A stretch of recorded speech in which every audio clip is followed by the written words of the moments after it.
All right. Woohoo! We are live early on a Sabbath Eve. This is a pop up thing. I didn't know I would be able to do this, but I'm grateful that I will have the evening to be able to chill with you all. I hope to leave this stream public, so I'm going to start talking now, even though there is no one here yet, because most people would just click out of this instead of skipping past the dead air time, I presume.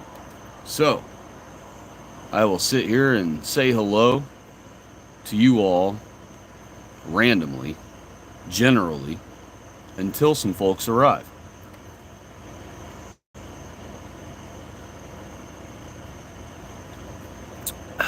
That's good, nice cold drink. Okay, oh, and I also need to change my chat settings. All messages, okay. It's funny when you're streaming, you actually have to go into your chat settings, even as the actual person doing the streaming. You have to go into your own chat settings and change it to all messages because it defaults to that stupid top message thing, where I'm sure it filters out a lot more words. What a stupid thing that is, anyway. You know, it should just be all comments. There should be no top and all comment. Nobody should have to know to click on the little thing and click all, or in comment sections to have to click the stupid little thing and click newest, just to be able to see all of the things. But we know that's leftist trickery, so. Hello to whoever is already here. I hope you're well tonight if you're one of my kindred people. If you're not, I hope you're well so long as you're in your own kind's country. It's funny, you know, I get a lot of flack from the nons online, but really, if they were all in their own countries, then I would have nothing to be upset with them about. Other than perhaps the dots and the Nigerians calling American elderly people of ours and trying to scam them, you know. But other than that, if they were all in their own countries where they belong, not in mine, I really don't have much of a problem with any of them. So, hello to the second person who has arrived. If you are one of our kindred people, welcome and hello.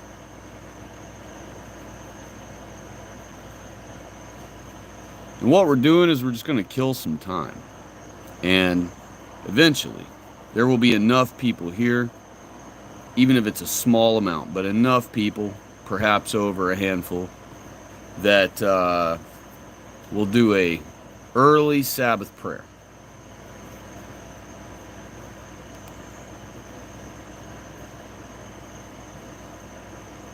That's right. I have to wait until people notice. But thankfully, our viewers are top-notch noticers. I realize that on Sabbath, a lot of folks go out and do things, especially at the beginning of Sabbath. On Friday evening, a lot of people go out and do things, and they don't have to get up in the morning, perhaps, or whatever. So they go out on this evening.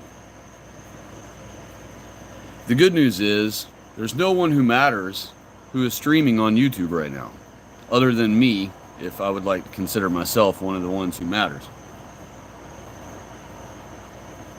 But there are no pro-white people streaming right now, as far as I can tell, other than myself. Earlier, Salty Cucker, Veteran Cucker, the usuals, you know, but those aren't pro-white people. I mean, of course, Salty portrays himself to be one, but yeah, anyway, we're not going down that road. So, and I hope he actually ends up being a good soldier of our people. I mean, he's done, you know, well for himself, but I hope he starts shifting more of his concern toward our own kind only and always and foremost.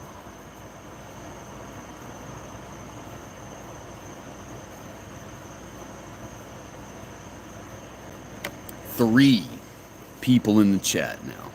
Hello. Welcome to all of you. I hope all three of you are doing well, especially if you are my kindred people. And like I had said before, you extra couple of folks just joined, whoever is listening who perhaps is not part of our kindred people, I hope they are doing well also, so long as they are in their own country where they belong. And we are just hanging out and waiting until enough people come, and then we will do an early Sabbath prayer. I did not know I was going to be able to do this tonight. That's why it's a pop-up surprise Sabbath stream. But I'm grateful that I was able to be given the time to be able to do so tonight. It just turns out, just so happens, it turns out that I don't have to meet up with my buddies tonight that like I was hoping to do, or not hoping I should say, but planning to do.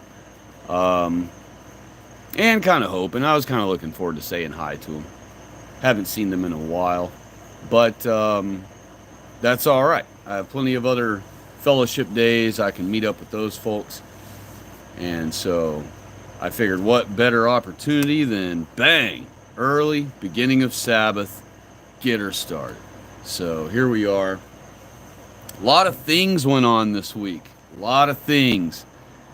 We need to talk about Jared Taylor tonight. I want to hear you folks' comments about Jared Taylor's latest declaration about our country and the status of it, the future of it.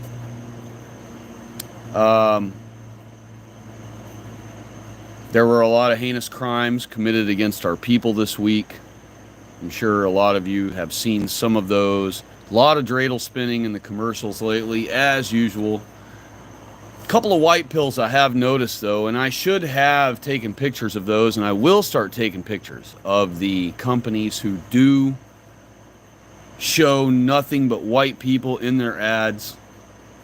Proper white couples, or at minimum, just white people, no diversity.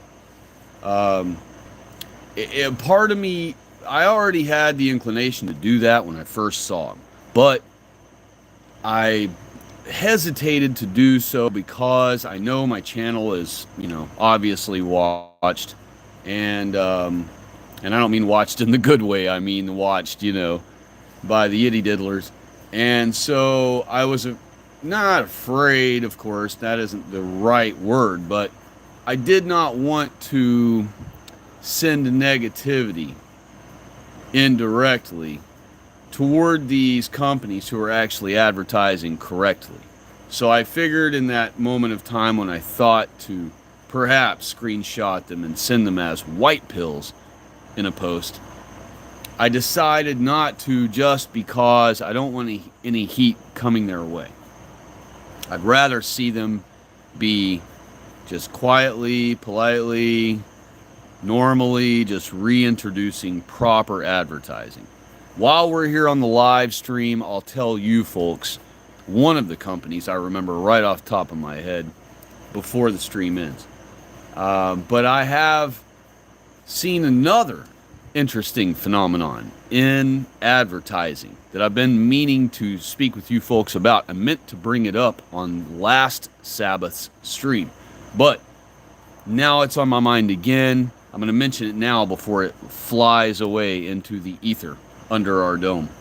So, in driving around our country, I have been warning you folks, and you have already noticed, I'm sure you've seen it yourselves, but I've been warning for folks who haven't noticed and may perhaps listen to one of our streams, that they are clearing forests all over our country, while they also scream at us about imaginary global warming and all this other nonsense.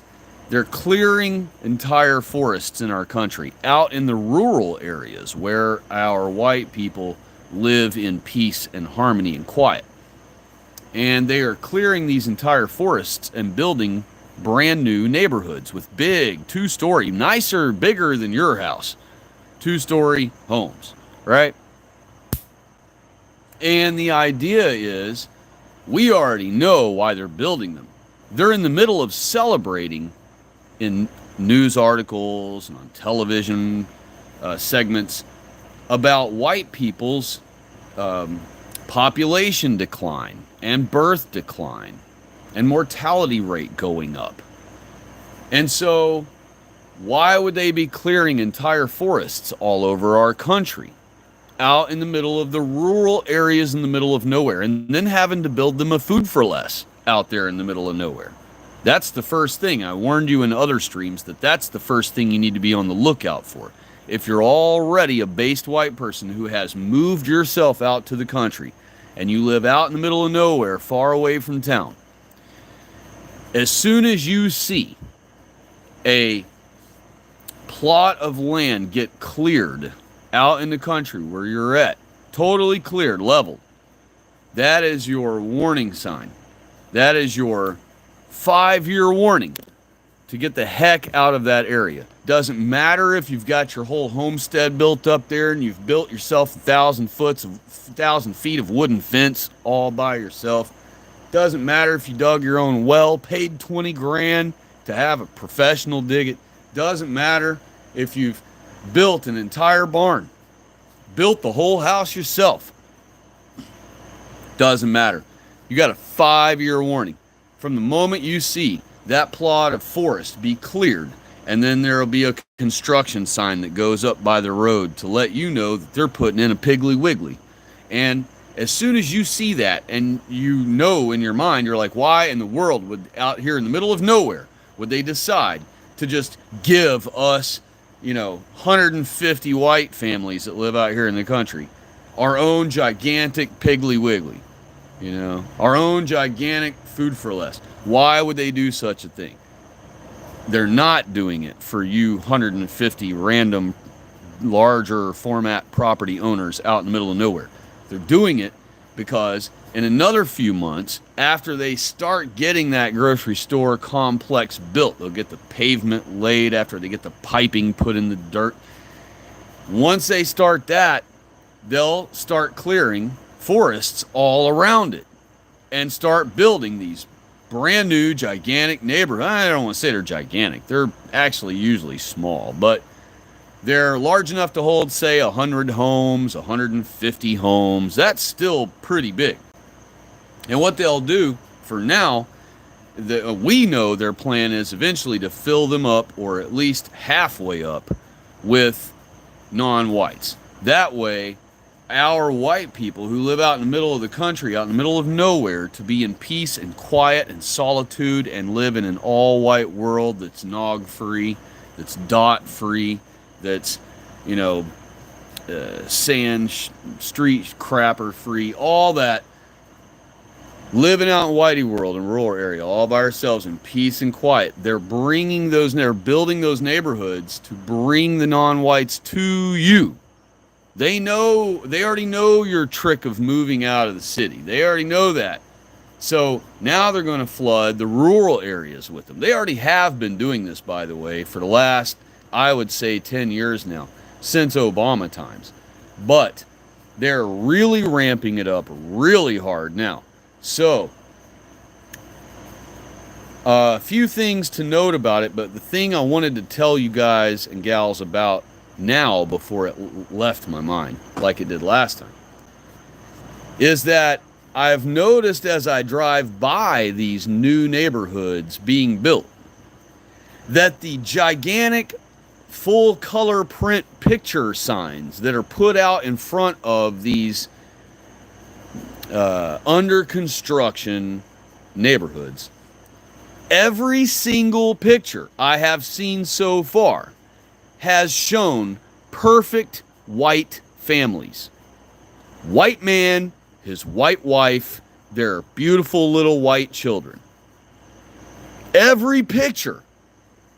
I have yet to see a printed picture sign in front of any of these brand new neighborhoods being built all over the rural areas like hotcakes in our country, where they show blacks on the picture of the sign. So think about this, y'all. What they're doing is they're trying to entice white people who are wanting to escape the city. They finally have their money saved up. They've got a good job. Now they've finally moved far enough up in the company that they can move out of town and buy themselves a place out in the woods, out in the country, far away, to escape the non-white invasion. And they get out in the country, they start going down the rural road, Highway 81, and all of a sudden, bang, they see a brand new neighborhood being built out in the middle of nowhere, next to a brand new Food for Less being built out in the middle of nowhere. It's only 45 minutes from town. That's not so bad. You don't mind doing the drive. You only got to go twice a week because you're a bigger shot in the company now. Your wife don't have to work. She can stay home, be a trad wife, take care of the kids, be a great mother. So you're in this perfect scenario, and you cut the corner and you get on that highway and start going down the road and you see this new neighborhood, and bang, printed huge picture sign, beautiful, all white family on it. How refreshing is that for a white man who's out in the country driving around looking for a place to move out of the city to? And he starts going down this lonely highway. He sees a Food for Less being built, and just down the road from that, he sees a brand new neighborhood being built. Brand new. That's what he wants to give his wife and his kids. He don't want to have to buy some used house that smells like other people's dander and all these things. He wants to buy something brand new. He's big shot. He's got money. He gets out there. He sees the signage. And for the first time in years, he sees a gigantic advertisement of nothing but a beautiful white family on it. Nothing else. No added in token anywhere in the picture. 100% just perfect white family. Right? Then he goes another 200 feet down the road, and the neighborhood's, stretches quite a ways down the road there, that one neighborhood will. So, bang, another big, full print, huge advertising sign with a different, perfect, all-white family in it. You guys and gals know for a fact, you don't ever see that anywhere. All right? Seeing a perfect white family in an advertisement is like seeing some feathers in a group out in public. You don't never see, who was it? One of the nog comedians back in the day, Chris Rock or somebody said, who knows what his real name is in his African noises, but you know what I mean, his alias, whatever that the Jays assigned him, of our names, like Chris and Rock, I'm sure is a white man last name. They don't have that sound over there. But I'm pretty sure it was him that said, you don't ever see two Indians anywhere, right? Two feathers anywhere, like having dinner or going out to a movie.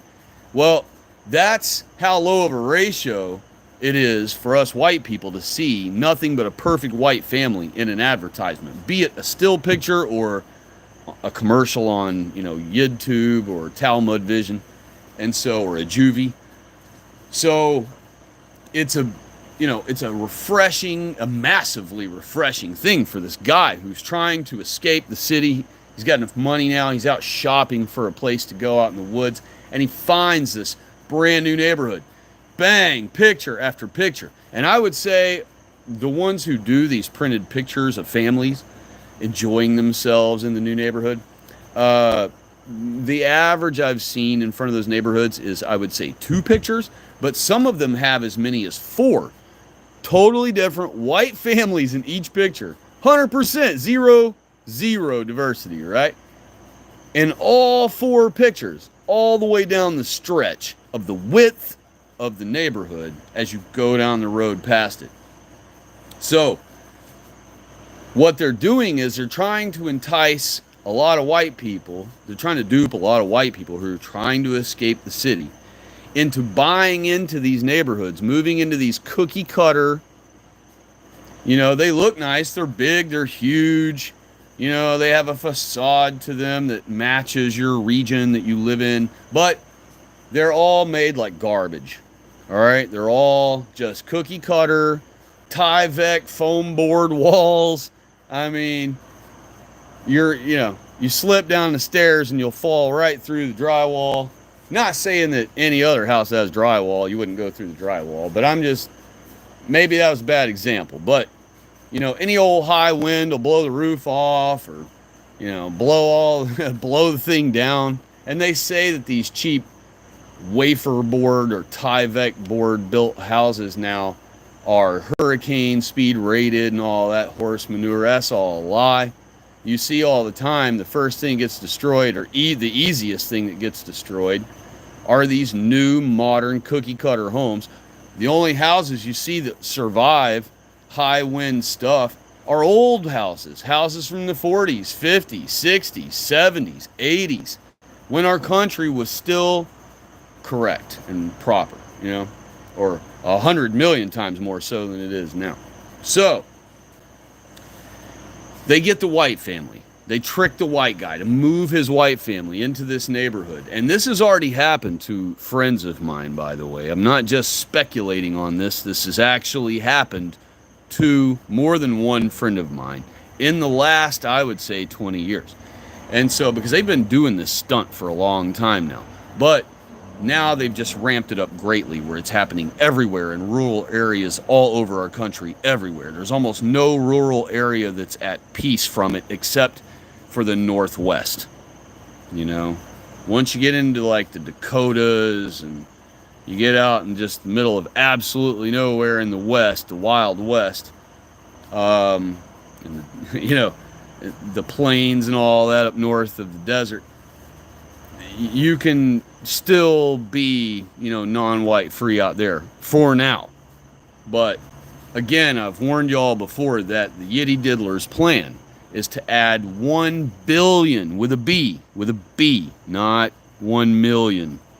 1 billion with a B. More. M-O-R-E, in case you're not able to hear me say that word correctly. More non-whites than we have here right now, which I'm telling you is around 220 to 240 million. They already outnumber us 2-1. There are only about 100 million white people left in America, because 30 million of our people have been killed off by the Trump vax and the hoax that permitted it. So, fast forward in time, this white man and his family, they move in, and now they're in debt for $400,000 to $600,000 to $800,000 for this house, right? Which, by the way, is only about 4 to 8 feet from the house next door to them on both sides. And their yard is microscopic. You can mow the front yard in 2 minutes. You can mow the whole backyard in perhaps 5. With a push mower, by the way. You could weed eat the entire property in less than 30 minutes. And the whole point of moving out in the middle of nowhere, out into the country, is not so you will live in a neighborhood, right? Why? And I told my friend who did this recently, or I should say, I asked him rhetorically, why would you go through all the effort to escape the multi-culti hellhole known as our modern cities? Well, I'm going to retract the word modern from that. What I mean is current day cities. Nothing modern about them. Why in the world on earth would you ever stack up as much money as you can and go through all this hassle and trouble and risk and dare and excitement and adventure and everything to move out to the rural area outside of the city, 30, 45 minute, maybe an hour drive outside of town, only to move into a neighborhood where your neighbors are only 8 feet or whatever, or 15 feet or 25 feet from your house? What happens when crazy neighbor moves in next door? Weird neighbor, crazy neighbor. I know y'all see those in the YouTube shorts and other places where some families having to film constantly and has now made famous this crazy neighbor they have, that comes over and spray paints their security cameras, or, tries to rip their Ring doorbell off because they think it points at their house and monitors them. And just all these wacky people of ours. We have a lot of our own bad examples in the world, of our own kind. And we used to have insane asylums for those people. All right, so if you weren't alive before the late 90s, and really you would had to have been cognizant as an adult by the early 90s to understand that and remember that we used to have insane asylums. We used to have entire hospitals, big hospitals, completely packed to the gills with our own bad examples of our own kind, who just, because of our government experimenting on our people with different drugs that are FDA approved and all these things, they have, through the years, through the generations, they have trashed many of our people's minds. And so that makes them dangerous to be in the public, just like a non-white is on our soil. And so we had facilities for those folks in the 80s, in the 70s, in the 60s. And you could argue that there were some inhumane situations about those places, and I'm not here to dispute you in that whatsoever. Our people had not figured out a perfectly humane way to take care of these irrational, lost souls, demon-possessed minds, empty vessels who had allowed themselves to be consumed with demons. So, and it was a place that if our people became too depressed and did something heinous or terrible, to themselves mostly, not to someone else, that would get them prison time or whatever, but to themselves, we would put them there, and keep them from cutting themselves or trying to swallow pills to die or whatever. And so we did have these very large insane asylums for the failures of our people. And so I didn't mean to get off on such a sidetrack with that. We'll digress right back to the moving out into the middle of the rural area. But you save up, you go through all this effort, you move out to the rural area. Why would you move into a neighborhood? That's the stupidest. I mean, I could understand if we had an all-white world. I could understand that. But unless you are, I imagine this is 99% of the case, most of our people are still totally duped and don't realize that these neighborhoods, they don't recognize the signs, no pun intended. They don't put two and two together that, dang, everywhere I go and everything I watch has nothing but non-whites, non-whites, non-whites, non-whites. I see the leaders of our government saying that white people are the biggest threat to this country. I see our government and all the major corporations openly and proudly declaring that they are discriminating against whites from now on, indefinitely. From now on, inexplicably. Well, no, they have reasons, but they see all this stuff. Then they come around the corner, start going down that little lonely highway, and they see the signs of nothing but perfect white families. Just so happens to be 4 in a row, bang, bang, bang, bang, on the side of the highway there in front of this brand new neighborhood. Do they really think, with the way the government is behaving and with all these things, you would expect, with the way the government is being toward us, and the whole point of them having to escape the city and get out in the country to save their white people, save their white family, to keep their white wife safe when he goes to work, is that they would move to a plot of land out in the country where they would not have anything to do with the neighborhood. I'll put it to you like this. Every time I get into I've gotten used to it now, but when I first moved back to the country, back to my roots, I grew up in the woods. And when I finally became mature enough that I realized that I need to get the heck out of the city and get myself back to the woods, after living in the woods for not that long, whenever I would come back into town to handle business for a day, as I would start getting close to town and I would start approaching and driving through the suburb areas, I would start seeing rooftops side by side en masse.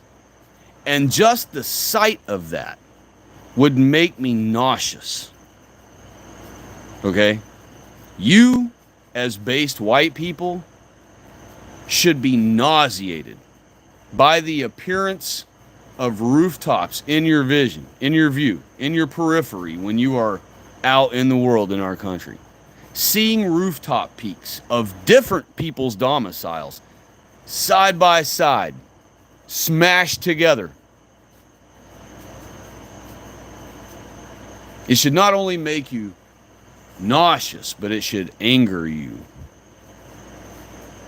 Every time you see an apartment complex, which we will be destroying all of them and banning them forever once we retake and restore our country. All mass living will be destroyed. There will be no such thing as that garbage ever again. No more communist, third world shithole, pardon my French. And yes, I'm going to blame it on the French. No more communist boxes for our people to live in. Little tiny cubes. From now on, once our country is retaken and restored, after we destroy all of those things, which, by the way, will give our white youth who want to get into construction or who, just decided that, they were going to have to get into construction because they couldn't figure out something else they were good at, whatever the case may be. Construction is an honorable and worthy to be paid well art when our people are doing it. It's not worth it when you have Jorge and Julio doing it, but when it's our men doing it, it's worth high pay. It's high value work. You see all these cranes collapsing to the ground. One happened down in Florida not long ago.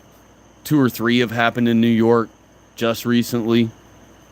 I think Chicago or some other major metropolitan city, I could be saying the wrong one, had one go down recently.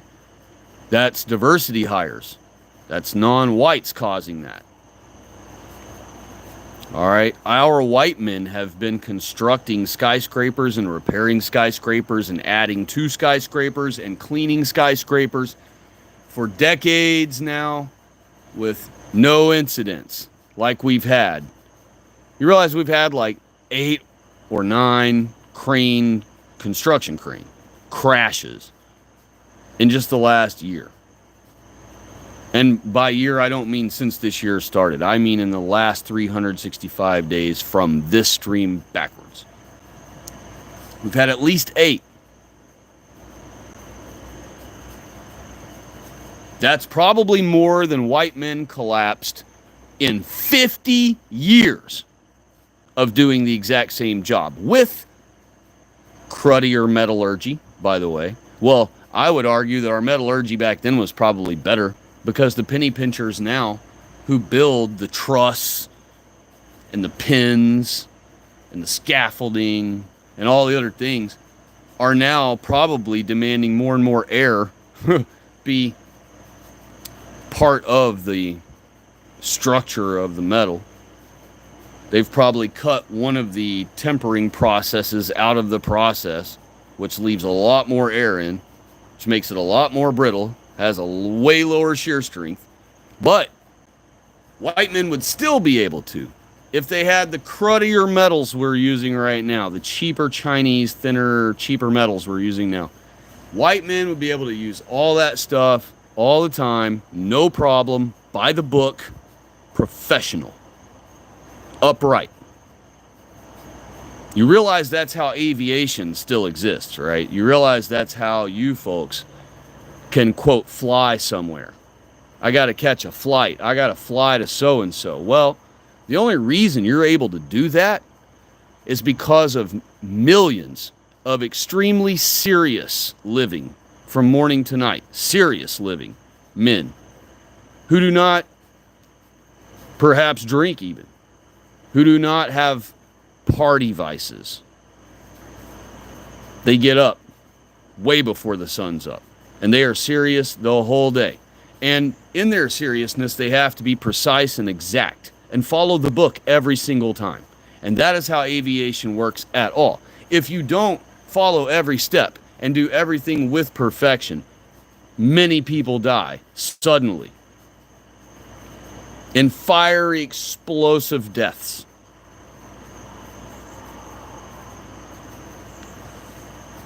So be very grateful to God that there are still many millions of our white people being raised in rural areas that are being slowly destroyed right now, but there are still many of them and they still exist. Be grateful that those exist and that they are still cranking out upright young white men, learning to become pilots, learning to become captains of large water-going vessels. You know, we're the kings of the sea, and we always have been.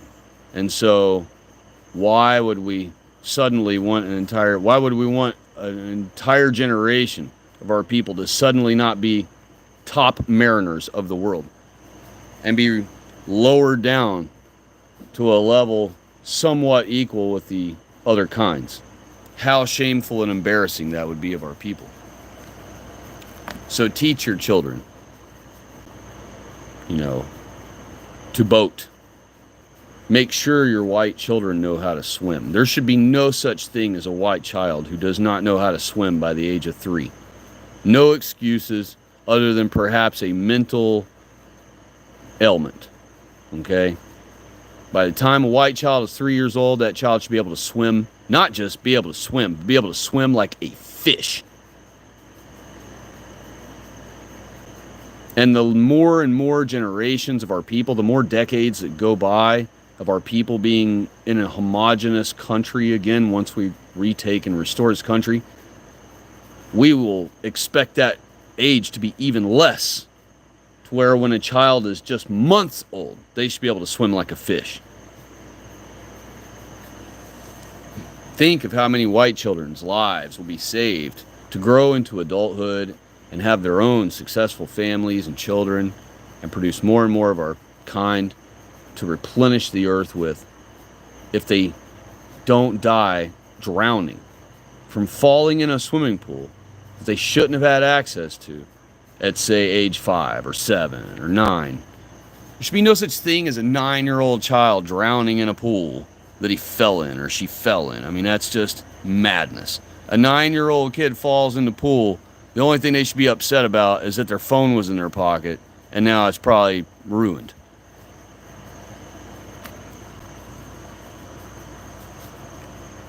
You have to teach your children boating. You have to teach them how to fish. You have to teach them all the things that made our white people great. Can you teach them aviation? No, probably not. But you can learn the basics. You can, as they're young, teach them those basics. Cessnas are pretty basic, They may look like they have a lot of instrumentation, and that is true. They do, even though they're a simple plane. But there are planes even simpler than that. We have crop dusters that have 0 gauges, 0 instruments, maybe 1, maybe an altimeter. But, yeah, there are ways for you to teach our children. And so we have YouTube now, And another thing I want to mention real quick, which is on topic with all pro-whiteism. All my things I'll be mentioning are always on the topic of pro-whiteism, but this is on a slightly different topic than the advertising of the rural neighborhoods being all white families. I want y'all to check that out for yourselves, though. Go and notice for yourselves, if you can, and report back what you saw. If you do see multi-culti families, or if you do see black families in the advertisements of new neighborhoods being built in the middle of nowhere, inexplicably, let me know. But I'll bet you're going to see the same phenomenon that I'm seeing, where every printed ad in front of the neighborhood shows nothing but perfect white families. It'll be the most refreshing pictures you've seen in 10 years. Precision Etiquette chimed in. He said, blessings. Looking forward to the inspiration and exhortation. Currently going through a lot, but praying for the strength to endure. God bless you, sir or ma'am. I believe you're a sir. I believe you have told me before already. If you haven't, and I'm making that up in my head, my apologies. But God bless you, and I hope that that the Lord feels your situation and empathizes with you. We already know He does. It's just a matter of whether or not the burden you're suffering at the moment is part of His plan for the trial for you personally or not. And so that is why I like to add in my prayers when I ask a request of God, especially if it's to relieve me of a problem. I like to add in my request after I've asked Him to relieve me of the situation. I say, if it be your will, or if it would please you.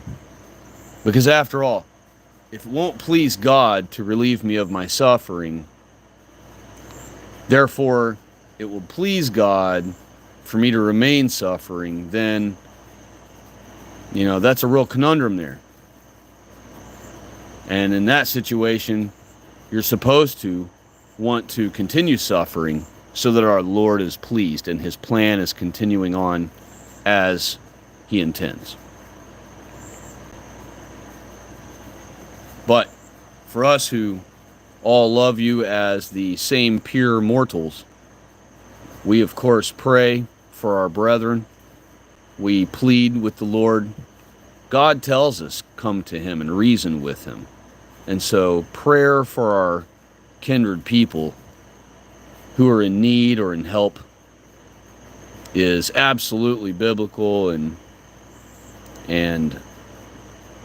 encouraged by our God. And so we will reason with Him for you happily and hope that God eventually puts His hand when He is ready on your situation and on you to uplift your spirit, give your soul the confidence that it used to enjoy. And you have to will it also. And I don't want to sound ridiculous as though I'm coming at you not knowing you at all. Because I am not. I'm just friendly reminding you not to don't let Satan allow one of his demon minions to get into your mind and soul and heart enough where you start having thoughts like, what hope do I have? How could I ever defeat this on my own? It's going to take only the miracle of God. Only God could get me out of this now. I just want to friendly remind you that God still wants you to put effort into it yourself.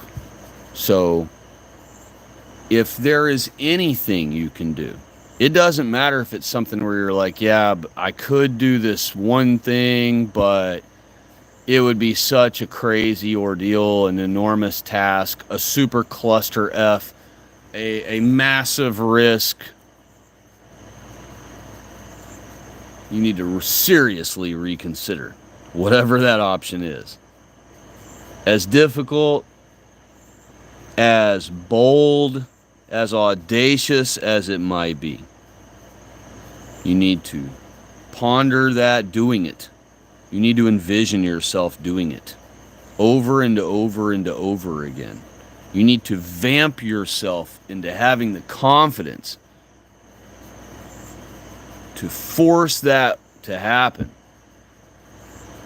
from your own will, your own volition, your own strength to overcome. God made us overcomers. That's why our people are the dominators of this entire world. God didn't tell us, remember in the beginning, and I'm not telling you this to be facetious toward you. Please do not take it that way. I'm saying this for an example to anyone else who might listen, who perhaps is a conservative tuning in for the first time. When God gave us this earth, he gave us this earth, what did he say? He said, have dominion. Have dominion over all of this earth and all that is in it. That includes the beasts, by the way. But in me mentioning that, I mention it because I'm pointing out that God did not say, I've made this earth for you, have it, and then wallow in your frustration when it overcomes you. No, it said have dominion over it. And that means whatever situation you might find yourself in, like we find ourselves in now, white people have overcome the most enormous situations. Can you imagine? I'll put it to you like this. I would have never crossed the ocean. All right? If it was up to me personally, back 4,000 or 5,000 years, or even 5, 6, 7, 800 years ago, and we're standing on our continent, wherever that is, this one or some other one, wherever we happen to find ourselves, and we're standing on the shore looking at the ocean, I'm not your guy who's going to look out there at the ocean and be like, you know what? I bet we could build some boat big enough that these giant waves that are out there wouldn't kill us. And perhaps there might be land somewhere else. Who knows? Maybe. You know? I say we go for it. Let's just go and just go as far as we just keep going. And yeah, we're going to get scurvy. And yeah, a bunch of us are going to die. Yeah, a bunch of us are going to lose our minds. Yeah, a bunch of us are going to die of whatever. Crazy starvation, illness, sun poisoning, heat exhaustion, dehydration. But something tells me if we just keep going anyway across that endless water that's utterly deadly right beneath our boat, and if anything goes wrong, we all die. I say we go for it. I say we build some giant thing and float our butt out there in it and try to find somewhere else. Who knows? Maybe there's somewhere else. Yeah, that wouldn't have been me. I'd have been on the shore my whole life. And if you'd ever, and I would have never been the guy that looked up at the sky and saw birds flying around, knowing that when a person falls from just 10 or 20 feet that they can die. I wouldn't have been your guy. I'd have been like, man, you know, we need to build something that can actually go like 100 times higher than that bird's flying right now. Heck with it, 1,000 times higher than that bird's flying right now. So high, you wouldn't even be able to see the giant thing up in the sky. I mean, I definitely wouldn't have been your guy for that either, right? So I appreciate and admire our people who have had the genius, the forethought to see into the future and see what human beings would be capable of with our mortal bodies as upright bipeds, you know, with the limitations we have. Think of the trillions and trillions and trillions of collective white man hours and white women hours. Keep in mind, anytime I ever say man hours, I mean also women hours, because women have obviously, as you all know, contributed massively to white men's success. In fact, white men would just live in a cardboard box if it wasn't for striving to be as the best we can be for women, for our women to have a comfortable place to sleep at night, a safe place to sleep at night, for our children to be out of the weather. When it's pouring down rain, we want a place for our children to be able to just look out of a comfortable window and watch the rain as it pours outside. We, when it's freezing cold, want our family to have a place to sit and be comfortable and warm all through the night. And so our men have, because of those things, been driven to achieve all the greatness that exists in this world now that all of us enjoy as everyday things. It probably took 1 billion plus collective man hours just for our white men to create the standard solar powered sit on a countertop calculator. And so imagine how many trillions of collective man hours it must have taken for our white men to come up with aviation, all the particulars of it, every little single thing that has to be thought up and created. Think about a skyscraper and all the planning that must be involved, all the math, the calculation of weight. How could they ever determine by looking at the earth that they could stack so much steel up in one spot and not have it collapse through? I mean, I know you guys and gals have watched many caving channels where they go just a couple 100 feet or less under the ground and it opens up into these massive cavern size, 300-foot deep, wide open crevices that entire skyscrapers could just collapse down into, hundreds of feet down into. How do they know? And I mean, of course, we know how they know with our sonar and other things we have, but all those trillions of collective man hours to have to come up with all these different ideas and things and tools and equipment and parts for mechanisms and machinery and all the metallurgy involved and all the urethanes and plastics and polymers. You can't even wrap your mind around it. There's so much effort and time that has been invested by white people to create everything that you use every day without a second thought. You know, you flip the switch on the wall to walk in a room without any thought about electricity or the trillions of miles of copper that has been ran and the trillions of collective man hours of math that had to be done to determine loads and impedances and voltages of all these places to distribute signal everywhere.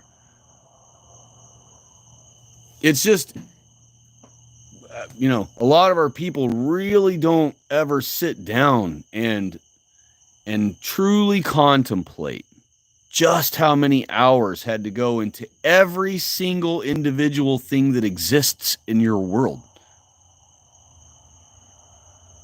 There have already been, I would say, billions of collective white people's hours invested just in rubber.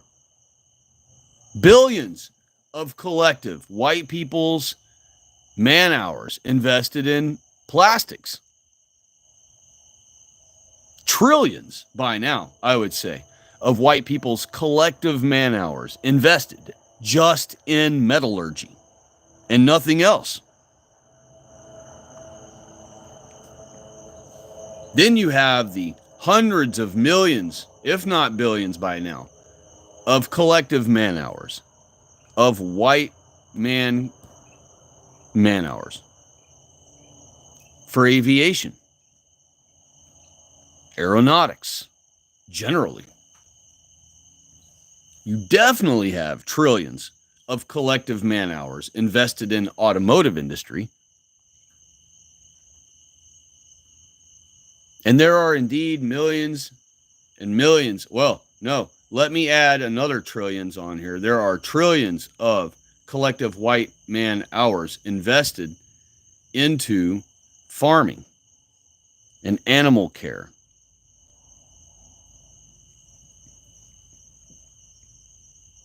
We've been doing that since the beginning. So definitely trillions of collective hours on that. We have hundreds of billions of collective man hours invested in construction and the technologies and the sciences involved, the physics and the maths involved. I hate using the word maths. I retract that. I'm going to use the word math. I absolutely hate hearing the word maths. Someone said it one day long ago in front of me. It irked me. And you know how sometimes you hate something, but it sticks in your brain and then you find yourself saying it just because you hate it. So, but at least I caught it right then and retracted it. It just my ears hearing it made me angry at myself. And I also don't like to hear, and I understand that you can use it with an S on the end. I understand that it has been accepted in academia, that you can use it in certain contexts, grammatically correctly, but I disagree. I'm old school. I believe we have apostrophe and then an S after it. which I have shed that because everybody just the whole world shed it. So I had to go along with that one. But I'm a bigot. I'm a happy bigot. I don't like things to change. Change is bad. All right. Change means you're screwing up a good thing you already had going.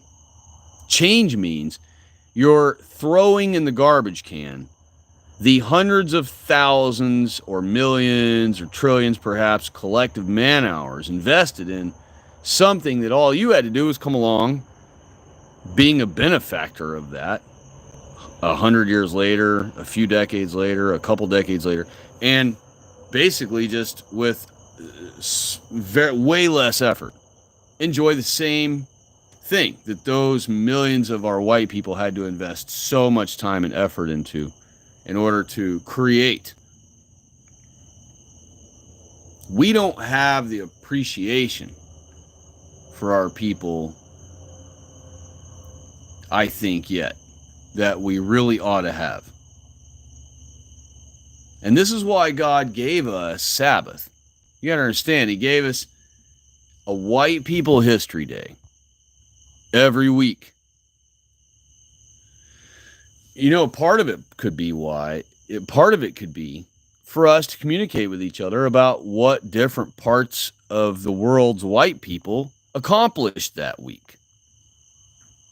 Like how we have the nightly news, right? And all the cucks watch that on Talmud Vision. Well, Sabbath is, or could be used in such a way where white people, when we all convene in our homes with our families or with friends at their family's home on Sabbath, Friday evening could be when white people are all indoors or at our newly rebuilt drive-in theaters, and we all tune into the same,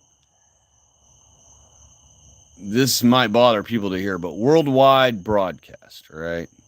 Not Globo Homo, our world's broadcast, where we control media again, and we are already in control of our country again, and we have already restored our country. I'm talking about ideal situation after we have been back in control of our countries and healed, and the Lord has allowed us to heal our land. We could have this broadcast worldwide at the beginning of Sabbath. Now, a snide person or an antichrister would be like, oh yeah, well, it's not Sabbath everywhere. It's only Sabbath on, a part of the world that's dark, and the other part of the world that's daytime, that wouldn't be Sabbath. And to that I say, touche. We would have to come up with some provision for that. We would have to just decide on a spot universally as white people. I don't like using the word universal either. But we would have to generally just all together collectively pick a spot. Maybe we'll do Greenwich, wherever we pick. And that will be the beginner of the cycle around the world. And then, I'm spitballing here, but I'm trying to give you an idea of the structure of how it could work, mechanics wise of it. And so this would allow all of our people as one. We have the technology now, worldwide broadcast, super easy, where we could have this one worldwide broadcast for all white people to all have a Sabbath service together every Sabbath when it comes into be, starting from this one place. Now, people in the other half of our world where the sun may be over them at the time, they would just simply either enjoy it with us, or perhaps we could do it like New Year's, where as it comes to each part of the world, we have that time zone. So perhaps we do the same broadcast, but we do it in each time zone, right? So we wait until each time zone clicks to it becoming dark in their time zone. Then boom, we do the Sabbath broadcast for their time zone. We could do it that way too. Either way we do it, wouldn't matter. White people would figure out a way to make it excellent and make it work and make it efficient, make it work perfectly every year, every day, every week, every month, however we do it. And so Well, in this case, we're talking about Sabbath. So every week, we would figure out a way to make it work every week correctly and awesome. It would be great. You know it would be great. I know it would be great because our people know how to make things great. So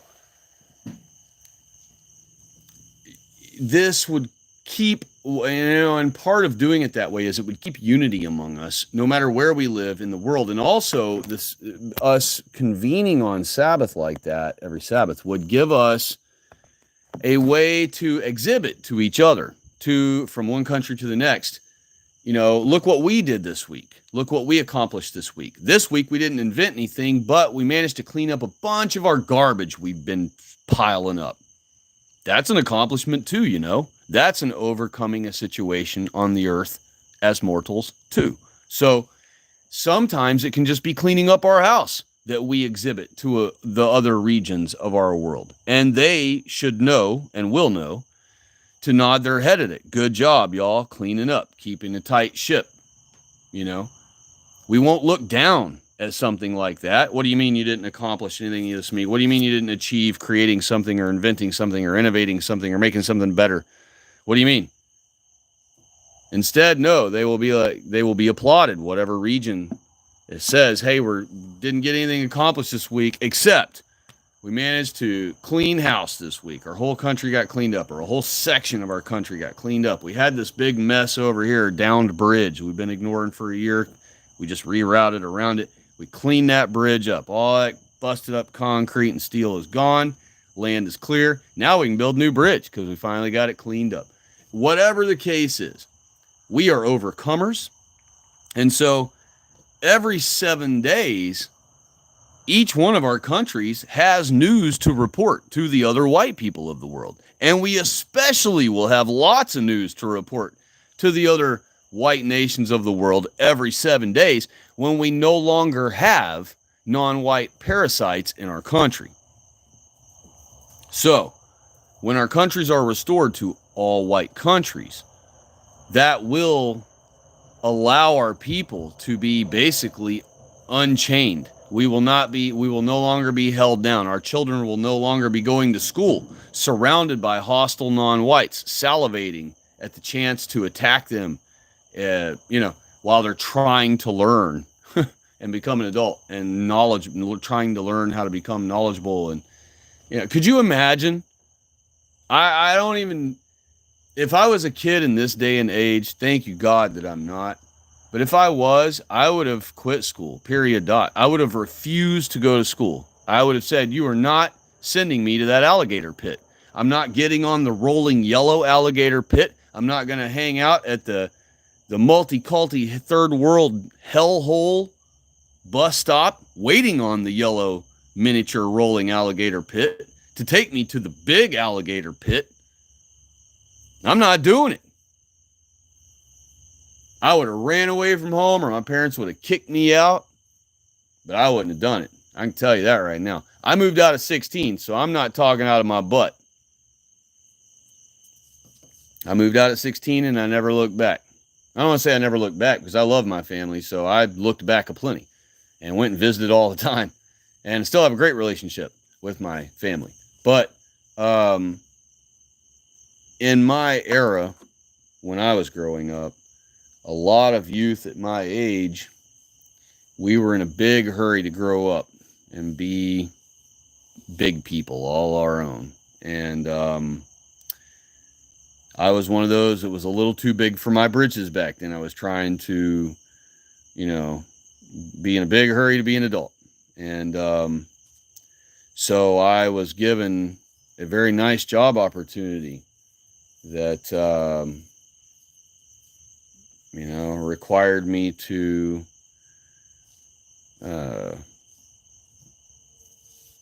spend more time doing it than my parents agreed on.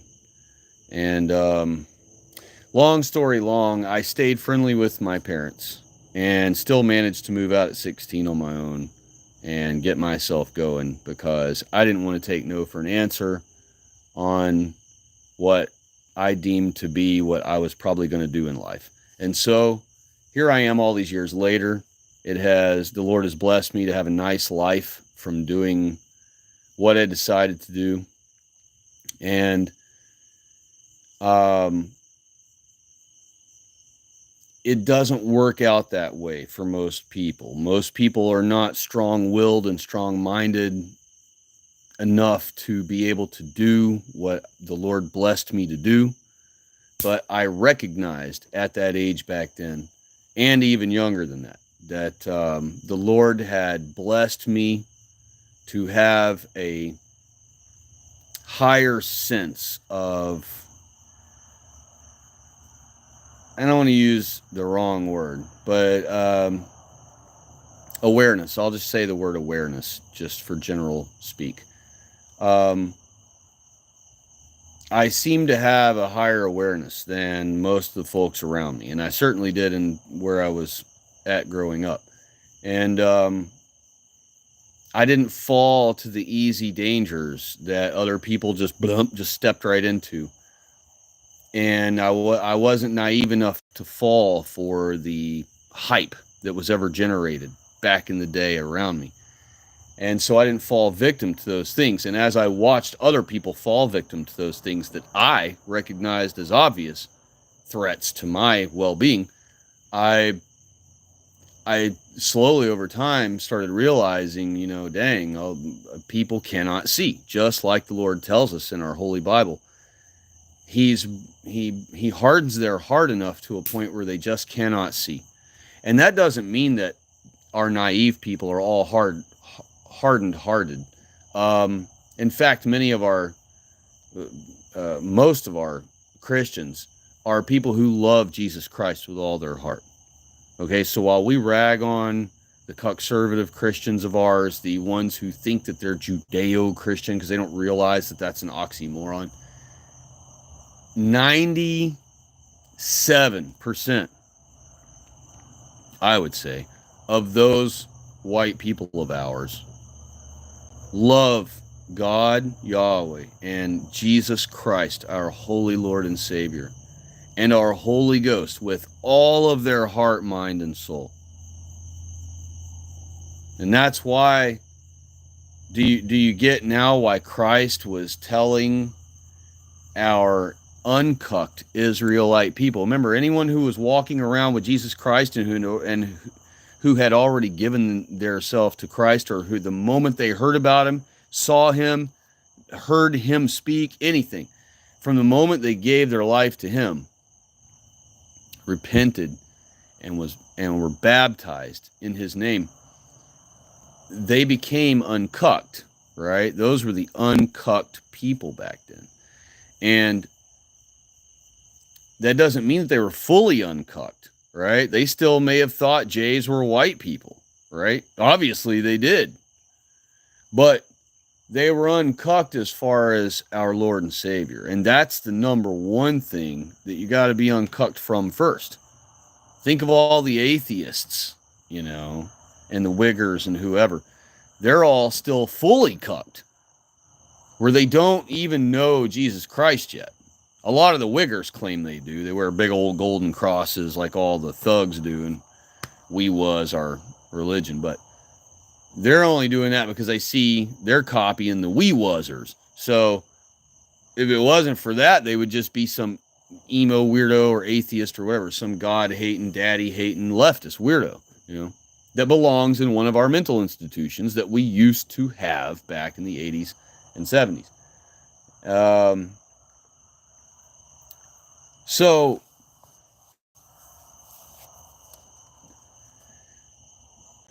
wow, so many. There's a few things that I wanted to mention out of all of that. That's just one of them, but there are more. And I will cover those as they come to mind. But let me look in the chat for a minute while I let y'all take a break for me. Let me read some stuff you guys and gals have said. Yeah has chimed in. Hello, yeah. I hope you're well. Happy Sabbath. God bless you. And he or she chimed in and said, I went to prom today, and I knew deep inside I was in a spiral of sin, so I got the hell out of there because I just didn't feel right. especially when they were playing Freemasonic Jewish songs.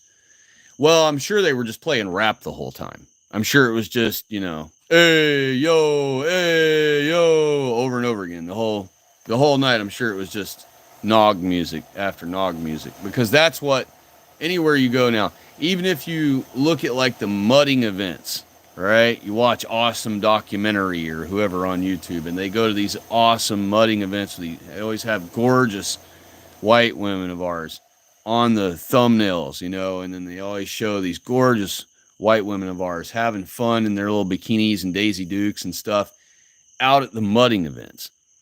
But when he's out there at the mudding events and you're watching the footage of him walking around or filming trucks going by in the mud, what do you hear in the background the whole freaking time? Rap. It's nauseating. It's beyond nauseating. It's sickening, which I would suggest is worse than nauseating. Sickening is like, for me, that takes it to another level beyond nauseous.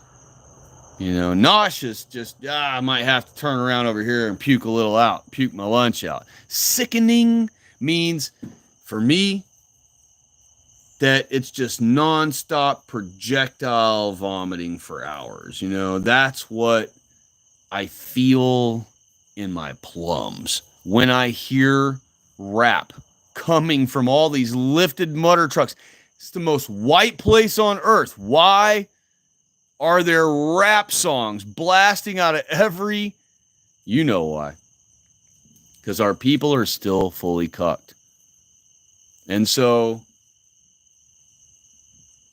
this is why when Christ said, love your enemies, he wasn't talking about non-whites who want to take our crap and invade our countries and parasitically be a load on our people. He wasn't talking about the yitty diddlers who are trying to eliminate us from the earth. When he said, love your enemies, he's talking about our cucked white people. He's talking about the atheists that I'm going to remove from our country if I'm ever put in charge. He's talking about the cucked wiggers that I will be removing from our country if I'm ever put in charge.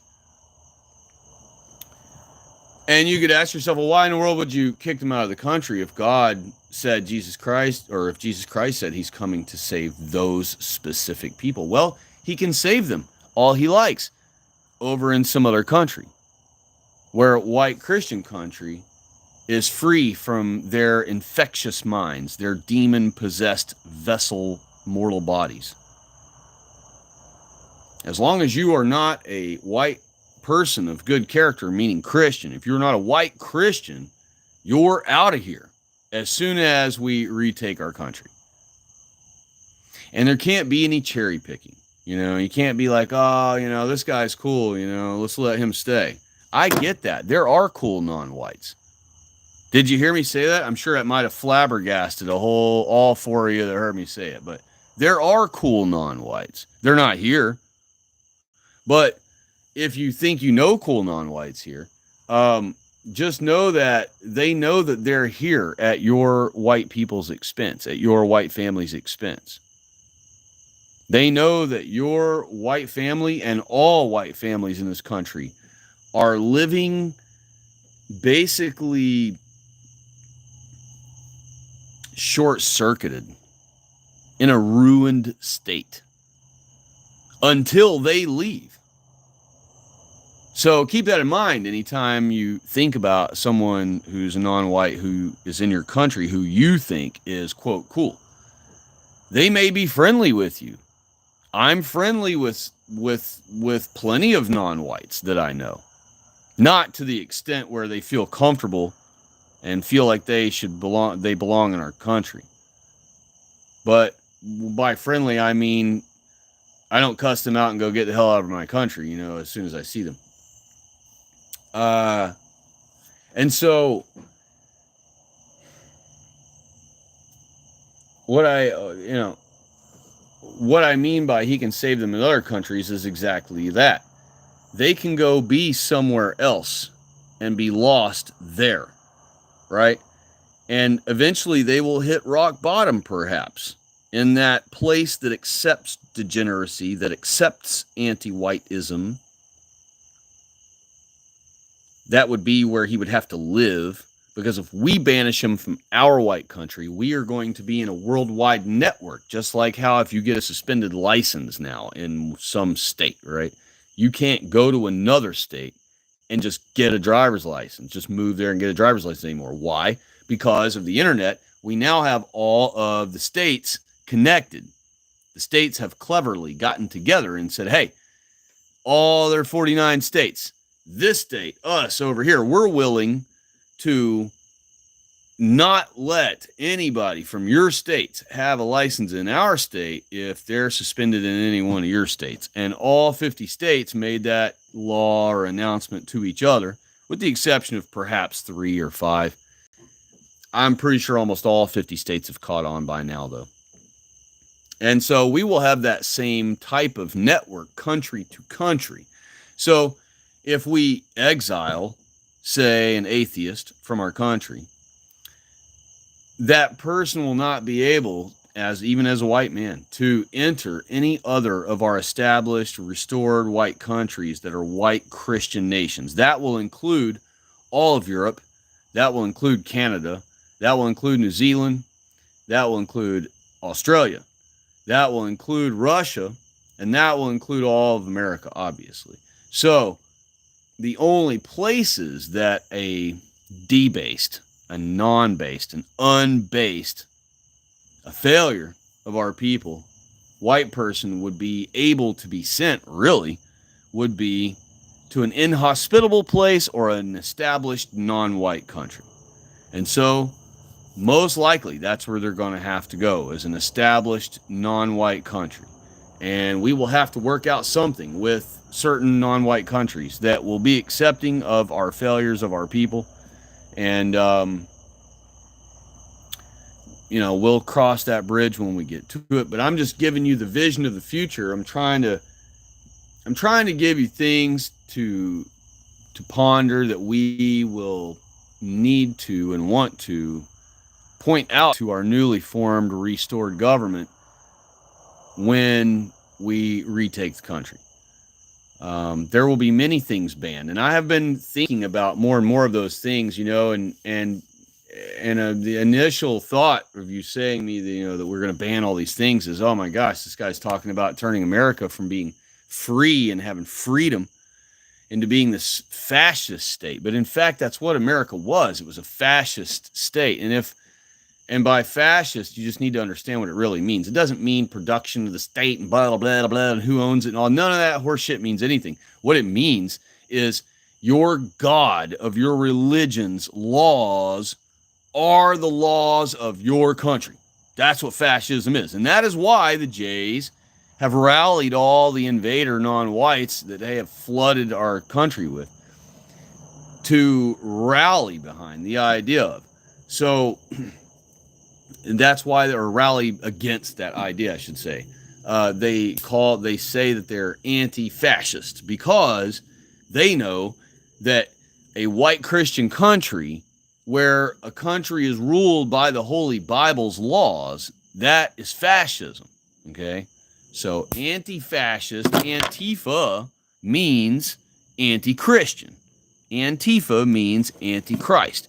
Because no real Christian country is going to proclaim itself to be a Christian country and then not use the Holy Bible's laws as the laws of its land.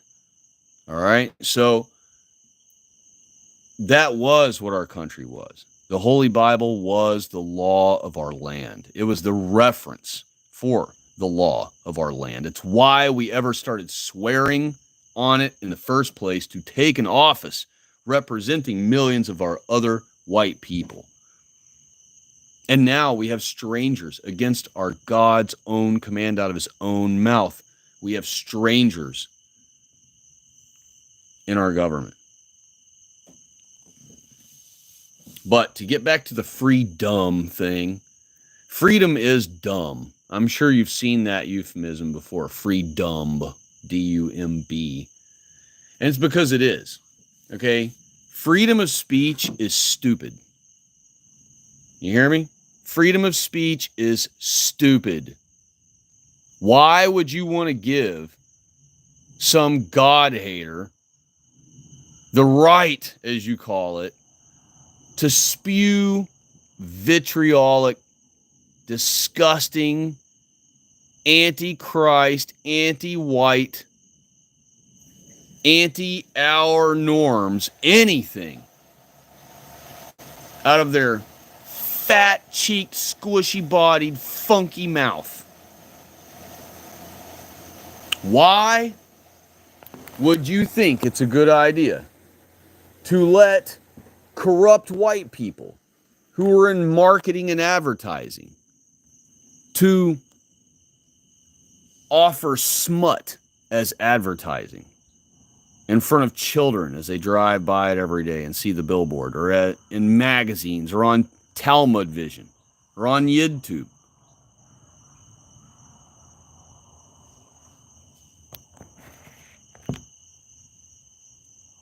And the Second Amendment is stupid. How are you going to say that every upright biped standing on our soil has a right to have a gun? No, that's stupid. Some of our people are cucked failure idiots who have absolutely no business within 1,000 feet of any firearm whatsoever, much less have a right to own one. And guess what? These two stupid laws, these two stupid ideas. Now, I'm not saying our founding fathers were stupid and their idea was stupid.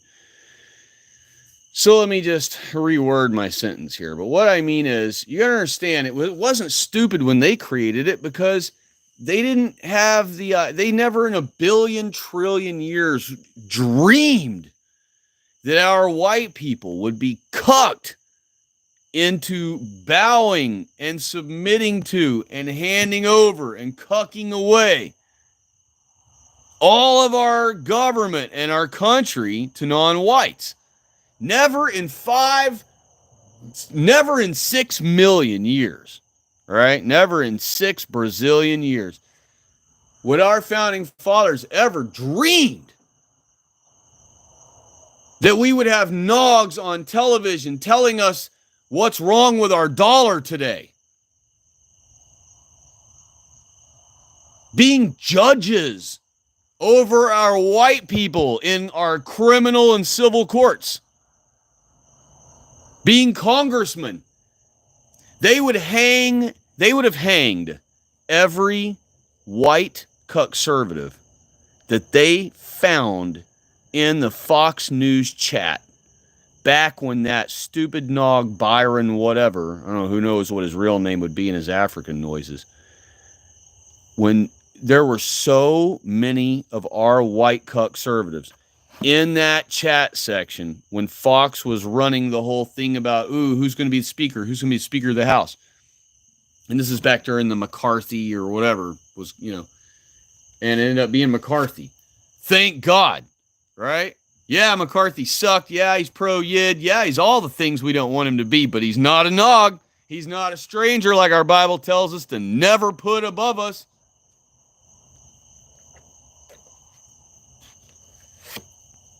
And our founding fathers understood this. So, when our founding fathers put in the founding documents that all men are created equal under the law, well, they don't mean non-whites. That isn't what that means. Men in 1776, according to our based white people who founded this country and created it from nothing but dirt and trees and rocks, declared that men, the word men, only meant white people.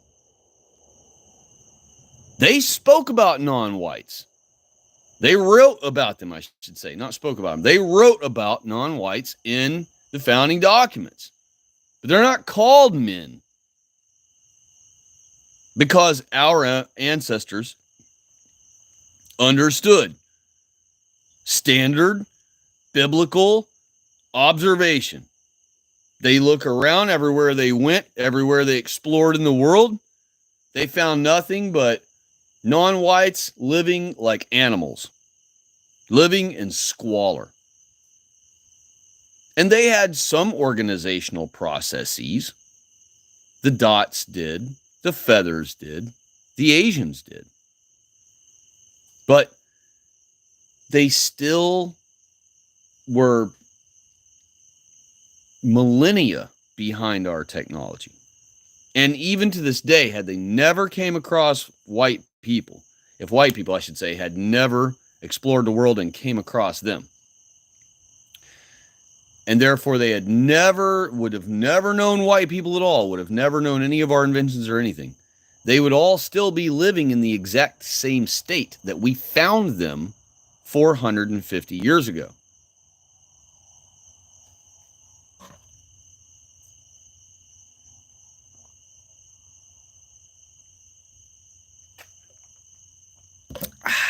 It's not wrong to say it. It's a fact. And it's not wrong to know it.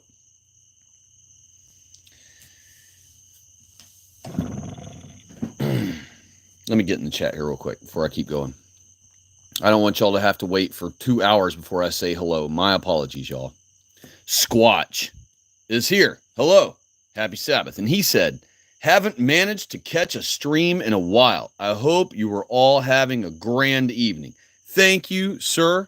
God bless you, and I hope you are as well. I hope all of you have a wonderful Sabbath tomorrow. And even for you non-whites who are listening in, perhaps, because you like to listen in to what your enemy says or whatever, however you think of me or us in general, I'll just go ahead and say happy Sabbath to y'all too. Because, hey, you're willing to put in the work of sitting here and listening to all the things I say, the rhetoric I may or may not speak about your kind that you're listening for. So if you're willing to put in all that work to listen to me tonight or whatever night, and the other, there's a caveat, and you don't post anti-white stuff on the chat, then happy Sabbath to you. And I hope, actually, that you do have a good Sabbath tomorrow and tonight. So, moving on. Yeah, said hello to Squatch. Said hails to you, brother. Dagburn, Johnny Gobble. That's a funny name. Said, any Iowa people here? Hello to you. And, yeah, I don't know. Other people from Iowa, if you are from Iowa, anybody, if you are, chime on in. Squatch said, I have a love-hate relationship with the freedom of religion because of Islam mainly. Well, funny enough, that's one I've never actually officially touched on, the concept of freedom of religion. We actually, it does appear to be worded as such. In our founding documents, the way it's worded, but again, it's not that they were stupid. I realize I called the First and Second Amendment stupid earlier, and I'll stand on that, and I'll affirm that later and re-explain if I need to in another approach. But what I mean by it is, it wasn't stupid for our people back then when they wrote it. It wasn't stupid in an all-white world. It's only stupid now because we're using it the wrong way. We're misusing it. So it's not that the law and the First and Second Amendment are stupid. It's that we're allowing non-whites to live in our country and then end up in our government, and now they just wipe their ass with our founding documents. To us, they're special. They don't mean anything to them. It's just a piece of paper. They can just ignore it, just like they ignore every phone book in the garbage, and then every piece of paper in the landfill, and every piece of paper that belongs in all their strangers' houses around them that they'll never see. They think the same thing about all those pieces of paper that they do about our Constitution and about our Bill of Rights. So, and our Declaration of Independence, they don't care about any of that crap. All right? That's all white folk stuff to them. And so they don't care about any of that mess. And so we can't expect them to ever care about our history, about our achievements, our country that we built. We can't expect them to ever have the love that our people have for this place. And we can't expect them to ever not have envy of us. All right, and that's why no non-whites are supposed to live among white people. God told us, have no aliens living among you. All right, he warns us over and over again how having strangers living among us is bad. God wants to be able to use non-whites to flood us with when he's mad at us and wants to punish us. And so what Satan figured out was, oh, well, I'll just take the demon-possessed vessels of his failures of his favorite creation that I have already in my back pocket, known as like purple-haired leftists to us. I'll just take all those unattractive, failed white people who already hate Jesus and hate daddy and hate white people. I'll take them and make them the ones who, push this. And so and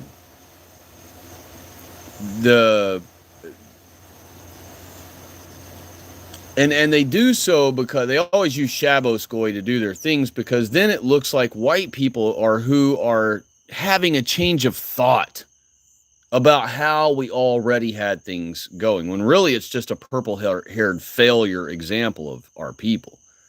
It's not like a group of individual intelligent people who got together and independently all came to the same conclusion and then decided, oh, we should all get together since we all deduce the same thing through logic and reason. No, it's never that. It's just, it's just anti-whiteism. And so Satan will take some of his demons, of examples of ours, demon-possessed examples of our people, and use them to promote these things like all men are created equal. Says it right in your founding documents. That means you got to let all the non-whites live here that want to live here, and they're just as equal as you are. And all this horse crap didn't apply back when our founding fathers wrote the documents, and they confirmed it didn't apply because they wrote about the non-whites. They called them savages for a reason. Had there been giraffes in America and they were a big problem or a big thing we got to deal with or a thing we have to constantly fiddle with, they would have written about giraffes in our founding documents as well.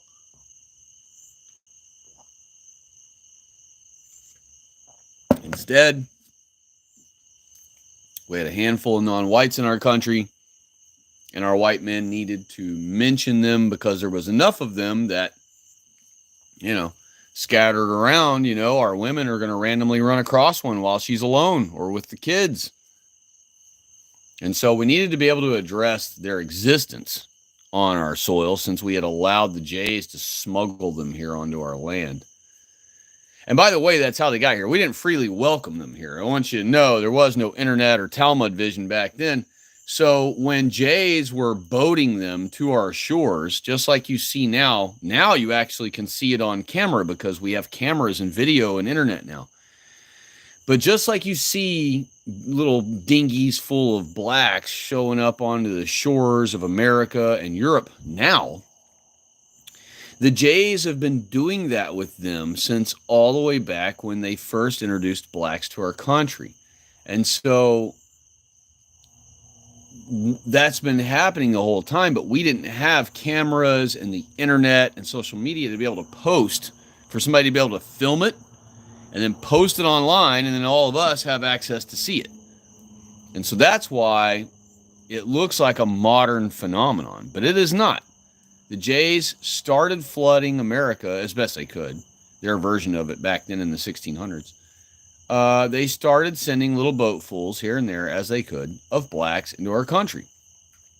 And they did so they sent as many blacks as they could to all of our white countries that we had settled and started developing.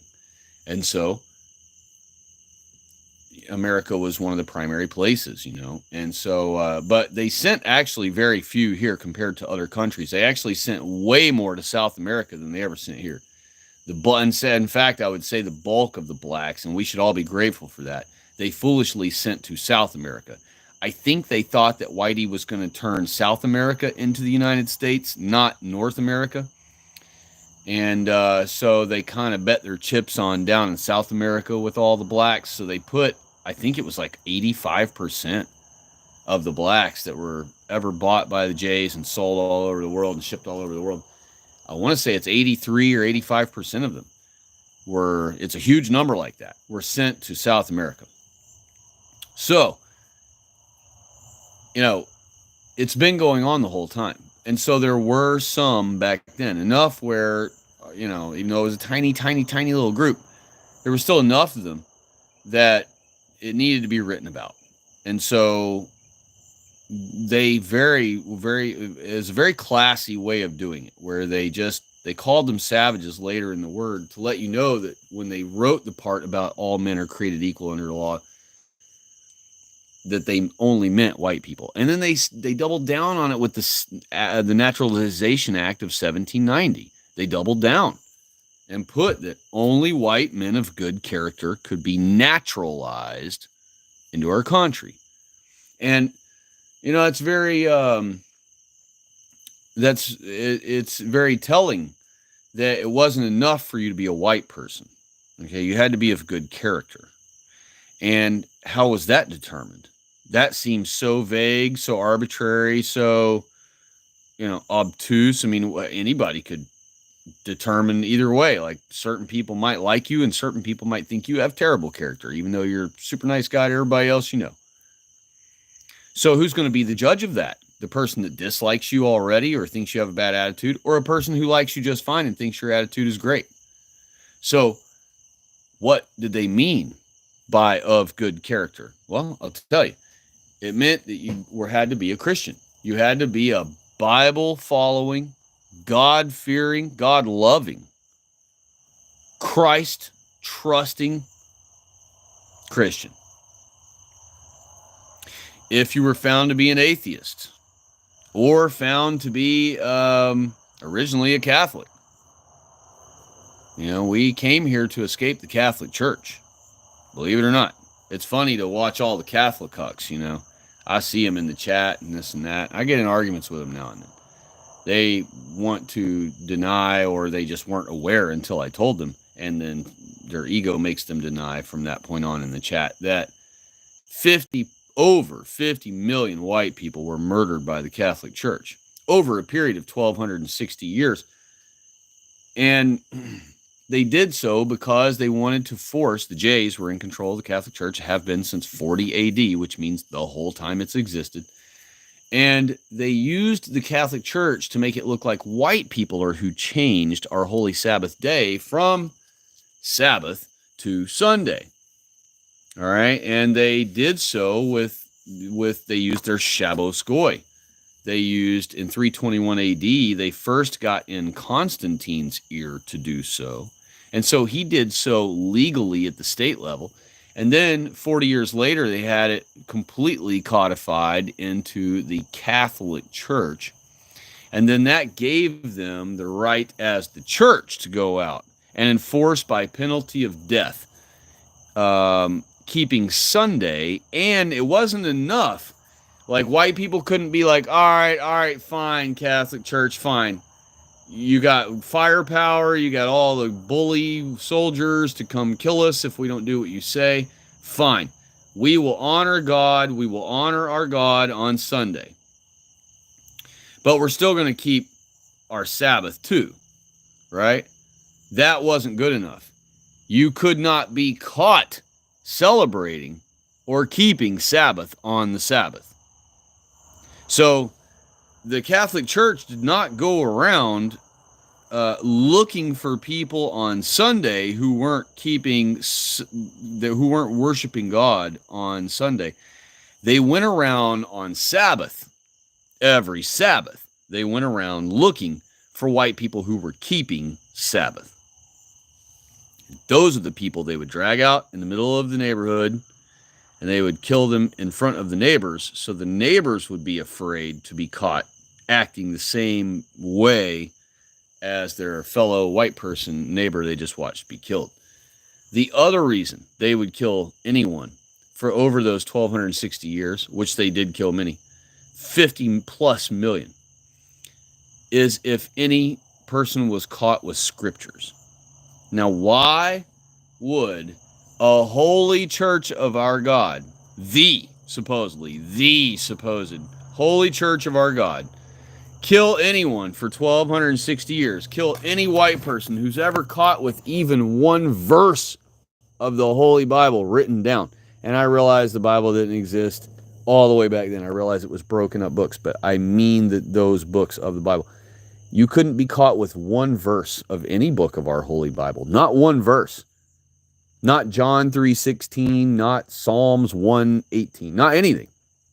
Not one verse. Or you were put to death in front of the neighbors in the middle of the neighborhood. So,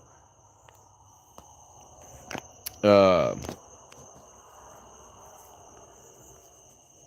me get back up here real quick. Let's see what's going on.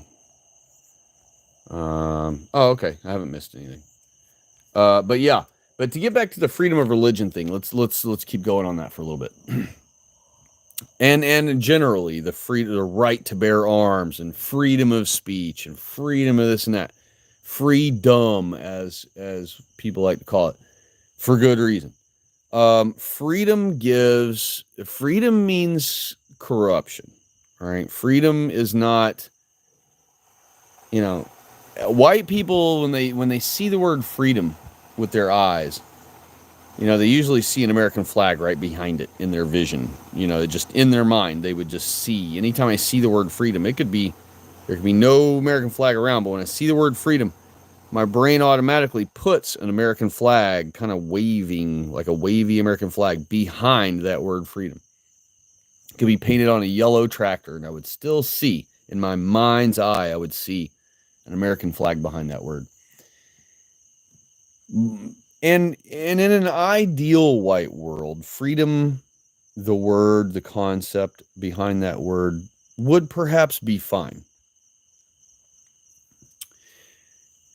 But the problem is, we have an enemy on this earth that looks just like us almost. They're not exactly like us, but they are so close. And our white people are so naive that we have this, how do I explain it? How do I describe them? We have this wolf wearing sheep's clothing. And that is why we can't have what you consider freedom. All right. Instead, we have to have fascism. The reason why we have to have fascism is anything else corrupts us and corrupts our government. You could say, well, fascist governments can be corrupted just as easy as any other government could. All it takes is one jealous or envious member of the government to be jealous and envious of someone higher than them in the government, and then they will start, making friends and creating enemies against this person they don't like. There's no way to get rid of all imperfections among our people, okay? There just isn't. And so, first of all, that's why we shouldn't be making it worse by adding millions of new variables of wild different kinds that are way more violent and have way less respect for humanity or elderly or children or animals or innocence or sacred things or old things or man hours invested in something. I apologize. I have that I'm snorting a little bit here, sniffing a little bit. I hate when people do that in front of me. It makes me feel like I have phlegm in my head. I wish they would just hawk it up and spit it out, but I can't do that on the live stream with y'all. So I'm just going to have to basically what happened was my allergies kicked in from last weekend. I did that all-nighter live stream with y'all. And since I was outside all night on the porch and I had a fan blowing at my face, something here in the summer has spored out, and it, has been kind of messing with me all week. So I'm battling off that little bit of an allergy, but I apologize if I make a sniffling noise once in a while. I'm going to try my best not to do that, or I'll mute the phone. when I really gotta. I'll mute it for a moment so that y'all won't have to hear that. My apologies. I'm just trying to get through another Sabbath stream with y'all. Start it early. Early is on time, and on time is late. So early, like our godly men were to worship God on Sabbath, or at least fellowship, gather together and fellowship about our Holy Lord on Sabbath. So early is what we wanted to be tonight. And so I'm still getting my voice and my whatever back, my nasal. I'm still getting my nasal system back, so my apologies for any weird noise you might hear tonight. But let's get back to what I was talking about with the banning of things and freedom.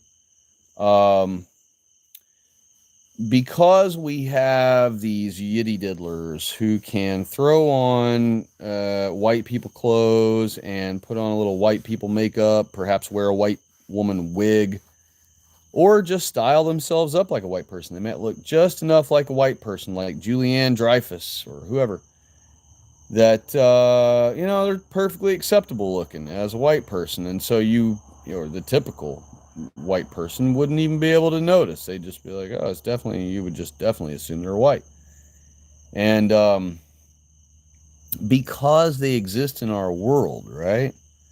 And I'm not saying any of the alternative would be to get rid of them from this world. That's not what I'm saying here. I'm saying they are always going to exist in this world. They always will. You're never going to get rid of them. You just get that out of your mind. That's not what this channel's about.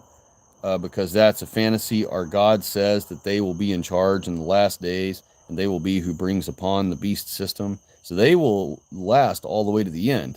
Christ wouldn't have them, and God wouldn't have them at the end alive to be coming down and destroying with the brightness of their coming. So they'd already be in the ground, And so, but the freedom thing is, it allows them to infiltrate our countries, usually crying as a victim. And by usually, I mean every single time.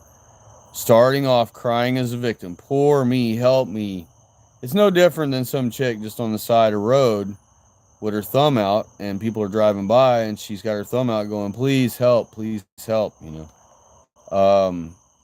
some guy was chasing me. Well, in real life, if you pulled over and some lady's saying that, you'd probably be like, well, I'll stay here with you. I'll call the cops. I'll make sure that you don't get bothered by whoever that is. And so they do the same thing to our government and our people here. And then our people here go into that protection mode of trying to be helpful and trying to be good and the law of God written on our hearts. And so the Jays know that the law of God is written on our hearts, that we are a do-good people, that we are a try-to-help people. And so they play on our naivety and our graciousness and our thoughtfulness and our courteousness and our chivalry. They take all of the good attributes about us and then they abuse them and exploit them for their own gain against us. And so like you open a door for a chick, well, now they've got half our girls, programmed to where they could be like, oh, this white guy thinks he needs to open my door for me, like I need him of all people to open my door. Like they've literally just they've got opposite world working against us right now. So knowing all that, that's why we can't, and they can infiltrate us because they look so similar, or they can at least decorate themselves to look very similar to us. So knowing all of that, we can't have what you in your mind considers to be proper freedom, like white people should be able to enjoy. Carefree, I might add. Instead, what it does is it gives open windows for the Jays to just crawl right back in our house. All right, fascism closes the windows. All right, so now you may have a disgruntled family member in the house. That would be one of our people and perhaps someone in government. We may have problems with someone in our own house of our own kind eventually. But we'll deal with that. It's better to have that, and perhaps we're going to have that no matter what. So let's say we're going to have the bad white example in our government no matter what at some point. But we have 5 windows or 6 windows to this house we're in. And outside of them are millions and millions of mosquitoes. And there are no screens over these windows. So if we open the windows, we're now adding billions and billions and billions. Remember, we only had this one problem from our group, from our own kind, just this one problem. This one failure was a problem, perhaps at some point. And we still haven't eliminated him. He still is just as much of a risk and a threat of existing in our government or in our people as he did before. But now imagine opening all 6 windows and letting in millions of mosquitoes, where now you have billions of new mosquito bites to deal with, on top of what's already going to be once in a blue moon. We have to deal with some crazy person of our people. And usually that crazy person of our people, because white people are so intelligent, that person's usually very destructive and has a pretty high kill rate.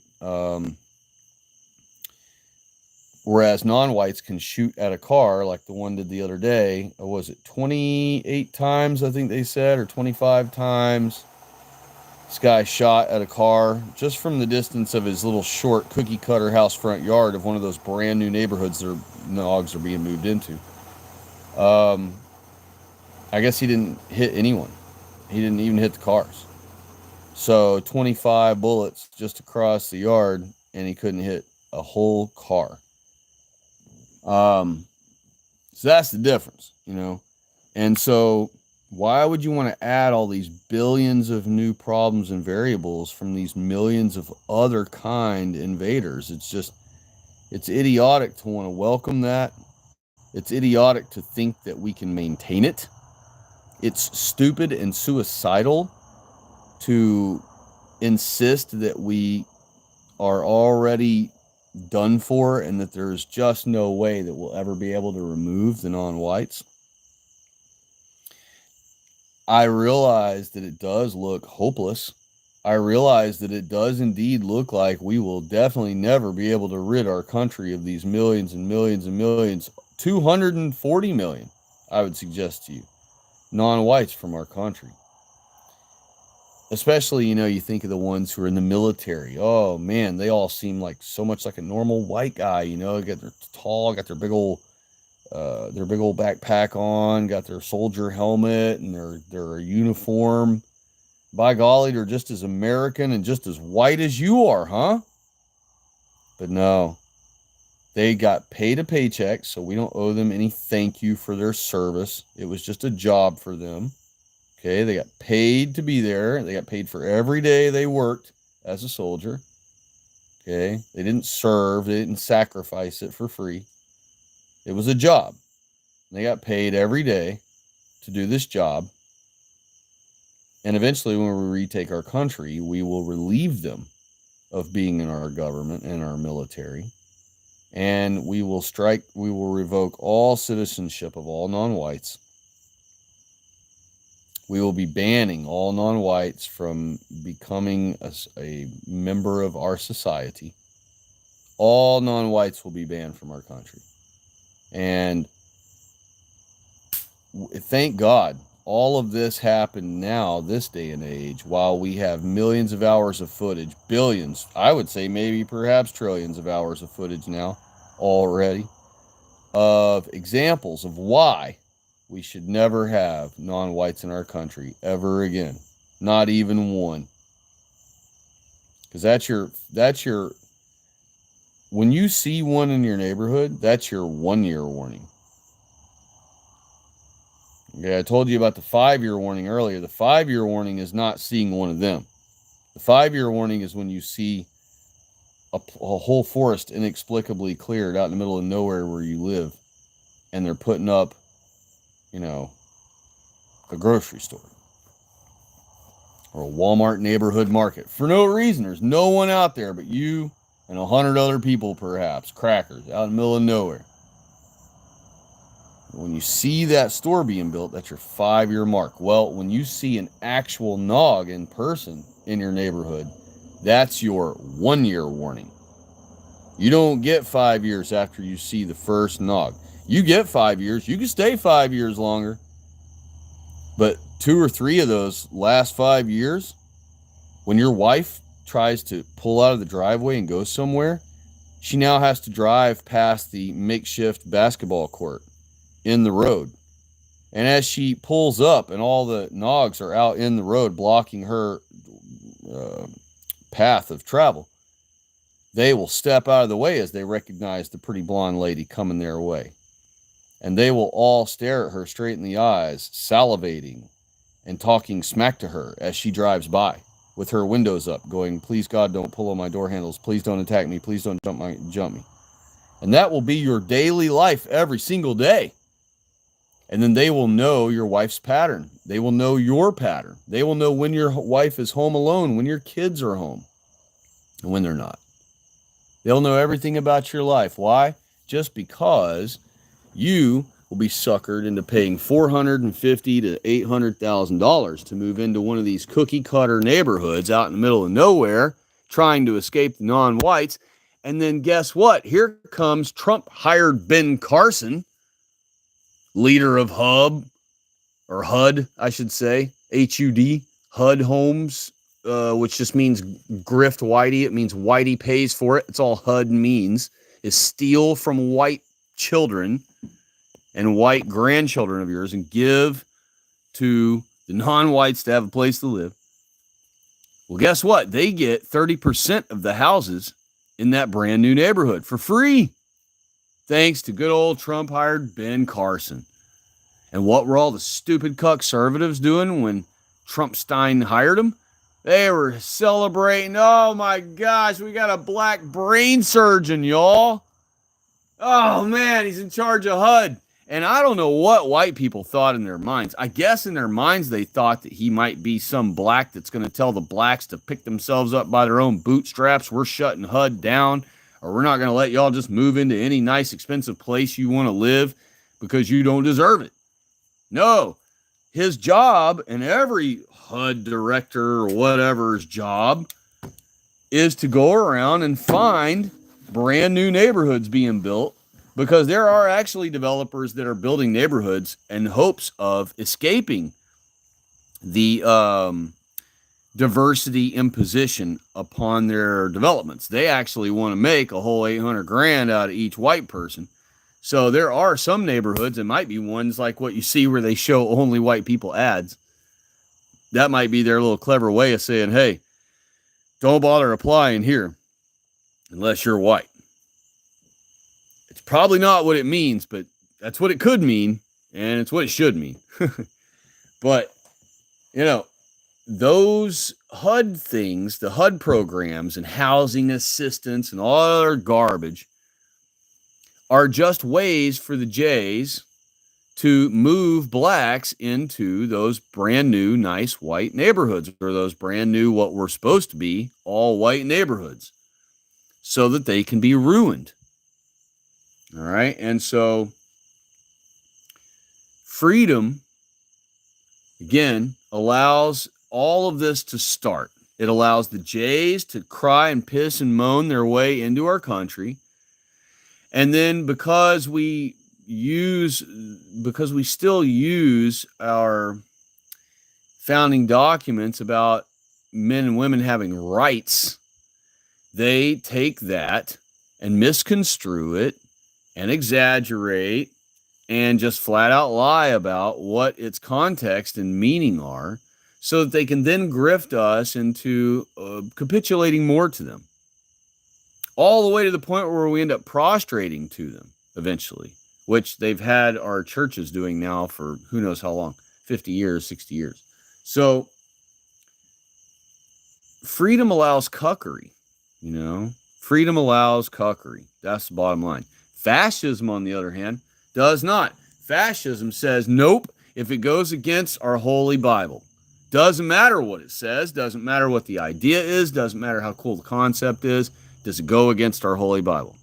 That's question number one. For anything that's ever proposed to our government or to our people in the public, or before an advertisement is aired on the news or aired on the airwaves or on a radio station or printed into a magazine, the very first question in fascism is it allowed by our God? Does this violate our God's law? And that's fascism. Stand by, I'm going to clear my throat.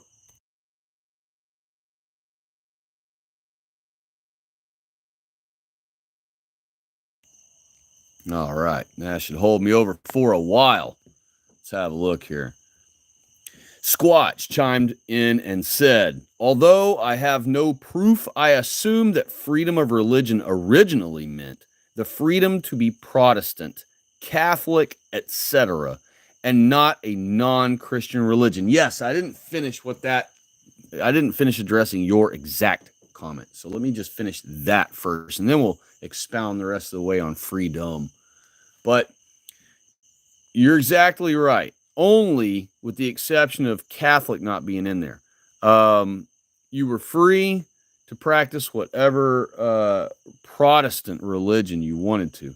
Basically, America was created to escape the Catholic Church. And so anyone coming here was not coming here to be a Catholic.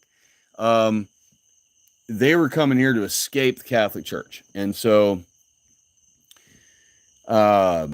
they would be, so our country was founded by Protestants for Protestantism.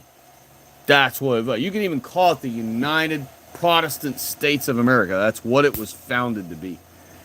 And so freedom of religion, what they meant was you could be a Millerite, you could be a Lutheran, you could be a Mormon, you could be a Pentecostal, you could be a Presbyterian, you could be a Baptist, you could be anything you wanted to be, as long you could be a Seventh-day Adventist, which is what I recommend all of you become. But, and this is coming from someone who is not one, I'm saying we all should become Seventh-day Adventists. I think we should just take over that church. It already has millions of our white people involved in it as members.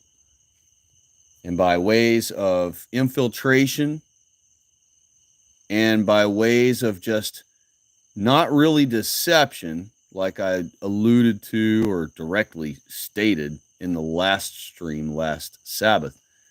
I didn't really mean when I was talking about deception, I didn't mean that you and I or our folks would use deception per se. But what I mean by it is we infiltrate the Seventh-day Adventist Church and then we just don't right away mention that we are pro-white and that we infiltrate the Seventh-day Adventist Church with the sole purpose of eliminating the non-whites from it. And I don't mean eliminating by fighting or death or war. I mean by running them out, driving them away. They will go away on their own. I promise you they will. As soon as we get a strong enough foothold in each little branch, in each, church all over the country, and then we start teaching the identity message. We start teaching that Adam means white man who can blush. All the non-whites in the room are going to immediately know that they cannot blush and they're not white. So they're going to know right away. They're going to start figuring out like, oh man, we are not part of the Adamites. Therefore, we're not part of the Israelites. Therefore, this whole book and this whole religion doesn't even apply to us. We need to go back to our voodoo or our Hindu or our whatever the Mexicans were doing, so that we're the primary feature and we're the star of our religious show,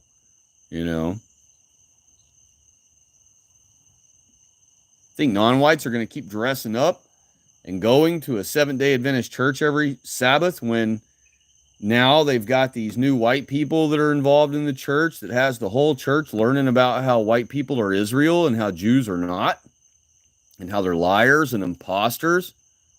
And all those non-whites know they were brought there by a Jewish organization that came and sought them out in their third world shithole country, in their little mud village, and said, hey, we're Jews. We care about you more than any white person ever would. We want to move you to a white country. Haven't you ever dreamed of going? Here's how to get there. Take this, have this. We'll see you on this day. We'll have a boat for you, a plane for you. We'll have tents set up along the way. All you have to do is make it from stop to stop to stop. The Jews did that, and they're going to know. They're going to be sitting there knowing that the Jews are who brought them here, and the whole reason they exist in our country is because of the Jews. All non-whites know that. From Mexicans to blacks to Indian dots to Puerto Ricans, they all know that the Jews are who are the only reason why they're even allowed on our soil. They're all taught over and over again that whiteys are a bunch of evil, racist bigots that don't want them in their country. So thank God for the Jews. That's the only reason they're allowed to be here, right? So now you come along and your peoples infiltrate the local Seventh-day Adventist church. And the whole idea is you never be combative with the leadership of the church if they're white. Okay, you're trying to befriend all of the white people of the church. Do favors for them. You know, if there's like if there's a group church congregation assisting party, you know, like we all are going to go over and help Fred from the congregation move his barn, you know. The county's taking over a whole chunk of his land for eminent domain to build a new neighborhood for a bunch of nogs. So they got to move his barn. So we need all hands on deck to come help old Fred, who's 80 years old, move his barn.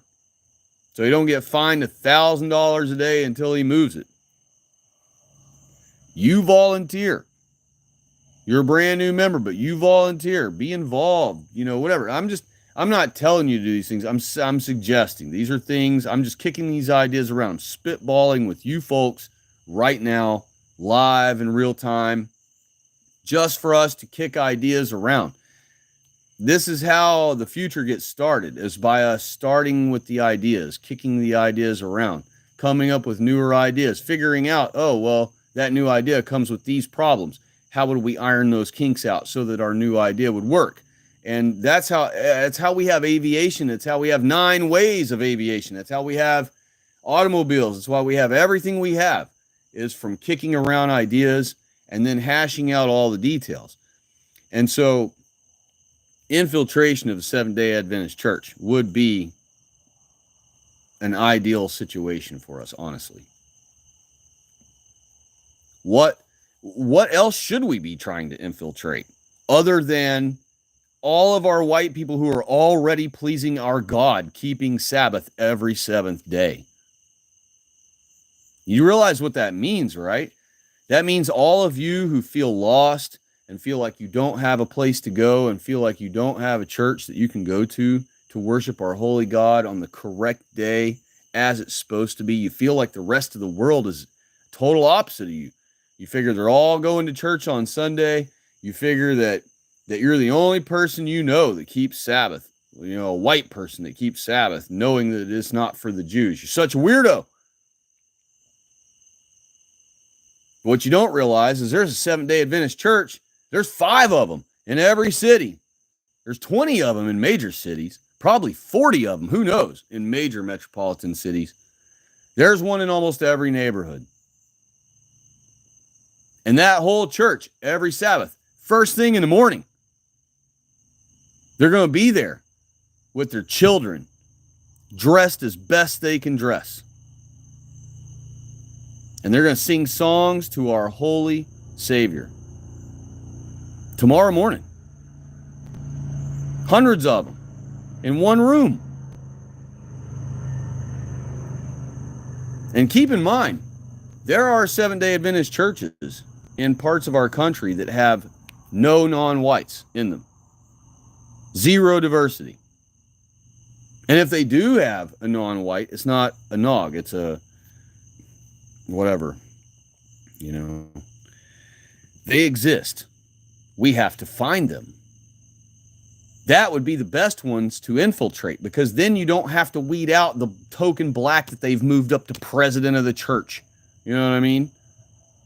You find one that's in an all-white area where the entire congregation just by default is white people. A little sleepy rural area that hasn't been infected yet, hasn't been invaded yet. And it just so happens there's nothing but white people out there, so the only people going to the Seventh-day Adventist church out there are white people. Well, that's the easiest, best, fastest way to take over the Seventh-day Adventist churches, through those all-white congregation SDA churches. It's pointless for us to try to take over Baptist church. It's pointless for us to take over the Lutheran church or the Catholic church for that matter. Sunday is the mark of the beast. It is a mark of the beast. Sun God Worship Day instead of, remember, Sunday has already been being kept by the Antichristers since way back, since Baal, since every villain in our Holy Bible back in the day that was worshipped, every false god that was ever propped up, they were worshipped on Sunday.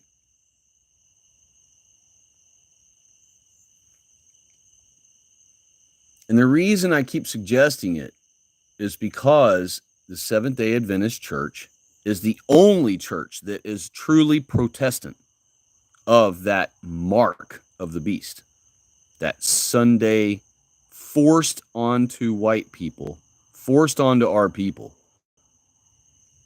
It took 1,260 officially, but they still, in small little places here and there, were still killing white people for up to like 1,500 years, who refused to quit honoring Sabbath. So imagine it took almost 2 millennia of murdering our people to finally make our people be cucked enough, and through enough generations of our people, that we finally are cucked into keeping the mark of the beast, Sun God Worship Day, that all the pagans always used. And all the non-whites, by the way. Any non-whites that had a structure of the days, like the Asians, they would hold their service on Sunday. Look up the ancient ones. And I know they don't do it in modern times. That's why I said look up the ancient ones and how they practiced. And we have reports of that in the Bible as well. So everybody who was pagan back in the day followed the sun god first day of the week. And only the Israelites honored the last day of the week, Sabbath. So here we have when the Reformation came, somehow, and I have no idea how, but somehow Martin Luther stayed cucked about Sunday worship. He protested everything about it. And I guarantee you one of his arguments of the 95, I read them years ago. It's been so long now I don't recall, but I guarantee you one of those, well, let me not say guarantee, but I am willing to bet, no, let me not gamble either. I imagine that one of the 95 arguments against dogma that he hammered onto that cathedral door on Reformation night, number one, was you force your congregation to disregard the holy Sabbath of the Holy Bible and instead demand that they honor on the pagan sun god worship day. I guarantee you, let me not keep using that word. I'm so used to using that word, but I'm almost certain that it'll be one of the 95 arguments. It'll probably be one of the first ones. So I have no idea why, knowing that, why he would have kept Sunday worship. I just can't wrap my mind around why. But thank God, one group of the people were like, wait a minute, no. The Bible says Sabbath over and over and over and over again, you know? And it only warns us to not keep the sun god day. It never tells us to keep it, and it always tells us not to keep it. What are we doing? Why? We need to be going back to Sabbath. And so they did. And look at them. They've been one of the most successful Protestant churches. I would say they're the most successful one other than the Mormons, you know. But the Mormons run such a tight ship, and so do Seventh-day Adventists. They're both such a tight ship that, you know, they have worked as a collective, you know, and they have built up quite a wealth for their churches. And that's where a lot of people disagree with the churches. I'm going to get back to the banning of things in a minute. I got off on this little tangent about SDA because I really want to keep pressing this to our people to kick the ideas around about. And this is one of our biggest ideas that could really help our people if we, you know, took over the SDA church. And it is the only church other than Christian Identity. Outside of Christian Identity, the only true church is the SDA church. That's bottom line. That's coming from a guy who every Sunday I was at a different denomination. I've been to Baptist churches a million times. My whole family were Baptist. And I've been to Assembly of God many thousands of times. I've been to Pentecostal churches many thousands of times. Been to Mormon churches many, many, many times. I was baptized in the Mormon church. And I'm grateful that I was. Regardless of what anybody thinks about the Mormon church or any of those other things, all the way to the level of priesthood when I was in, my firsthand experience was they are absolutely humble and sincere, the most humble and the most sincere American white people of any religion. And that includes the Seventh-day Adventists. That includes any other Protestant denomination. And it especially includes, especially including Catholics. So they are, and I know this firsthand, I observed it firsthand, they are the most humbled, the most sincere of all Christian people in America and overseas, period, dot.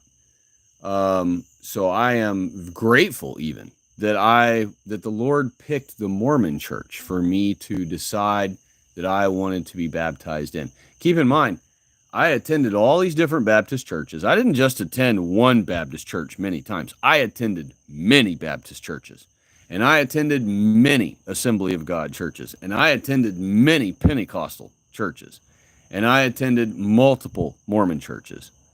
And I myself deduced, with my hyper awareness of well-being, for self-well-being, I determined that the Mormon church was the most humble and the most sincere out of all the churches. And so I chose the Mormon church to be baptized in as a mature and responsible adolescent. And so to this day, I do not doubt that, or I do not, I don't wish I had done anything different. I don't wish that I had been baptized in any other church. I am still to this day extremely satisfied, and I'm not a Mormon. I'm sitting here telling you this as an ex-Mormon, that I am grateful to God that he gave me the discernment to pick out of all the churches I attended and all the denominations that I experienced, that I still chose the Mormon church to be baptized in.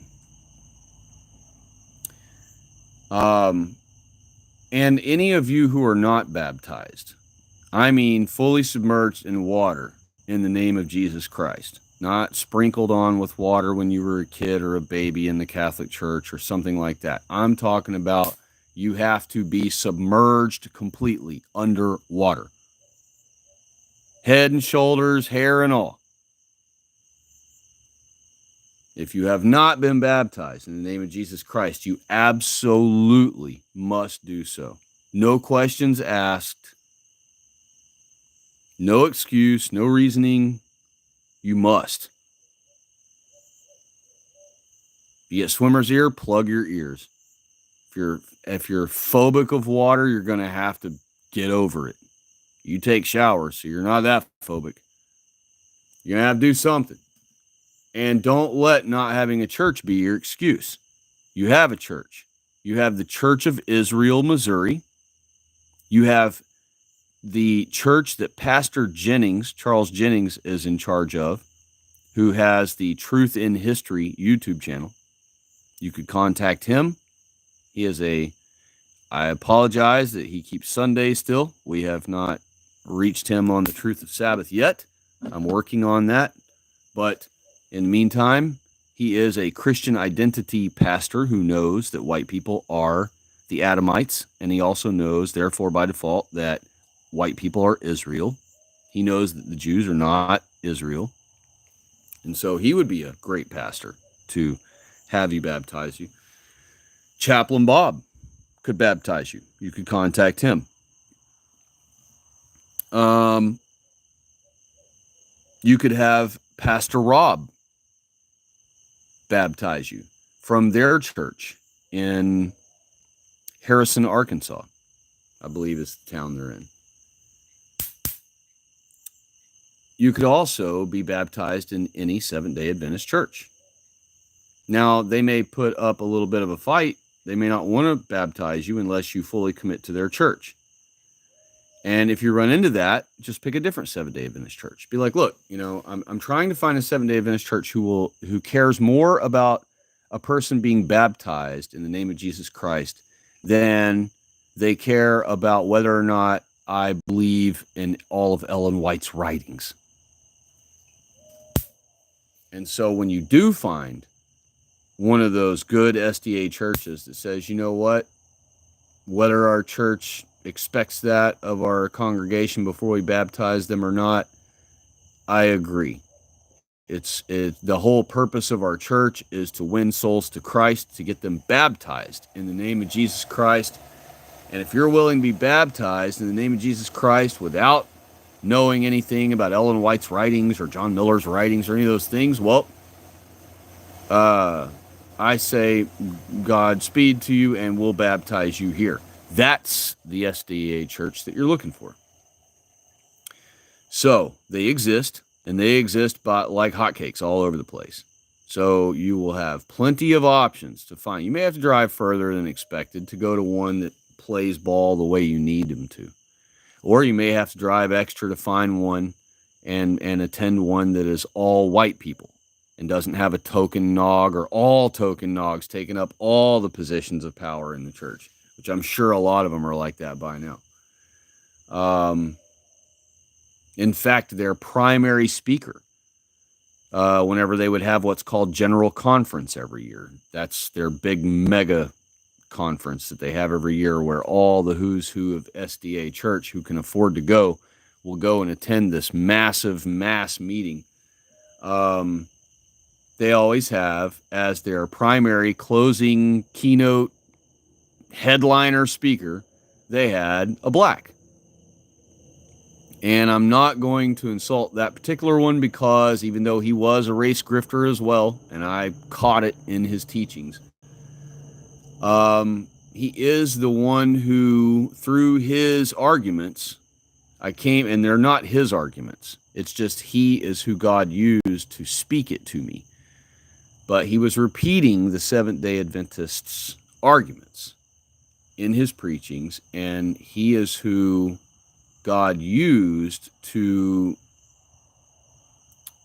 force me to have the epiphany of Sabbath.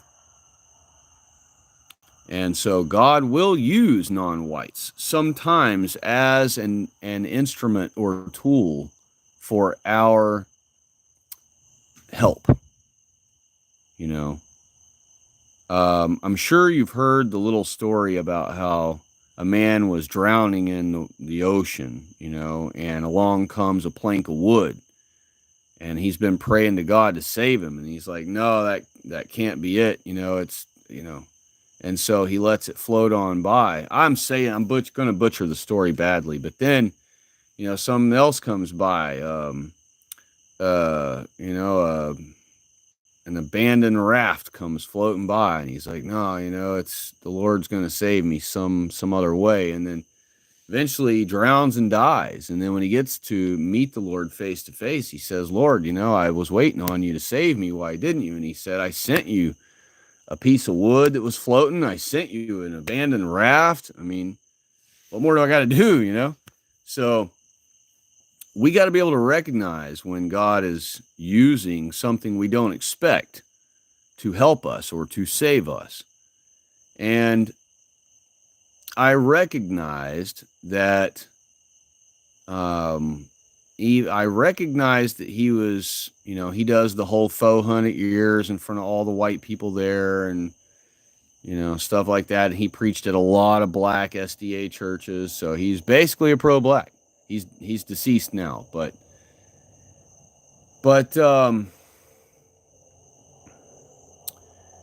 even though he was race grifting, and I figured that out, and I could detect it, his argument, they are not his arguments. They are the Seventh-day Adventist Church's arguments. But I liked his style. I had to work around blacks for a long time, off and on, in my youth and through my young adulthood. And so I am well versed with blacks, more so than most any white person you'll ever know. I mean, you would have to know an extreme wigger. And I would even know much more than that stupid wigger would, honestly, because I know things about blacks that wiggers wouldn't know, like, old music of theirs and old customs and things. Wiggers are only interested in impressing the modern thug, So I know things. I know church hymns and all kinds of things from blacks that wiggers wouldn't even know. And it's because I spent so much time around them back when I was a little bit younger. And in those years of being around them, I learned, that they hate us, and that we're, I learned all the things, the we was, and that they hate our guts, and that they know the Jays brought them here, but they blame us instead of the Jays because they don't envy Jays, they envy us. And they don't want Jewish women, they want white women, and so they have to grift us, not the Jays. And once I figured all those things out, I then stumbled across this black pastor, and it wasn't his arguments. Okay, you can listen to thousands of white men from the SDA church who give sermons on YouTube who preach all the exact same stuff. But I was at the time in my life, way back then, when I still was cucked into thinking that we could. I didn't know the genetic differences yet, even though they were obvious in my face. It's not that I didn't know them; I was denying them. I was still in denial. And the bottom line is, I was still cucked in some ways back then, and so I started listening, to the arguments that he would speak, because he was more entertaining to listen to, quite frankly, than some of the white men. The white men were serious and humble, and that's how it should be, and reverent. And back then I was used to loud and rowdiness, and how I was used to being around blacks. And so I don't want to say I preferred that way, but it was easier to keep my attention, because I would listen to sermons he would do at black SDA churches, and black churches are absolutely rowdy. So, and I knew when I was watching them that I was watching those to learn about what they say about us white people in their churches, what they teach themselves about themselves. I was basically trying to learn about the wee-wuzzing going on in the churches back then. And so in watching this guy, though, I started hearing the Seventh-day Adventist arguments, and I could not defeat them. I immediately knew that they were not defeatable. I knew they were in our Holy Bible. I knew they were written in plain words, plain as day. I knew that all godly men kept those days, the Sabbath, and honored the Sabbath instead of the other days. And so, and I knew there was no godly man in the entire Bible that was any exception to that rule, except for when we were failing God. And like how Aaron failed him when Moses was up on Mount Sinai, and different things like that. Different times, I should say, like that. So I was really watching the black churches back then to learn the anti-whiteism they were teaching. But in doing so, I stumbled across this particular black pastor who was an SDA pastor. And I was blown away by the obvious elephant in the room of Sabbath. I just couldn't, I'm like, gosh, how did I not comprehend this all this time? How did I just keep how did I just keep ignoring this obvious truth? And so,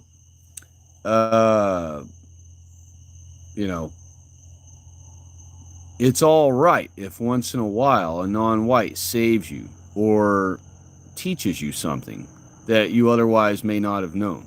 It doesn't mean that non-whites are smarter than you and therefore had to teach you that thing. And it doesn't mean that non-whites are better than you and therefore they had to teach you something that's important.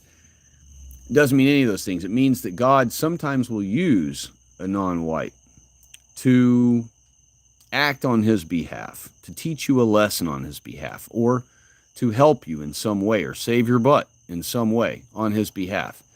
You may be in an accident one day, and God uses a non-white to pull you out. Does that mean you owe all of his race gratitude from now on?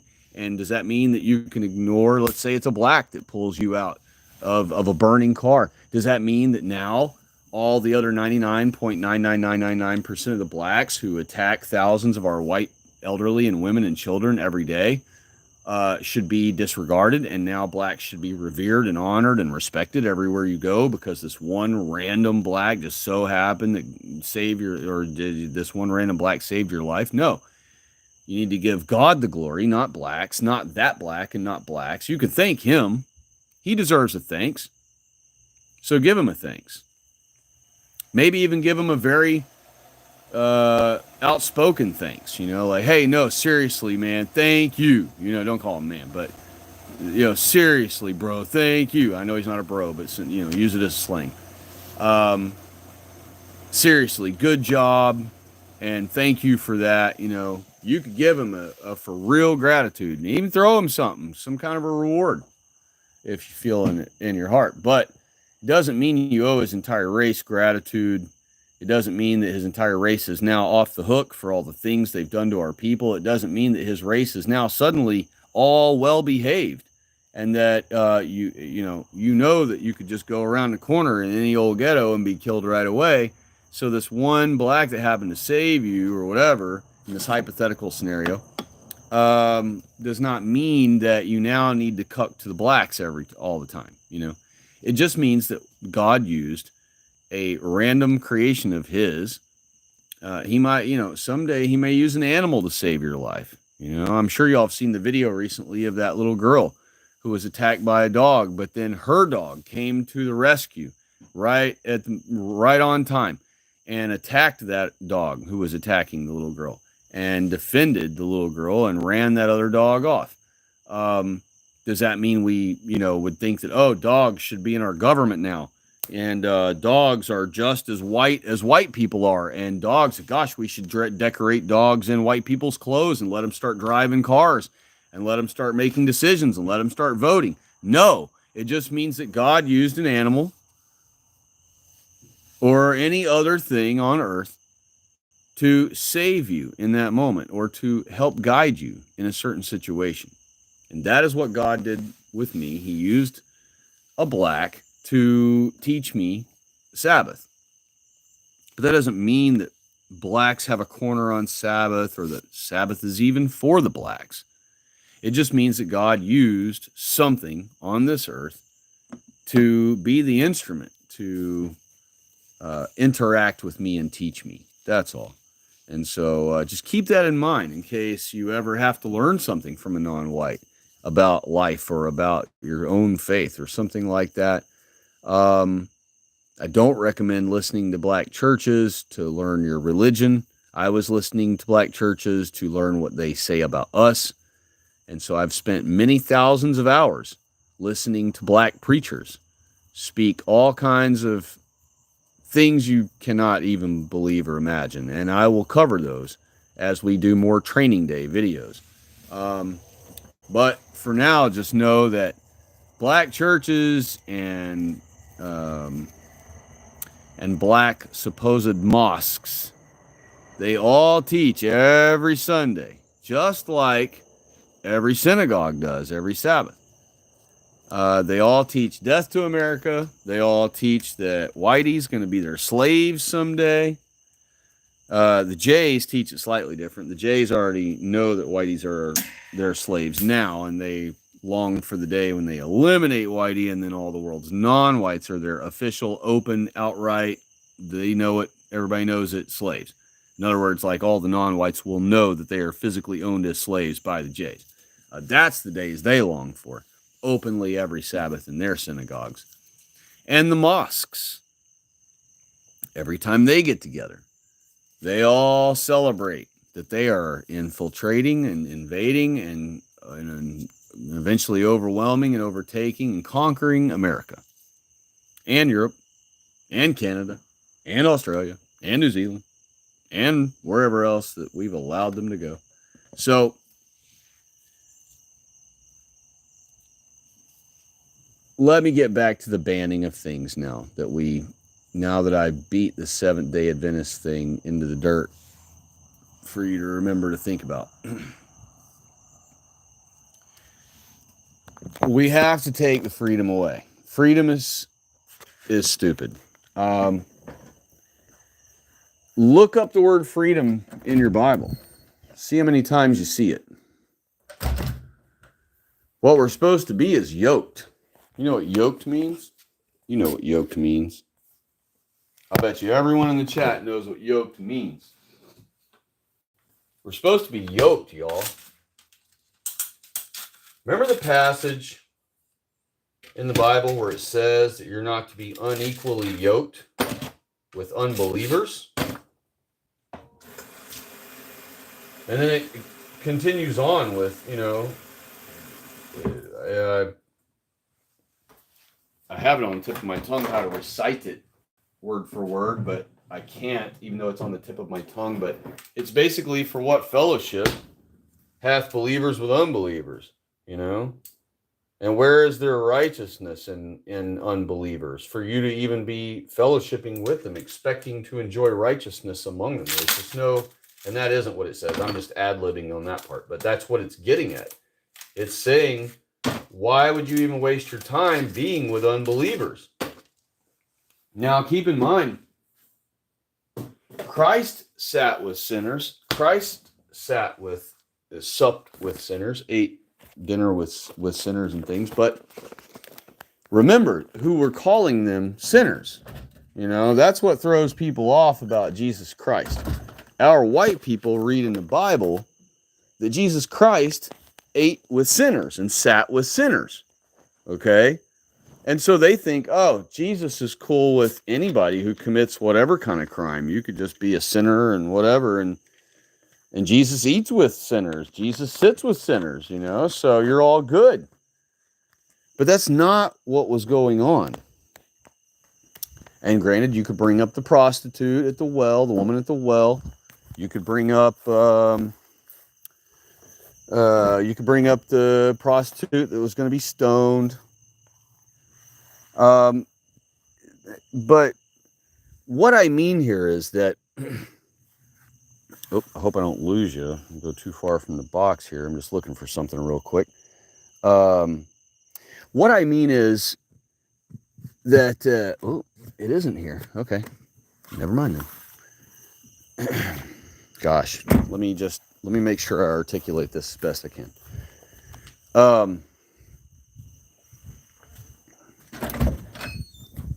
Sorry, my mind's getting distracted here because I was looking for something. I misplaced my drinks. I went and bought at the store, and I thought I knew where I put them, but I didn't. I hid them from myself. Here we go. Jesus, when he's being accused of sitting with sinners and eating with sinners, you have to keep in mind who made that accusation. Okay? Who's calling one of our people a sinner that Christ is sitting with? The yiddy diddlers. Well, everybody's a sinner to the yiddy diddlers. All of our people are sinners to the yiddy diddlers. And anybody who was willing to sit and listen to Jesus Christ instead of obeying the J's, telling everyone not to listen to Christ, was obviously going to be called a sinner. Okay, so Jesus was not going around just hanging out with wiggers and hanging out with, emo, hate daddy rockers all day.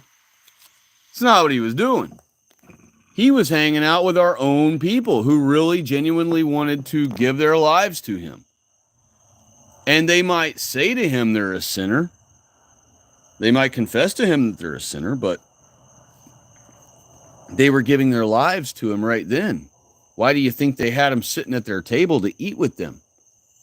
Therefore, Christ was accused of supping with sinners.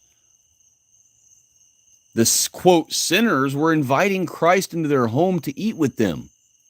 That's not what a real sinner does.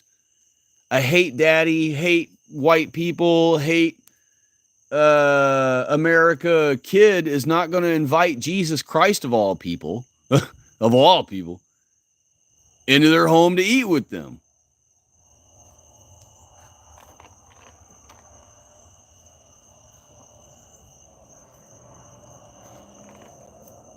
So when you see that thing where Jesus is accused of supping with sinners, just know that he's being accused of supping with sinners by Jays.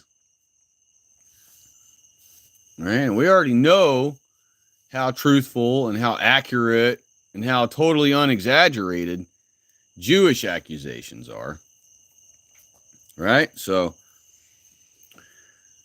but this freedom thing, basically it leaves too many windows open. All right. It leaves all these windows open for mosquitoes to come in and devour you. And fascism keeps all the windows closed. All right. There's no freedom. But there's still freedom. It's just not the freedom that you're thinking of. It's true freedom. It's white people freedom, where our women are free to roam our country, because if any white guy attacks her or rapes her, that guy knows that he'll be put to death. And so we'll still have guys that rape women anyway.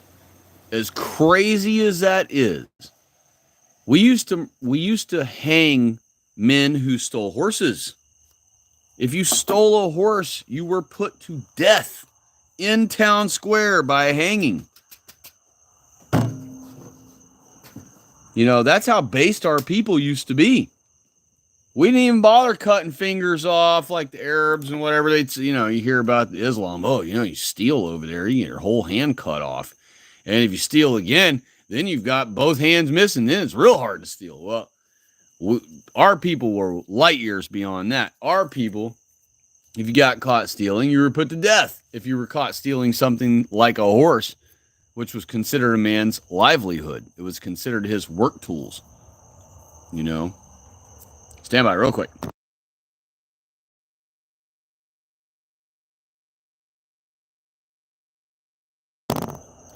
Clearing up pretty good here.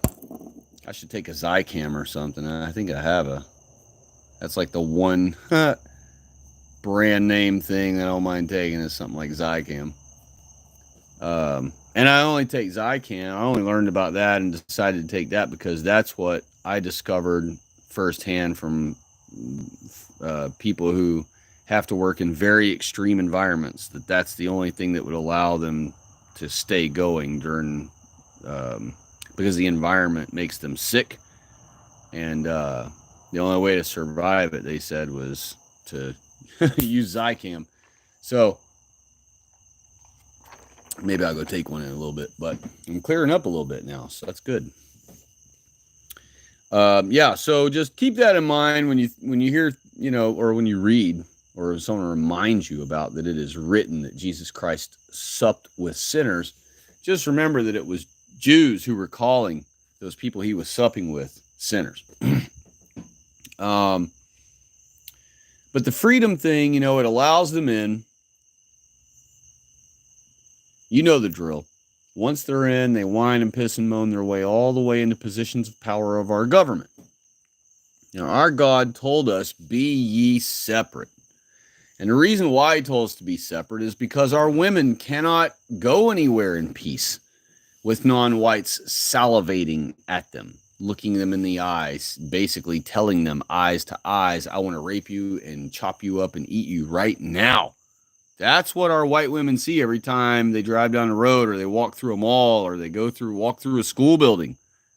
When your little white girl is walking through her school, every non-white is towering over her, looking down at her, staring her straight back in her eyes, telling her, I want to rape and kill you right now, little white girl. They're telling her that with their eyes, and sometimes they tell them that with their mouth.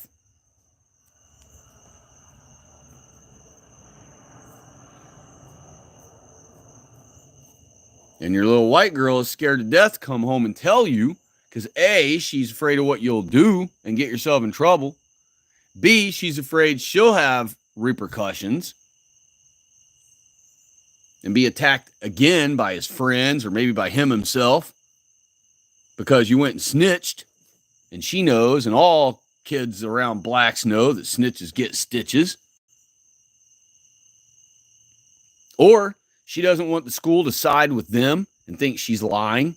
She knows that, just based, our kids aren't stupid. They see what's going on. They're just afraid to notice it. But deep down, subconsciously, she knows that the school will side with the blacks just to protect their own school from being sued, if not for any other reason. But also because being anti-white is, popular. Stand by. All right. Had to cough real quick. So, what incentive does she have to come home and even tell you about it? Instead, she has to keep it inside and be afraid, and maybe confide in a friend or two who can do nothing to help.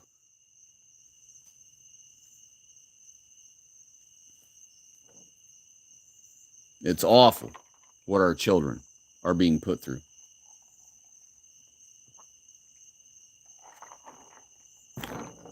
It's utterly despicable. It's shameful. I'll tell you right now, if George Washington or Benjamin Franklin or any of those founding fathers of our country suddenly appeared on our soil today and saw us having blacks in our government, having blacks as judges in our courtrooms, having blacks as police arresting our white people, having, and I just keep saying blacks over and over again because that's what the theme is now, is to make everything blacks. So that's why I'm using blacks. Turning Minnesota to a caliphate of Muslims. Having, I'm telling you, they'd line every white person up who was complicit. Not only complicit, but any white person who wasn't against it. They would line them up. I'm telling you right now. You folks in the chat and I would be some of the only white people spared. They would hang almost every white person in our country for tolerating. Tolerance means surviving something that's bad for you. That's what tolerance is. If you have a tolerance built up for something, that means you have a tolerance built up to a poison. If you're tolerant of alcohol, you got your tolerance up. You can drink a lot of alcohol, which is poison, without dying or without doing something stupid or hurting yourself. If you have a high tolerance for non-whites, you have what you would expect to be this mental level of status in your mind where you can put up with madness and nonsense and chaos and murder and destruction and idiocy and childishness for prolonged periods without exploding into a falling down moment, without doing the white man version of chimping out.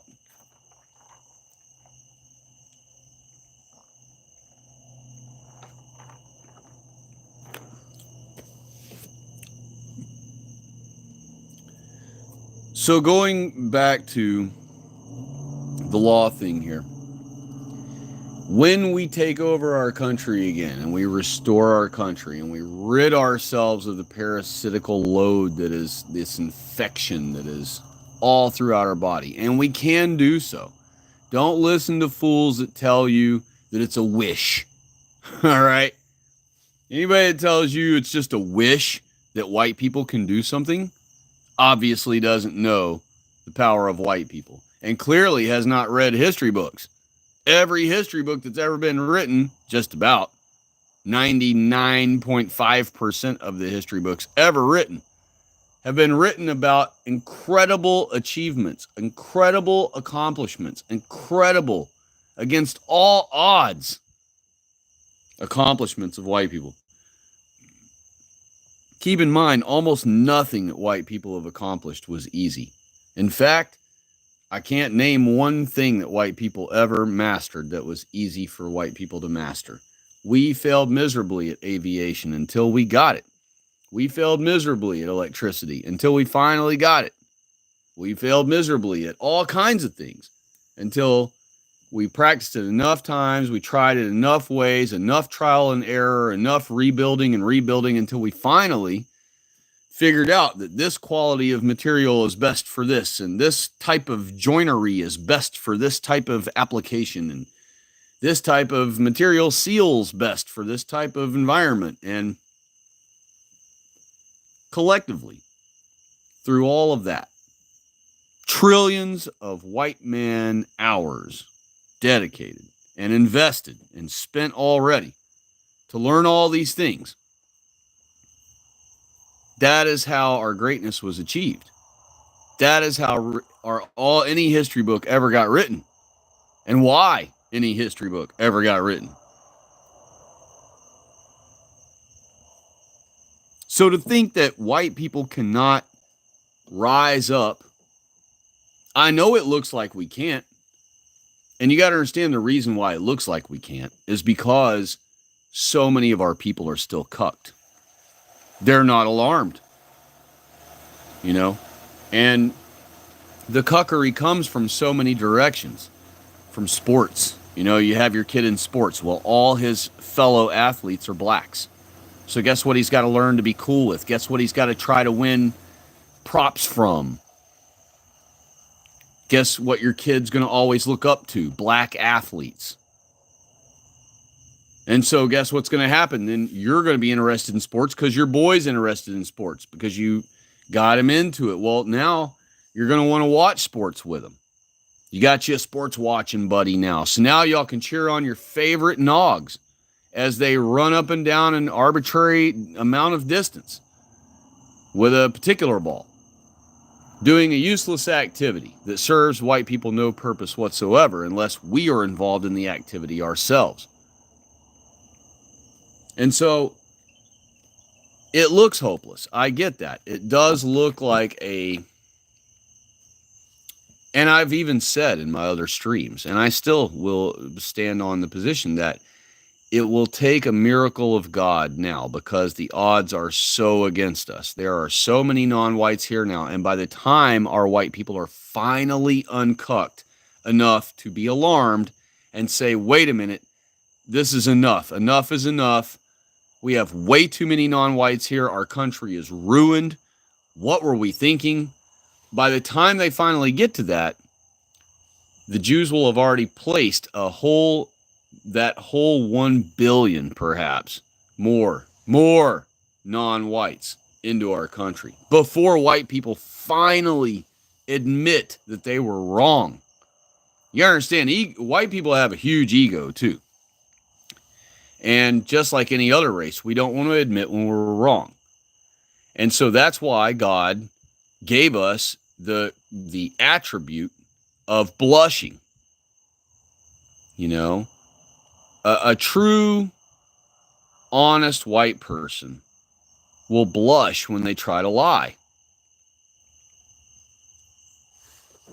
You know, the Pinocchio story is that your nose grows longer, but that's for a Jew. They don't blush. White people blush. We don't need our nose to grow. We blush. And so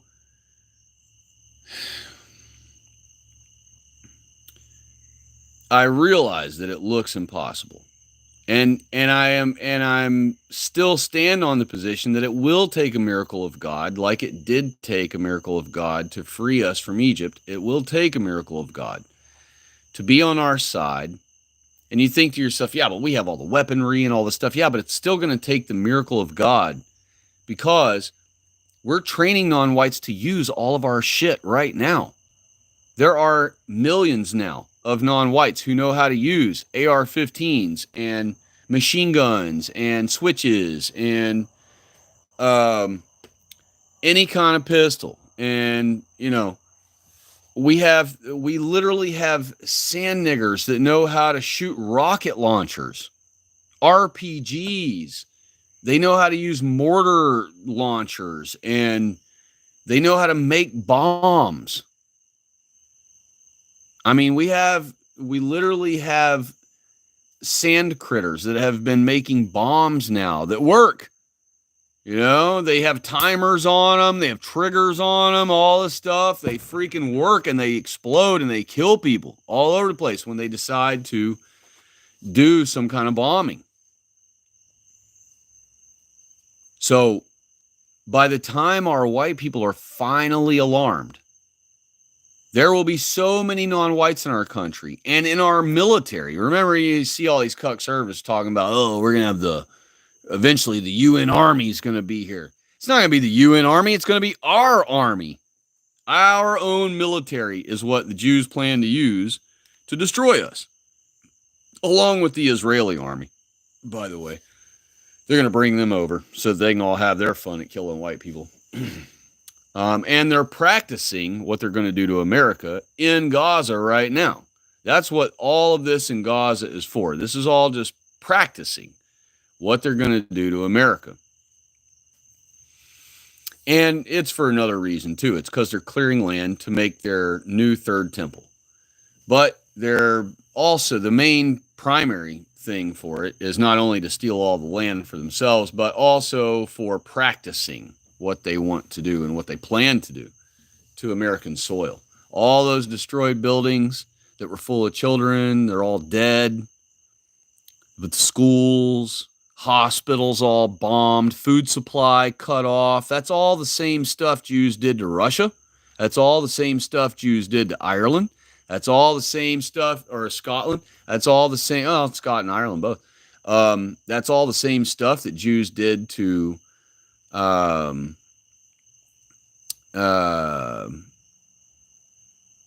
somewhere else. And now Palestine for the last 80 years. And they're going to do it to us soon. America is their ultimate goal to do it to. So everything they're doing right now, just know that that's going to be our hospital. It's going to be your school that your kid goes to that gets bombed by one of our F-35s or F-whatevers. And so keep that in mind, that Everything you see, all the destruction you see over there, where everything is completely in rubble, that's what they plan on your neighborhood and your kids' school and your business that you work at and your uh, houses of your area that you live in. That's what they plan on all of it looking like. Let me get in the chat here real quick, and then I'll get back to freedom and why it's stupid. Vlad, the kebabber is here, y'all. Say hello, everybody. Hello, Vlad. God bless you, sir. Happy Sabbath. I hope you're still tuned in so that you caught my hello to you live. And he said, "What's up? It's been a while. I thought you quit streaming or something." Well, I had. I had quit streaming, and I apologize for that. I've had a lot of things going on in life, and the streams were also kind of infiltrated a little bit. We weren't really getting trolled necessarily. The chat seemed to be legit as far as comments went, but I knew that the ratio of non-whites that were attending the chat was actually higher than the whites. And so, and it still may be like that tonight.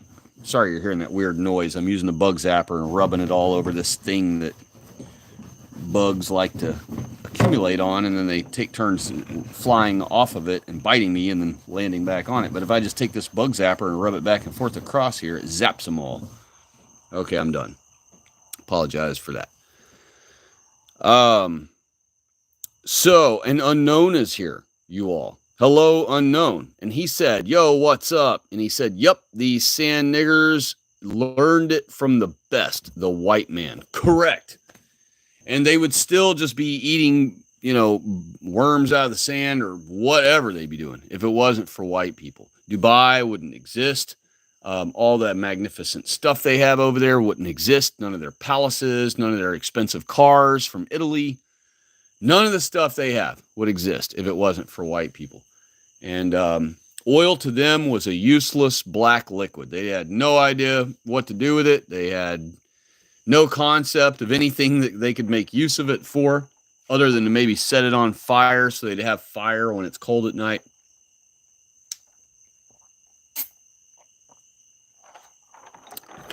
They had no concept of, we can use this as lubrication to reduce friction between things that we're using for like mechanisms we build. No, they didn't have any mechanisms that required any kind of lubrication.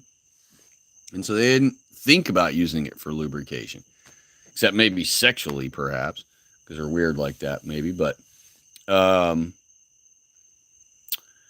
yeah, so, the goat bangers would have never had anything if it wasn't for us. The Jays would have absolutely nothing. I have to, every time I hear the words Israeli intelligence, I can't help but my eyes just roll into the back of my head, and you see all these conservatives. They're always talking about how the Israeli army is like the smartest and best and most badass army in the world. And I'm like, you cucked idiots.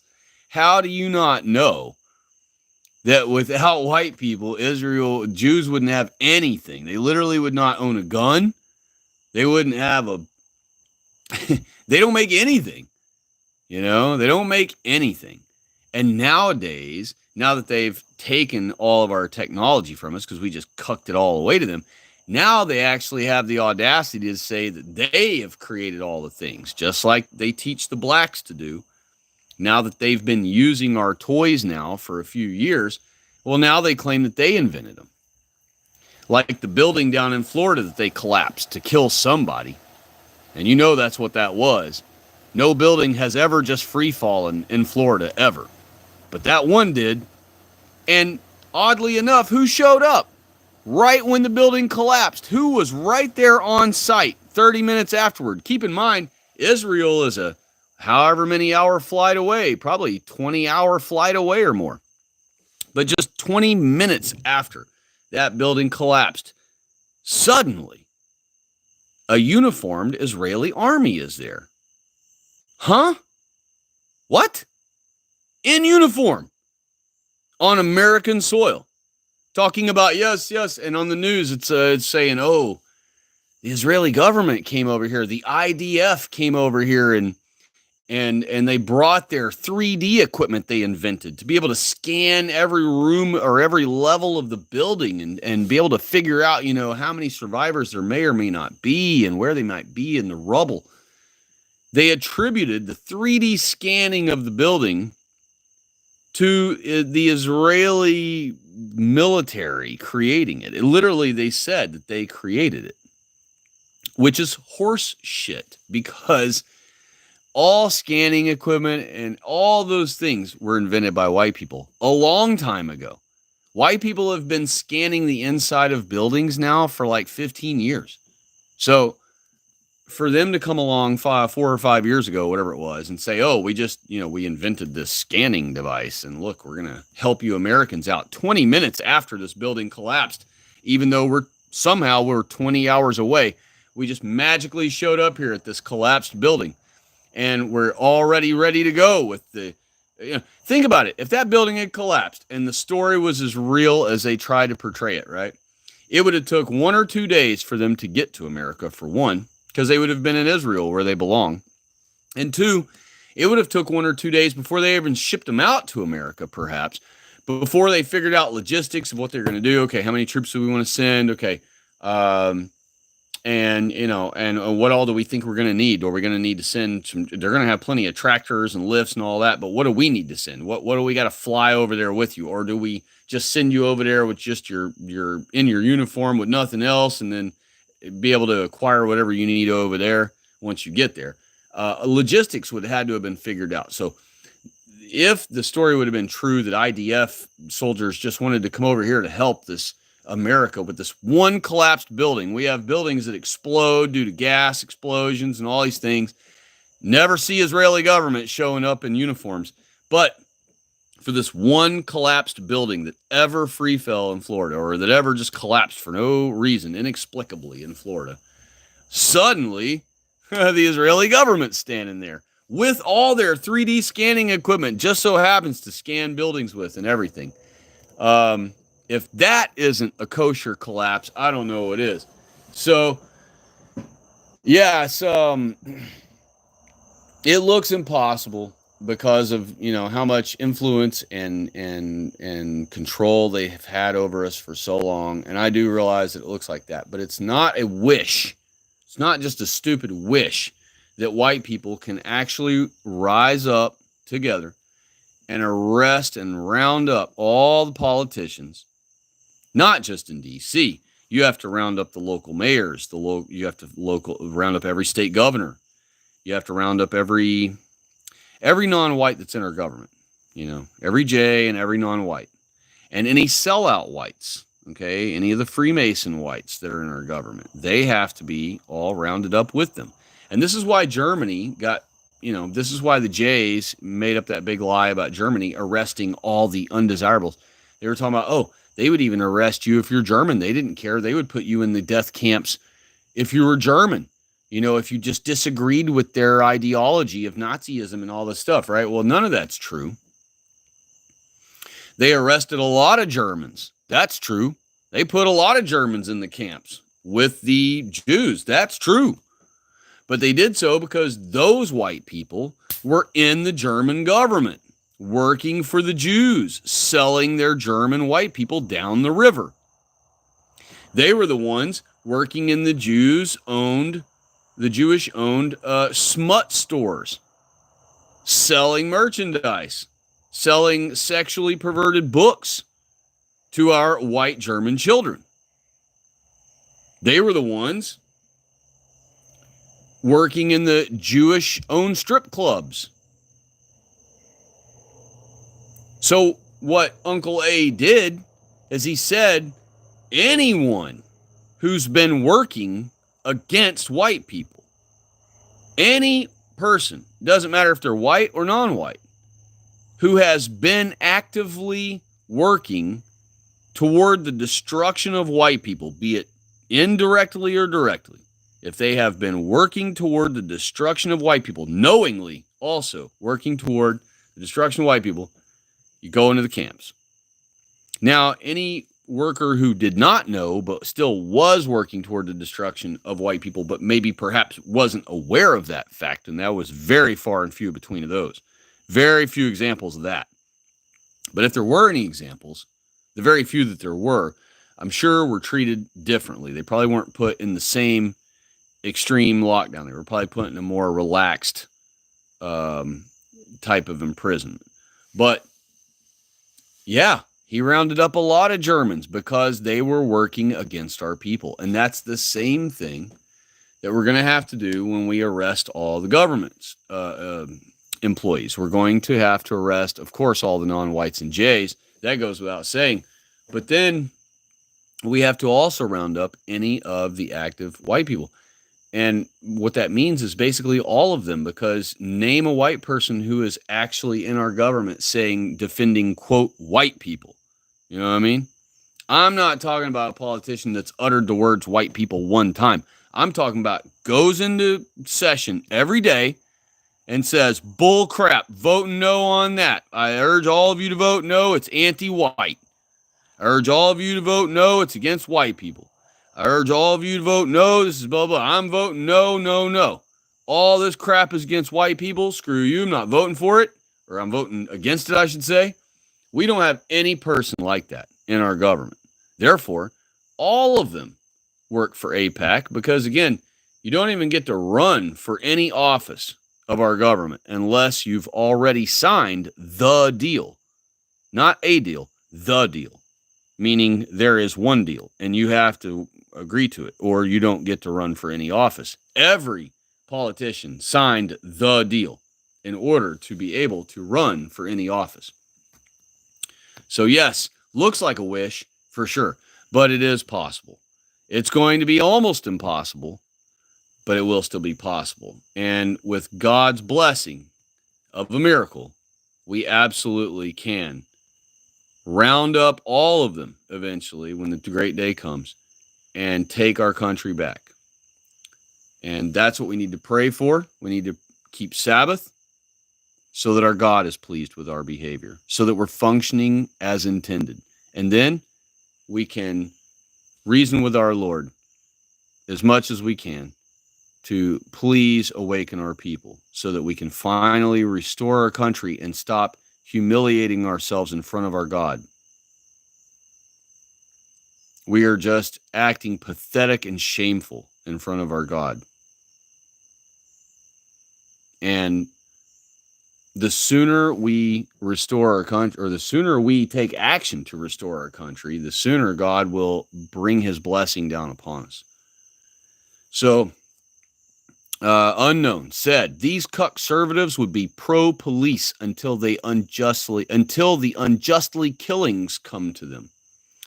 Yes, back the blue until they come for you. I believe that's the way they say it. Or until it happens to you, or whatever they say. But true, they are minions of the Jews, just like the blacks are, just like all the non-whites are. Cops are really pretty much minions of the Jews, just like non-whites are, only they are this other opposite, supposed opposite version, where they're the ones who are supposed to be pretending to uphold whitey society, and maintain our norms. When in fact, and I think a lot of police still would, it's just that cops now they're kind of over their job. They're like, heck with it, If we keep arresting this nog, he's got 130 felonies. And they're going to release him. As soon as we arrest him, he's already talking smack to me in the car. He's making fun of me the whole way to the jail, talking about, bitch, I'll be out tomorrow. I'll be hunting you down. How many cops you ever going to have when that's what they get all day long? They wreck 3 cars. They put a bunch of people at risk to chase this idiot down. They finally catch the worthless nog. They put him in jail, and they know he's going to be released the next day. And so does the worthless nog. And the nog taunts him all the way to the jail. Who would be a police officer? Who would be a freaking cop? I know I wouldn't. But guess what? We got to have them. Or we don't have any law and structure or an order. That means the nogs could just start roaming freely and killing everyone they want. With any resistance.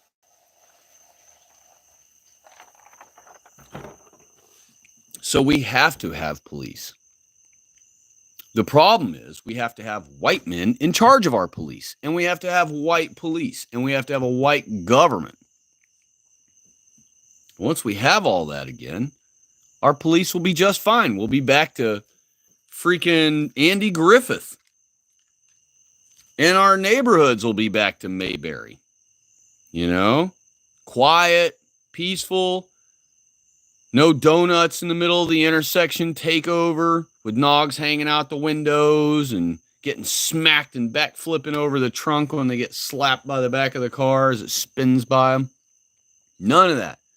No Mexican music blaring through the freaking neighborhood. No mosque freaking blaring their stupid prayer music 5 times a day like they do in Europe in tiny little quaint, sleepy European towns.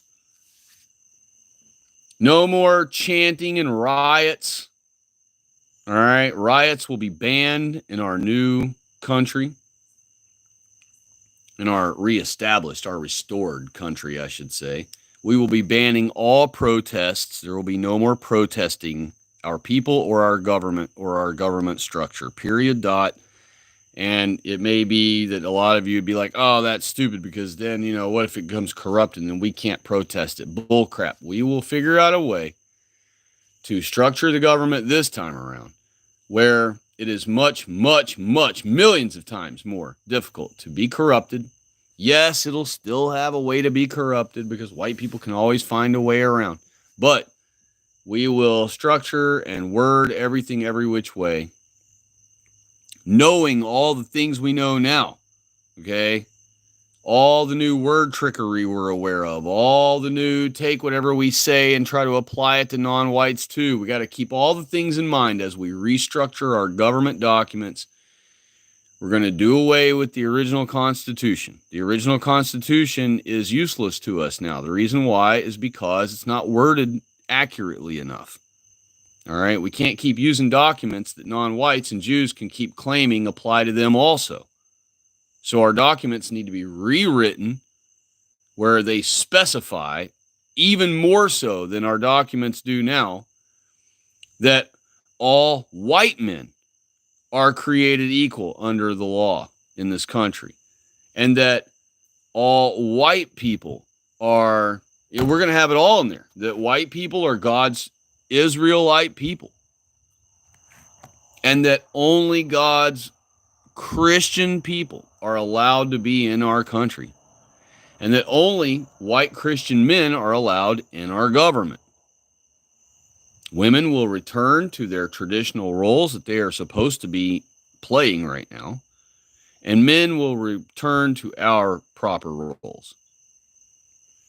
We will also ban any type of, let me get back to the banning of protests here real quick, just to elaborate on that. We will ban protesting because that is a Jewish infiltration method. All right, white people rarely have to protest things. When we were going through the Great Depression, we didn't even protest our government. And the Jews were already in control by then, causing our depression. They tried to kill us using the Great Depression and the World War at the same time. They hoped the combination of the two would cause us to be weakened so much that our numbers would just crumble to nothing. So many things have to be banned. We will be banning churches from doing missions to non-white countries. Okay, we will ban tourism to non-white countries. You will not be touring to Cancun or wherever, unless we take it over. Okay, but if we don't take the place over, which we're not going to be in the business of doing, because 100% of our military is going to be put along the border of our main landmass. Screw Hawaii. The non-whites can have that turd. I could care less about the tippy top of some volcanoes out in the middle of the ocean. And I don't care how pretty it is or anything else. It's theirs. They can have it. But we're going to have troops all the way around the main landmass of America. And we will have a much thinner troop brigade bordering Alaska or guarding Alaska Probably not all the way around it though, because non-whites are never going to do the preparation and have the discipline to trek an Arctic world to infiltrate us. So we would only need to guard a little bit of Alaska, But yeah, our troops will be surrounding the edge borders of the mainland, all the way around the entire country, all the way across the north where Canada butts up to us, all the way down both sides, and all the way across the bottom. That's where 100% of our U.S. troops and our National Guard and our Air Force and our Navy, they're all going to be.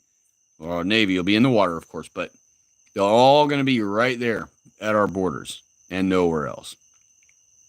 If we decide we want to take somebody's oil or whatever, then fine. We'll have some troops over in some other country taking over some regions so we have their oil. I think we should perhaps take over the Middle East and push all the Arabs to an inhospitable part of the desert, even further more so than where they live now. Take the oil reserves back. We're the ones that drilled them in the first place. You think Arabs drilled those holes, 30,000 feet into this dirt and hoe? They don't even have equipment to do any such thing until white men invented the equipment and started using it over there.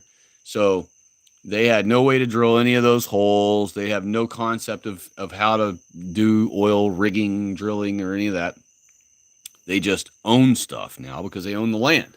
So they have money to pay white people to come build an oil well on their land, another one, but they ain't going to go out there and build it because they don't know how. So, bottom line is, all of the oil wells in the Middle East belong to white people by default, where they wouldn't exist as oil wells had white people not come there and built them. So yeah, we may have some troops in the Middle East guarding our oil wells once we take our country back and take Europe back. Europe's even in for a tougher challenge though, because they are disarmed already. So Europe is going to have a much perhaps heftier challenge on their hands. But granted, Europe is still like 70-something% white, which is incredible. Oh my gosh, if we were still 70% white in America, you would feel like you could live your whole life and never see a non-white. You would go months at a time without ever seeing one, or at least weeks without ever seeing one. And when you finally did see one, you'd probably only see one, or you'd see one family in a restaurant somewhere. But that would be it. That's the effect of even being as low as the 70s percentile in America would change America back to for you. Instead, white people are like 45% of the population now. And so that is why you see this multi-culti third world hellhole that you experience with your eyes every time you leave your house. Let's see what everyone has said. Unknown said also, he chimed in again, and he said, by these nose-controlled police departments. Okay, yeah, he was finishing up what he had said before. Electrifying. CT is here. God bless you and happy Sabbath if you're still here. I hope you are and got to hear me tell you so.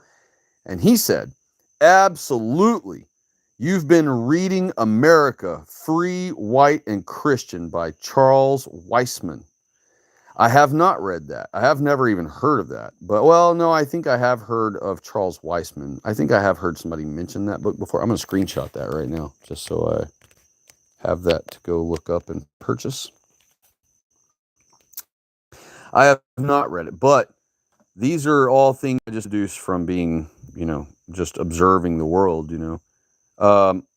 Electrifying CT also said, they wouldn't have land without whites either. I agree.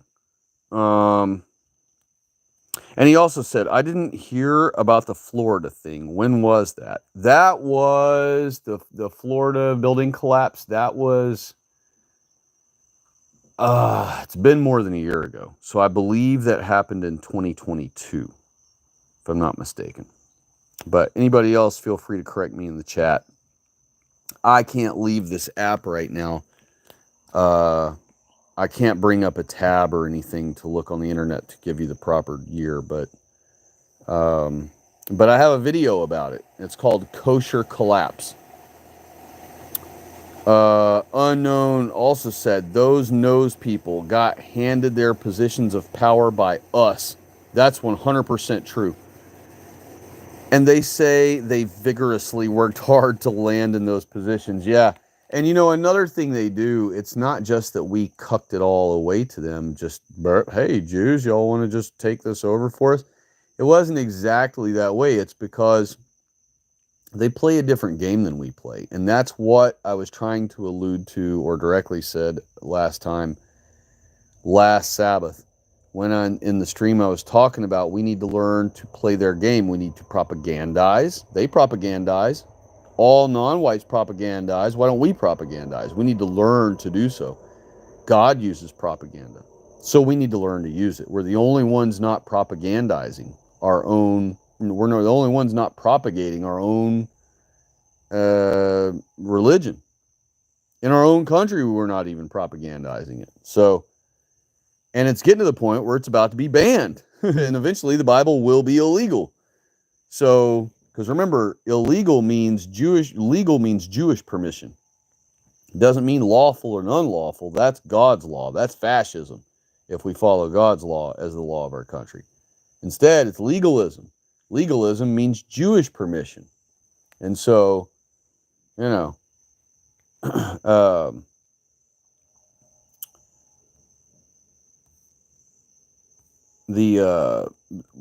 way they play is they use deception and propaganda. We need to learn to use propaganda, and we also need to learn to use, and I don't want to use the word deception here, but we need to learn to be more manipulative with our people. Okay? You don't have to deceive them per se, but we need to learn to manipulate our people, not just influence them. We need to actually manipulate. And I have examples of how we could do that, indirectly and directly, online and in person. But just to give you a couple of quickies, one online you can do is anytime you see a black in an advertisement in YouTube Shorts, give it a thumbs down. Doesn't matter what they're doing. As soon as you instantly see a black on an ad in a YouTube short, give it a dislike. Keep in mind, even though they have it hidden from us, YouTube monitors the dislikes still. And they also, their algorithm still operates based on the likes and dislikes. And that's why they get so pissed when you still use the dislike, because it still fiddles with their algorithm.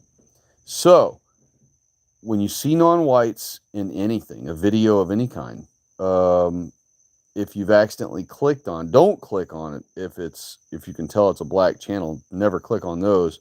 You don't want to give them views unless you're in the mode of investigation where you're trying to learn things they say bad about whitey. When you're clicking on that, there's really no way around it at that point. You got to give them a view in order to see what the heck they're talking about. But when you're just scrolling along, or you're on YouTube Shorts and you see them being pushed in your face, shoved down your throat like every day, always give it a dislike. Okay? And then especially anytime you see a white woman with a black, always a dislike, of course, instantly. When you see white people like if you stumble across police chase video, right? And the guy ends up being white, you might have had your like button clicked because you expected it to be a nog, but when suddenly the guy gets out and it's a dang white guy, most white people are like, I don't care. He just did all that and put all those people at risk being killed. I'm glad they got him, so I'm giving it the like. Well, take the like away, okay? That's having tribal patience for our people. Take that like away. You think a black is going to like a video where the cops chase down a black and finally catch him? They're not going to like it. They're not going to give it a like. Why? Because they have tribal empathy and tribal sympathy. They're going to side with their own kind, whether their kind's in the wrong or not. Okay, so since you weren't there to like stop the guy from committing the crime. And now it's just a thing that happened and it's on YouTube. Don't bolster it by giving it a like, even though you're glad a criminal was caught. It's not about the fact that I'm not telling you to not care that whites commit crime. I'm telling you that there is an algorithm and you're aware of it. And if we dislike everything that's shown that has blacks in it, and we like everything white that pops up, the algorithm will favor that. And then over time, if more and more of you have that same kind of algorithm going for you all, the AI involved with YouTube will start thinking, man, maybe there's more people I should, recommend some of this stuff to. And next thing you know, we're in the recommended section. So that's how we grow ourselves on YouTube, reaching more and more souls. That's one of the good, clever ways or good functional ways that works. But this whole thing about, it's kind of like a look the other way thing. You got to look out for your own now. All right. There's no more of this individual whites where we, it's when we've been bitching about individualism for many years now.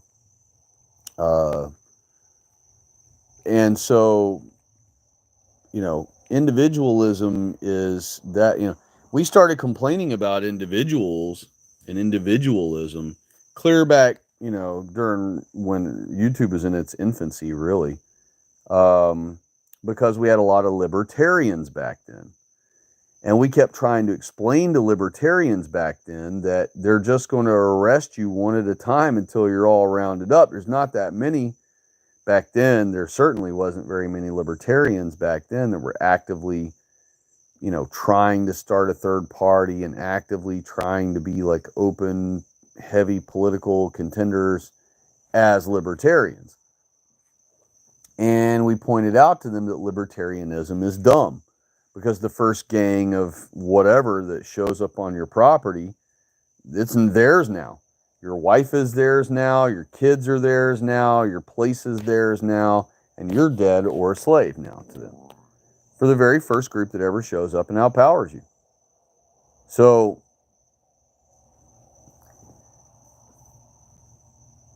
individualism has its merits. Being able to live on your own, out in the woods, out in, up in the mountains or something like that, and having no need for modern amenities or grocery store or whatever the heck whatever your gag is that you are able to do without because of how good you are at your homesteading or whatever. It isn't going to save you when a gang of Nogs roll onto your property and start walking in the doors of your house. The moment that happens, all your libertarianism just got flushed down the toilet. And now your wife's going to be gang raped until she's dead. Your kids are going to be killed after they're gang raped. And then you're going to be killed. So that's the future for libertarians. Once the power is cut and the water supply is cut, libertarians are in deep doo-doo. So that's why, we've had our Christian identity pastors, gosh, they've been complaining about individualists and libertarianism since the 70s. And so, even though we all function as individualists, we need to, when we're out in public, even though if we're alone, we need to learn to let our money do the talking. So you go to some place that's pretty much always got white kids working there at the place. That's what you need to find. You need to find places that hire high school white kids. Okay? They exist. They're usually like mom and pop diners or a standalone hot dog joints, and I say that because not a hot dog stand. Those are practically never white people, but or a hot dog stand can only have the one guy, maybe two, so you don't have like a slew of high school youths running a hot dog stand. But those standalone ones, that are like a storefront, those type of places, ice cream, ice cream spots. They hire a lot of young white kids. But so what you need to do is find you those places where the places only hire white kids and patron those places. And then if you ever see a token nog show up one day at the place, just turn around and leave. As soon as you walk in, you see the non-white behind the counter, just turn around and leave. And no one will know why you did so. It won't make any sense. That restaurant will just shrug their shoulders and carry on with business like everything is normal. But then if enough of y'all were based, if like we had basically our people were uncucked because of all the efforts of the ones online up to this point, um, you know,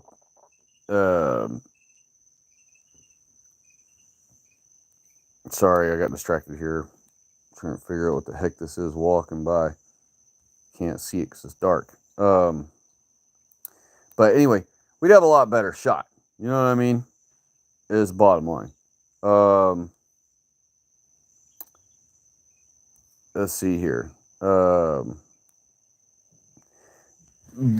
We would have a better chance of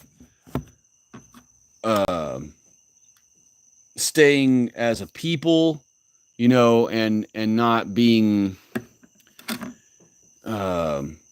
You can't. It's hard to be a people when you're trying to be individuals, And Christian identity churches were teaching us that all the way back in the 70s and 80s that, yeah, it's cool and it's admirable and noble if you can live on your own, and don't need other people. But there's always going to come times where you still need other people. Even a libertarian ends up having to go hit up another libertarian that he knows that has a bigger pickup truck that could, help tug a tree over that needs pulled over or whatever, your two hands are just not always enough. You're going to need other people to rely on. And so we're going to have to, I realize it's like, we don't have immediate answers for all of it, but they will come. The answers will come as we hit roadblocks and hiccups. We are white people. We are 3-digit IQ white people. We will figure out a way. We just will. So to think that it's just a wish and all these things, even though it's such an enormous task, is preposterous. There are 80 million gun owners in this country, of which 60-something million of them, I would suggest, are white people. So even if it was only 60 million, even if it was only 50 million white people are the armed people in the country, of armed people are white in the country, that would mean that there, think about who's in D.C. It's what, 353 officially. And then there are like 10,000 to 20,000 more assistants, constituents, direct employees, field workers, security guards. You add it all up, and it's nowhere near 50 million people. It's nowhere near that. It's nowhere near that. We're talking 40,000 people max. I'll even raise it higher and say 50,000 people max. And that would cause every single corrupt politician of every city, every county, every state, and all of our government, all of its constituents, they'd all be rounded up. It's very doable. You know, they all get together on the house floor sometimes. It's a perfect time to get a huge bulk load of them all in one shot. You know how many people they probably have securing the place at any given time? Like 5. And you would think, oh, bull crap, they got tanks, jets, and that. Yeah, but all that stuff is down the road. It's all got to get there, you know? And by that point, you'd already have them all rounded up in there.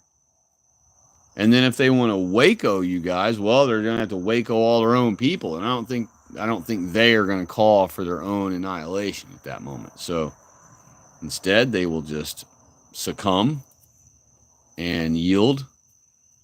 And at that point, we can begin the restoration process. Stand by. Let me clear my throat.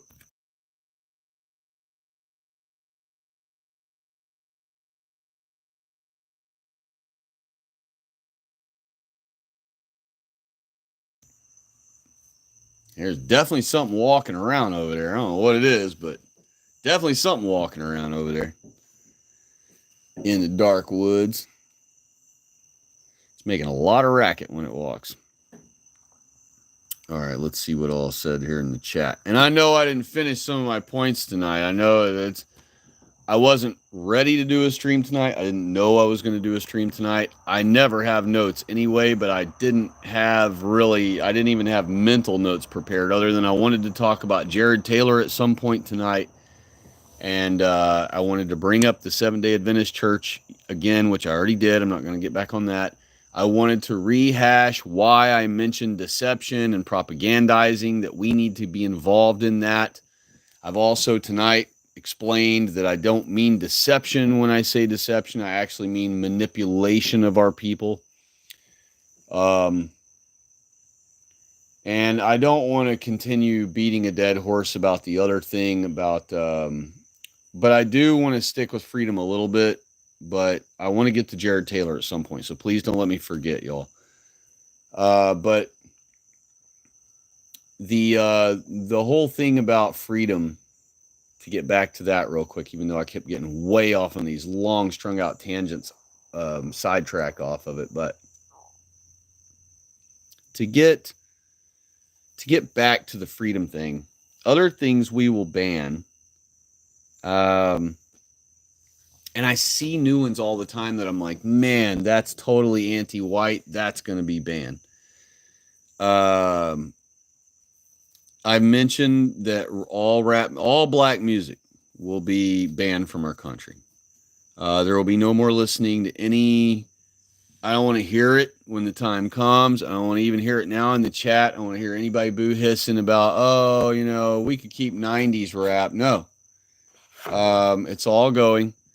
There will be no Jimi Hendrix played in our country anymore. There will be no more B.B. King or Robert Jones or Johnson or whatever the heck that dude's name was that they, of course, say we was the inventor of rock and roll because of. Who, by the way, the story is that the devil taught him how to play. Literally Satan. That's the official narrative.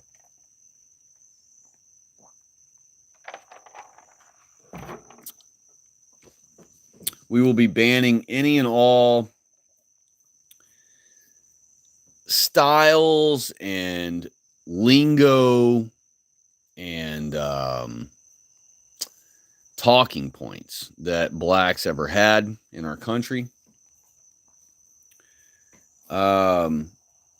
We will start a new vetting process. You hear all the time about vetting, vetting migrants and whatever. Well, the vetting process is BS, because the first thing which should disqualify every non-white in a vetting process is the fact that they're non-white. This should be an instant no. An instant rejection. Sorry, you're Guatemalan. The answer is no. Sorry, you're not white. The answer is no. There will be, anytime someone does burgle, not just trespass. They're not just trespassing. They're burglarizing our country. They are burglars. And when someone's caught burglaring into our country who is a non-white, they will be terminated on sight, on first sight. No different than if you were on the floor of a war ground, if you were on a battleground. At first sight of seeing someone who doesn't wear our uniform, meaning our skin and our hair color and eye colors, they are to be dispatched on sight, on first sight. No hesitation, no wondering what's up, no arresting them.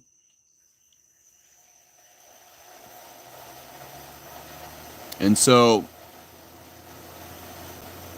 I covered that we will be banning all non-white missionary and vacationing. Basically, we're going to return to what a child experienced in the 80s, okay? If you wanted to see non-whites or see how they live like animals in squalor, you would turn on Mutual of Omaha, or you would watch National Geographic. And that is going to be the only two ways. Those will be the only two ways that whites will have any visual understanding of non-whites. And the only other way they will have one other way. The millions and millions of hours of footage of anti-white hatred and vitriol and speech and actions. We will have collected all news report attacks where blacks attacked us. We will have compiled all of the anti-white rhetoric that has come from blacks on social media and from Jews and from everybody else on social media. We will keep hard printed copies of advertisements to prove to our children that these things were plastered all over the place on billboards and on walls of every building that we went in. We will keep and catalog all of the advertisements, all of the blonde women with black dudes. And we will use those examples as the reason and explanation for why we do not allow any non-whites into our country ever again, and why none of our people are allowed to just go over to those countries that belong to them and be a tourist or a missionary over there. All right, they have nothing to do with our faith, so we have no reason to be over there trying to spread our white people gospel. The only time we should be in non-white countries is when we are rescuing a village or a town of white people who had settled there several hundred years ago or a couple hundred years ago and never left despite all the apartheid attacks. And so we may have to go, helicopter a few families out from a non-white country now and then. But on the whole, once we take our country back, we won't need to do it that way as much because we will have cooperation with all the other countries. So we won't have to be the world police, just our country. If Britain or if Germany or if France gets wind of some group of white people who are stuck in a non-white country, and they will be rescued by any one of our countries who have uncucked themselves. And remember, the minute America takes itself back, the minute God allows us and we will it, and we take our country back, all the other countries will fall into place. Ireland will be first. They'll be the first ones to take their country back as soon as America takes ours back. And quickly following after will be, some of the more southern, I would say, countries like Italy and places like that, perhaps France, even though we seem to make fun of them a lot for being chickens about a lot of things. They actually are very based and, for the most part, on the whole. And they have a strong, sense of pride about themselves and all those things. I don't believe in the word pride. I think pride's a sin. I'm just saying they have a strong sense of their own nationality. And so France will probably join in too once America is taken back. So, and I'm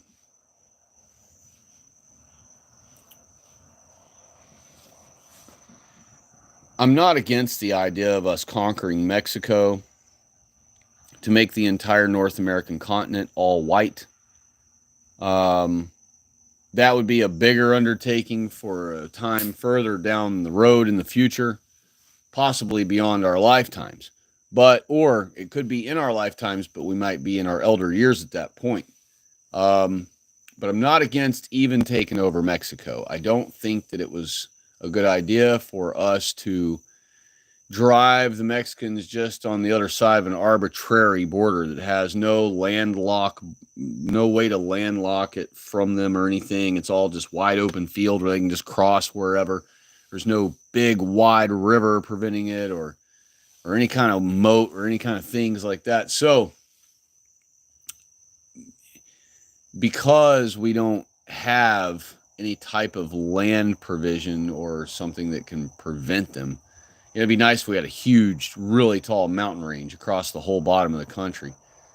Because Mexicans, there's no way they would scale mountains and traverse, mountain ranges that are freezing cold or whatever up the top of the peaks and stuff. There's just no way they do it. So, since we don't have that, though, and other people have kicked that idea around many times.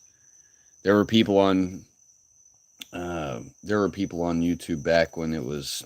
It wasn't new by then. It was still new-ish, but it was like probably 2010. There were people talking about how we needed to take over Mexico before we start being invaded by all of them.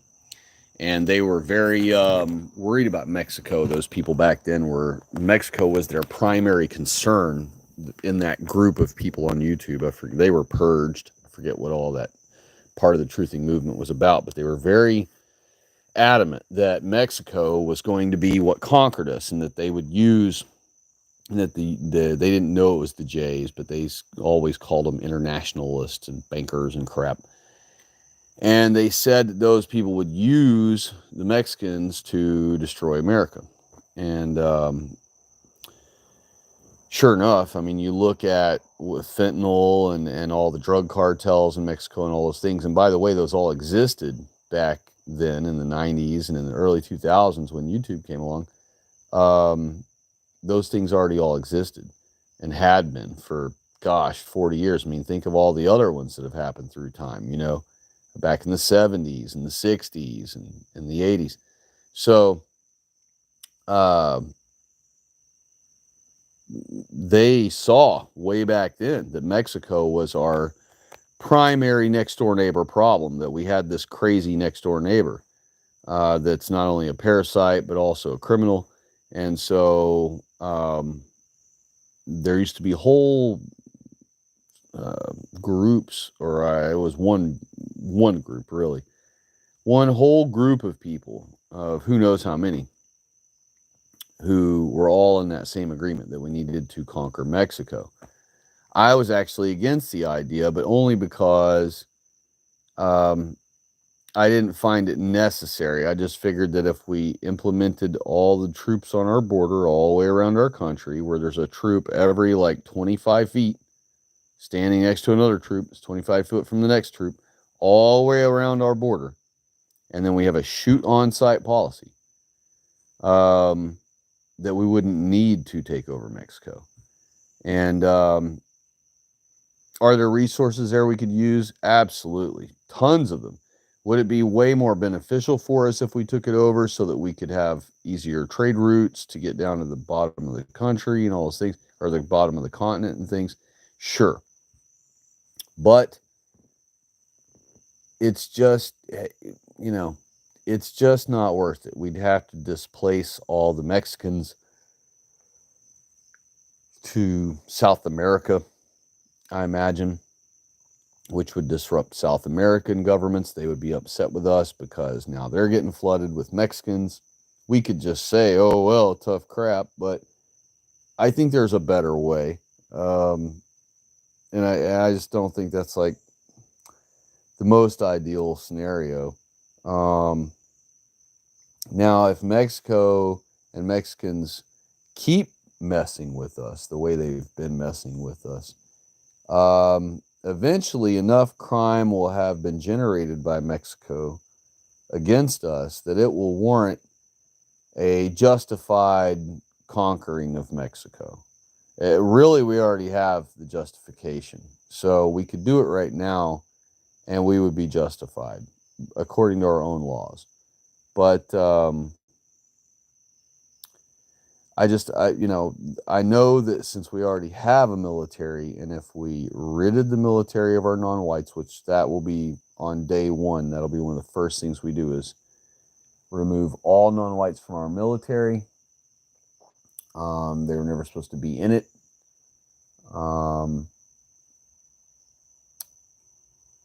There's a lot of things that need to be reworded in documents and laws that need to be rearranged where they benefit white people. All of our laws should only benefit us. Okay? None of our laws should be working against us. Our laws are God's laws. Do God's laws ever work against you? Do you ever find yourself being worked against because you can't break the third commandment? Or the first commandment? Or the 10th commandment? Or the 9th commandment? Or the 8th commandment? I mean, nothing?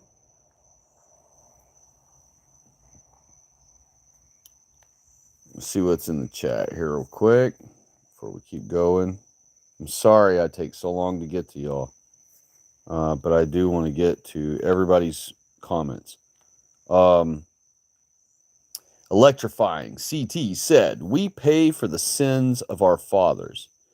Yes, we do. And that's biblical, by the way. God himself out of his own mouth said that I strike your children. I punish your children for what you do. Unknown said to electrifying, yep, now we facing an overabundance of anti-white racism and Judeo-capitalism. Very true. Electrifying CT, though I would recommend removing the racism word from your vocabulary just because that word by itself stands alone as anti-white. So anti-white racism would be redundant. Putting the two words there together, it would just, you can use one or the other is all you really got to use. But I'm not telling you what to do, just, recommending it because, we don't want to use their words. Everyone knows that using their words gives their words significance and meaning and power and makes them exist. If we, you really got to shed all anti-white speech, when they use words like asylum seekers, don't ever use that word or any other crap that you would expect New York Times to call non-whites.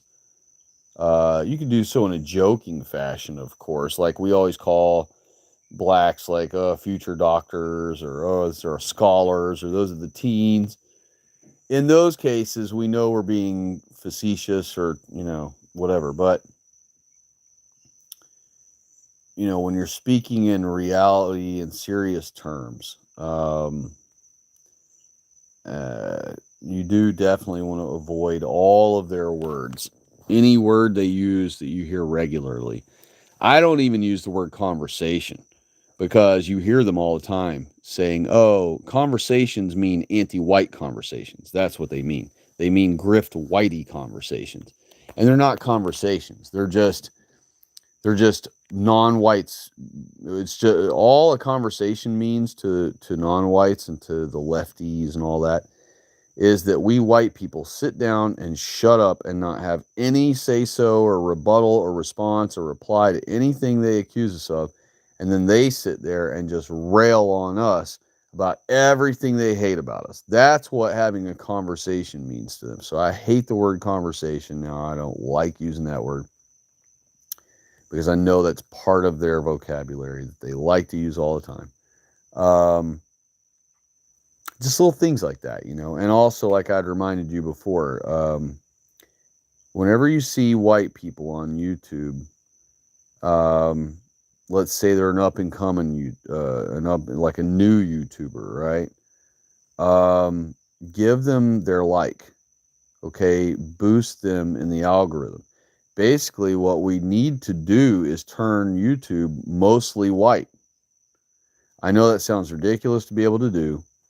The entire world posts here, so there are millions of dot Indian videos. There are millions of blacks videos and all those things, but white people are trying. They try like heck to suppress white people on YouTube, right? So anytime you see a white person who's trying to do their thing and and it doesn't work against our God, it isn't following the anti-white narratives, um, give them their whether it's they work on houses or they work on cars or they make clothing or whatever their occupation or business they own may be. Always give them their because you're trying to boost white people on YouTube to being the YouTubers, the famous YouTubers. Okay, blacks are given 500,000 views for free. Pretty much any blacks that want to start pretending they live like white people are given many hundreds of thousands of views for free. A great example is that when I posted on the community post, I posted this black in a cyber truck, and I put we was car reviewers with 500,000 views in less than a day and shit. Right? Well, that's because dang good and well that there aren't 500,000 people that want to hear this goofy broccoli headed opinion about a Cybertruck. And even if 500,000 people did tune in, which they didn't, it would have been about for the Cybertruck, not because of the nog hanging out of the window. And so the the point of me mentioning it is that when you see that blacks are already given 500,000 views in like one day for free. Here's another example. I saw these two blacks that are now, their YouTube channel is all about how they're buying and renovating homes and flipping them, right? Something white people have been doing for 70 years now, well, or less than that, but we've been doing it a long time now. And wouldn't you know, they had only posted it 4 or 5 hours before, and it had 498,000 views. I mean, come on. What a crock of shit. There's no such thing as 500,000 people just ready to go, waiting for some blacks to post something so they can watch it. So I'm saying all this to say, and a lot of you may already practice this method, but please, when you see white people coming up, give them their whether they're a singer or an artist or a mechanic or whatever they're YouTubing about. If it doesn't go against our Bible and it's not a part of the anti-white narrative, give them a anybody I see that's a blue-eyed white person, if I see no diversity involved in their channel at all, they get an immediate like.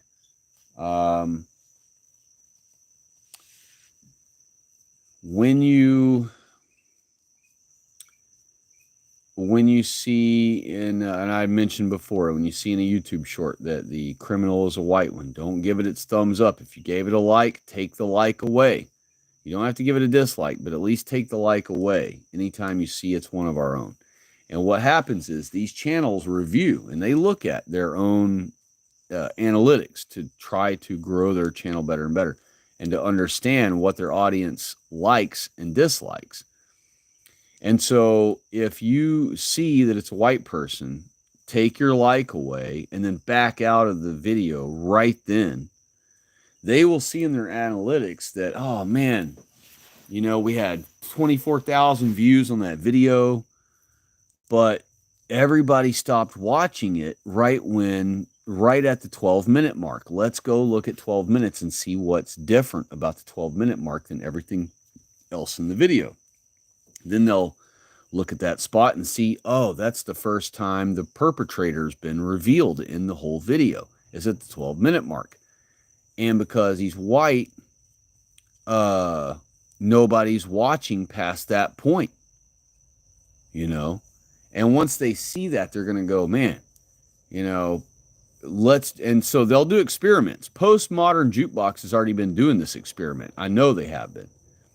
They will post a video with all white people on it, right? Zero diversity. Every musician is white. The singer is white. And anytime you see one of those, they just posted one of an all-white cast. I think they posted it today. If it wasn't today, it was yesterday. When you see them post proper all-white Americana like that, give them a like. But when you see them on the next video, they put, 2 or 3 nogs in it. Usually they'll have one front and center, or at least lately they've been doing white ladies like they're supposed to as front and center, but they'll have like a black 3 female choir behind her, or they'll have some black dude playing drums, or playing bass, something that they don't even usually belong doing, and or that it's just rare of them to do, that it's typically a white person thing.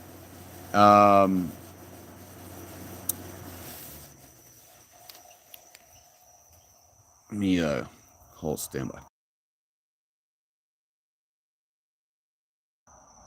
They see that, I guarantee you they're looking at their analytics and their watch time, and they're seeing like, oh, we don't get near as many views when on the thumbnail you can see that there's a nog in the cast of this particular video. What we need them to see over time is that anytime they post a proper video with zero diversity in it whatsoever, that they get a lot of likes and a lot of views, and give them a positive comment. Tell them, oh man, this is great, blah, blah, blah. But then they'll notice, eventually over time, they'll notice that, man, whenever we throw a token, or we have 2 or 3 token nogs in the band doing a video, we get way less view counts, we get way less watch time, and we get a lot more dislikes, and we get a lot less likes. That's what they need to see. Plus, the algorithm's going to be seeing that, So, you put those two things together, and we can not only manipulate the algorithm quite a bit, but also other white people will start noticing that, but also the channels themselves will start noticing that, man, we only get great view counts and great comment interaction and a lot of likes and practically no dislikes when we post 100% white people like we're supposed to. As long as and then the other thing is, the third thing, which I almost said second, but the third benefit is when our white people scanning along see that postmodern cuck box don't have a nog in it, and it's got a really high view count, that's going to make them inclined to click it. They may not be looking for the fact that there's no nog in it. They'll just see the really high view count and be like, oh man, this one must be a banger. It's got 200,000 views already. Golly, let's click it. Then when they see the nog in it and back out of it, actually that would be an all white one that's got the huge numbers. So if they see that and then they watch it and they go, wow, there's no nogs in it, that was refreshing. They'll notice that, whether it's on the subconscious or not, they'll notice that it was refreshing to them, that there was no diversity being crammed down their throats. So that'll make them more inclined to want to click on only ones that have pure whites in them. And I had other examples in my mind that I wanted to give. I gave the police video one earlier. If you see a police and you see that, boom, you see it's a white guy, get out of that video. Take your like away and get out of that video. We already have enough propaganda going against white people as is. We don't need them showing our bad examples on the internet to make it look like white people do it too, because white people don't do it too. You know, for every one white guy like that they have to do a car chase and hunt down or whatever and fight and everything else to get arrested, there are 20,000 blacks that have pulled the same stunt or worse.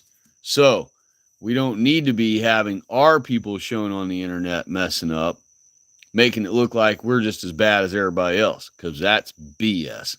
We are not.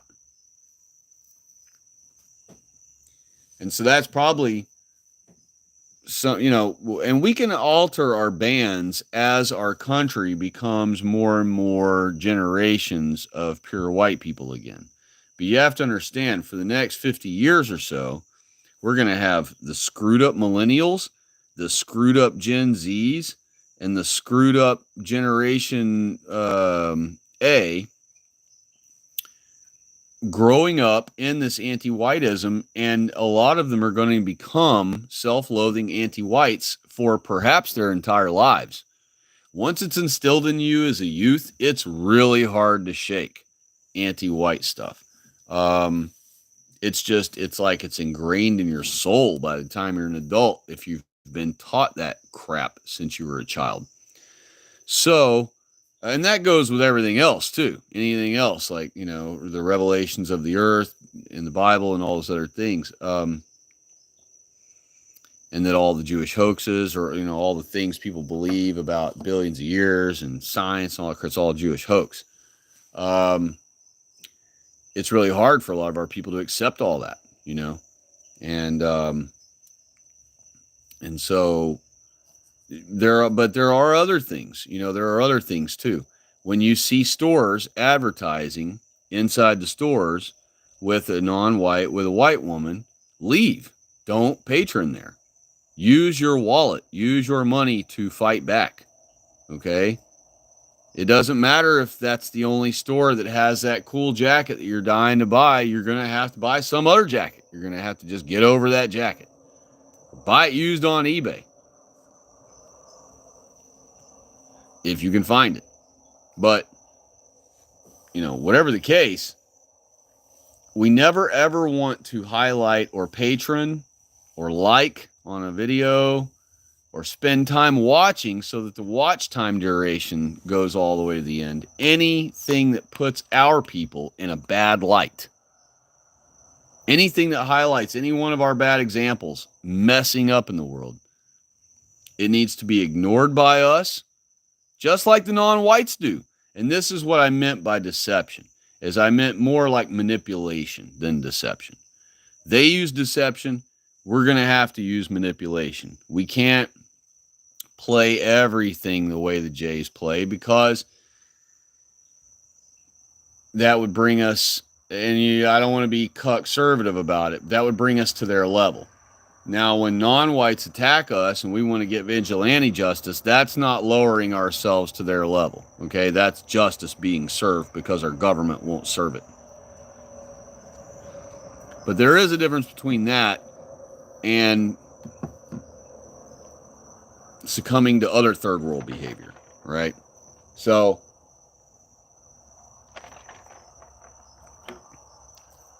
let me get in the chat here real quick before I get going too far again. Electrifying. CT said, I've always said Joker would kill and take out more thugs than Batman. Yeah, I almost believe that, because at least Joker was willing to do what has to be done to put his point. The Joker thing is a great example of the left. And the right side, the conservative side, is not Batman. So you basically just have Joker running Gotham and no Batman. And so Joker handles his enemies. You know what I mean? He knows what to do when he's got an adversary. He knows right what to do. But our people do not. Our people have no idea what to do when we have an adversary. We're the only ones on Earth that have created lasers and rotary guns and machine guns and long distance missiles and jets and every manner of defense weapon, pistols of all kinds, and bulletproof equipment, and radar and sonar and night vision and thermal vision. And good grief, you can go on and on with the advantages of tools and equipment that our people have created to maintain our dominion over the world and all that's in it. But we can be brought down with one scary R word by our very enemies who hate our guts and want us dead and plan on enslaving us. How could white people, with all of this incredible, why bother? Why bother ever creating one pistol or one missile or one rocket or one jet, fighter jet, or one aircraft carrier? What are we wasting all of our time and effort on it for if we're just going to cuck our country away? What the F is the point?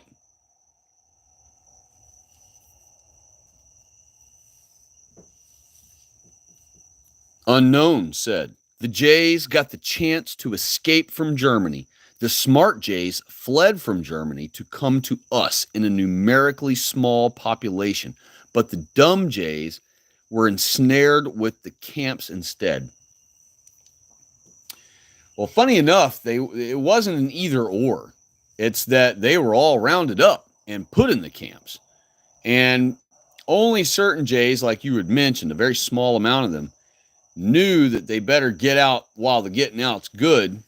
They saw the signs. They saw that Uncle A was in the pubs rallying people up. And so, yes, a small handful of the highest intelligent ones knew to get out of there. All the rest were put in the camps, like you said. And they were being flown out by the jumbo jet full to Palestine, where they wanted to go.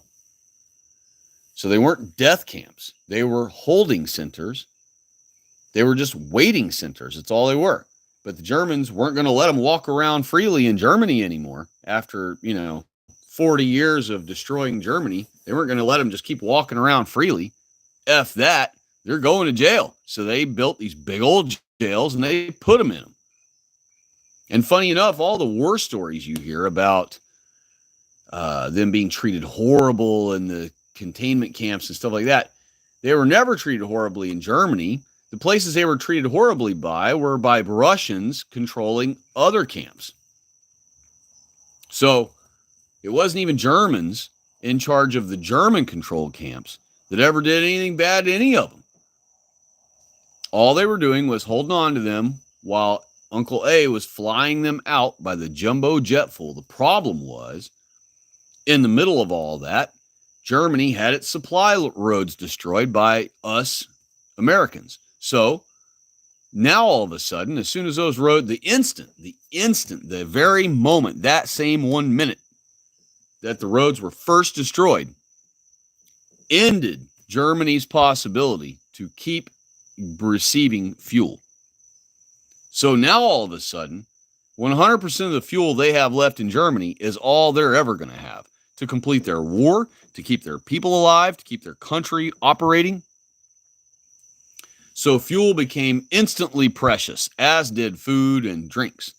And so at that point, what Germany should have done was figured out a new alternative for fuel. They could have done it. If anybody ever could have figured it out, it would have been Germany. And unfortunately, they just didn't go that route. They tried to keep working with what they had, and they cut their usage of fuel way down so that they could put it all toward the war effort.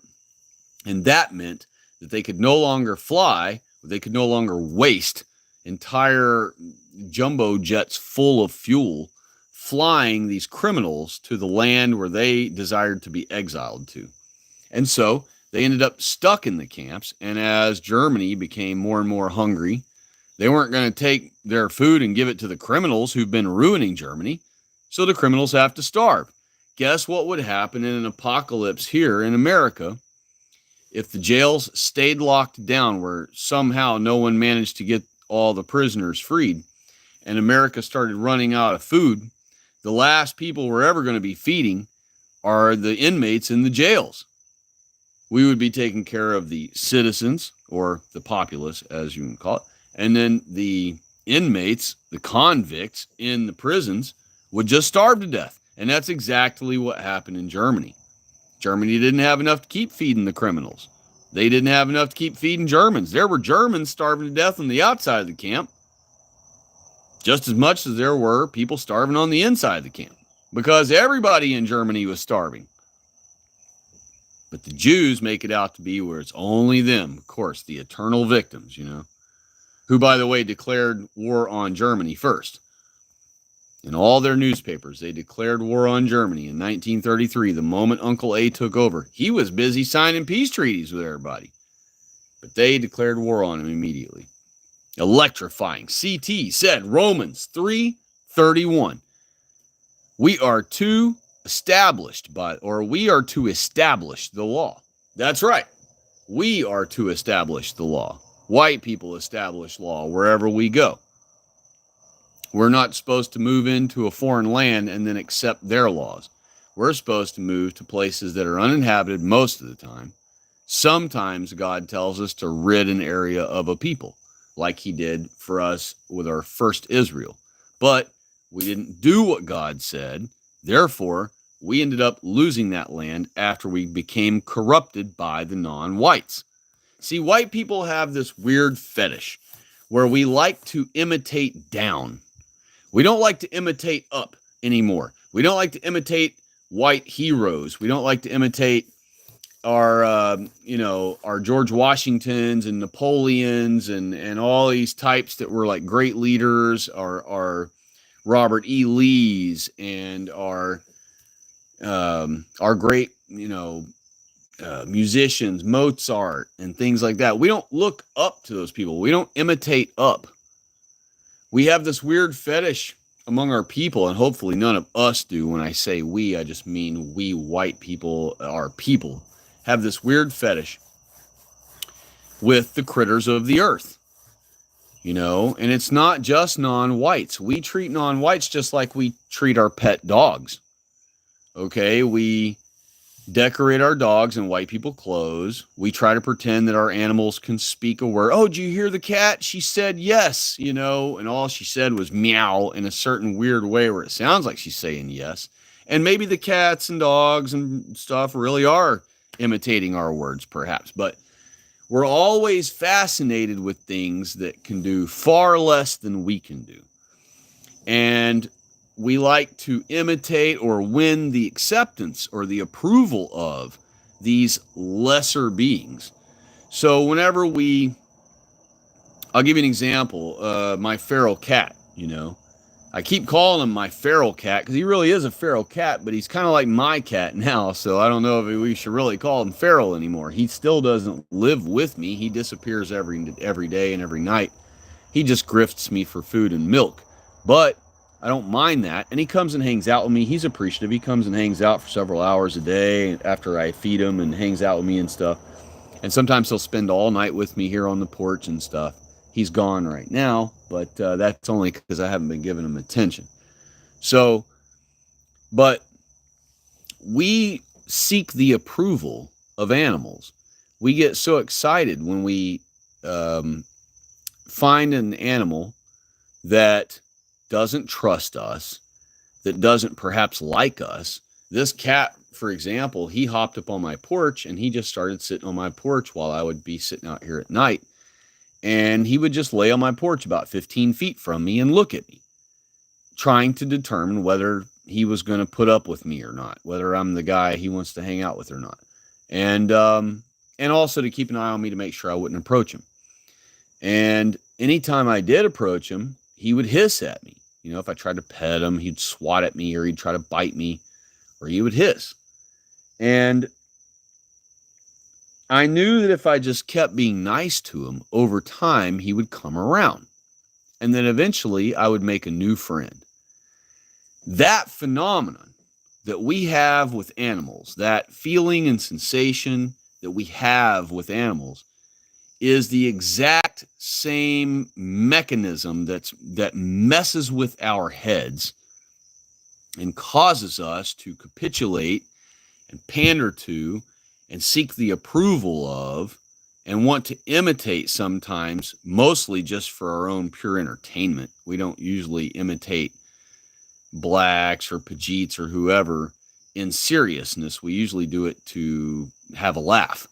But the rest of it is all serious. We pander, we capitulate, and we are intrigued by winning the approval of animals. Okay? And so because we have that desire with the animals, it applies to all the animals, beasts of the field included. And you'll see it a lot with our white girls whenever they've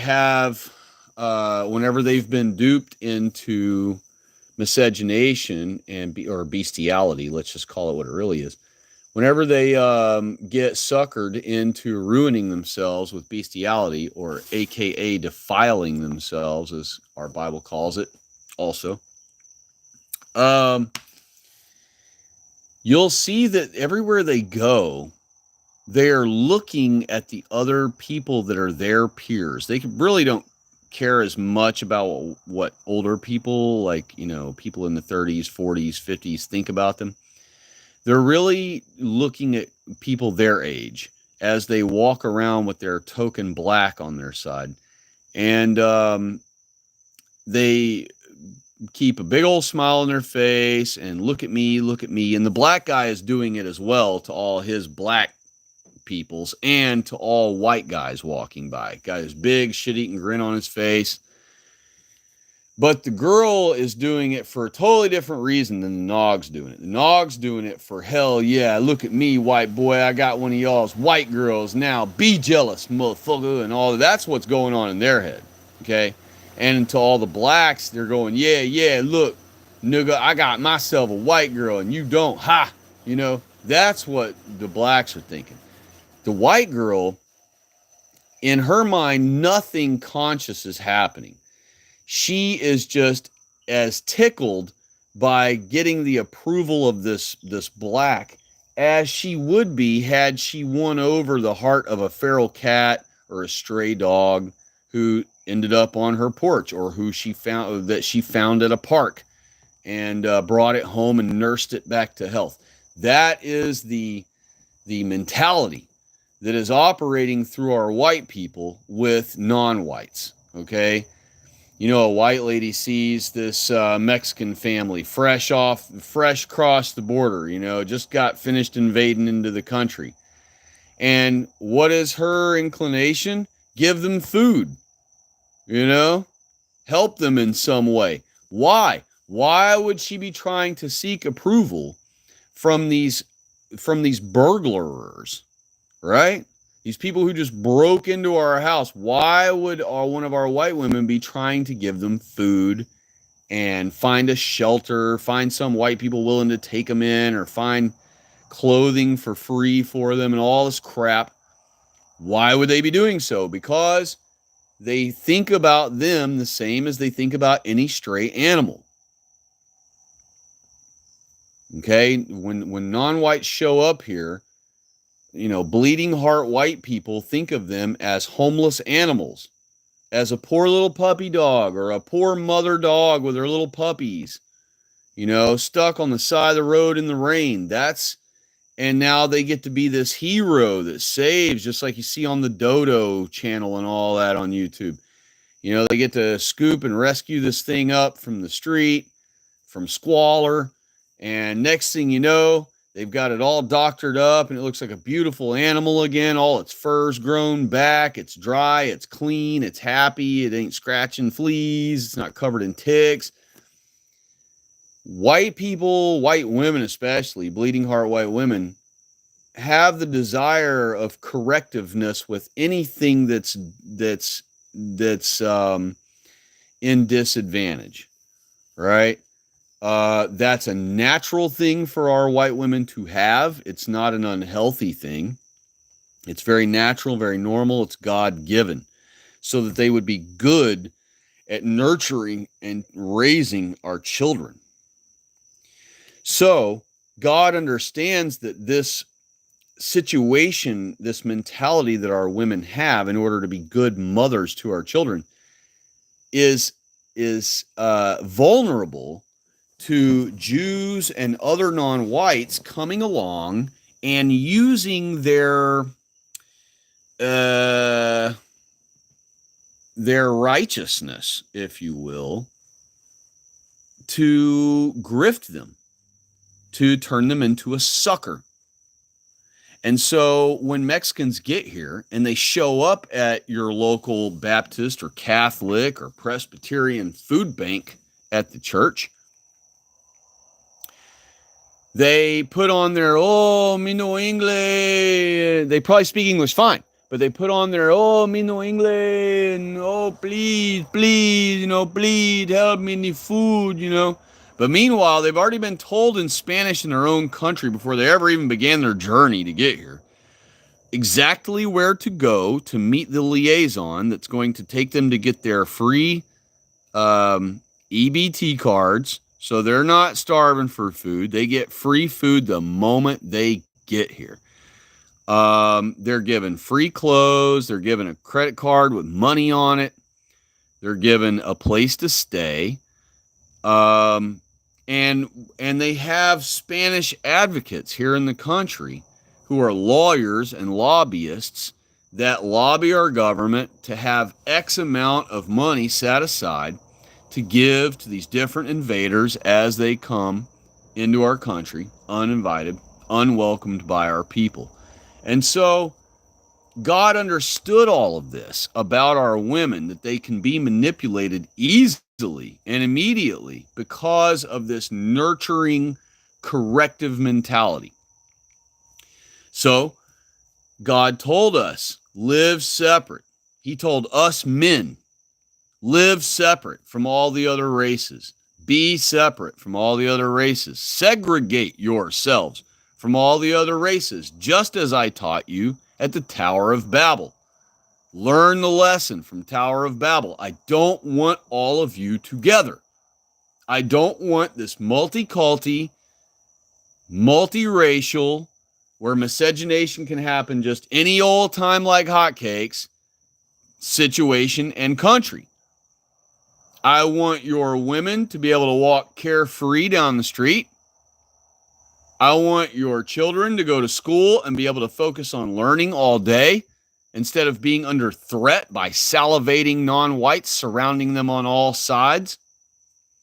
I want you to be able to focus on your faith within me and your greatness and your accomplishments that I bless you to enjoy. I want you to have an all-white government. That way everyone in your government is always looking out only for your own kind and for the well-being of your country.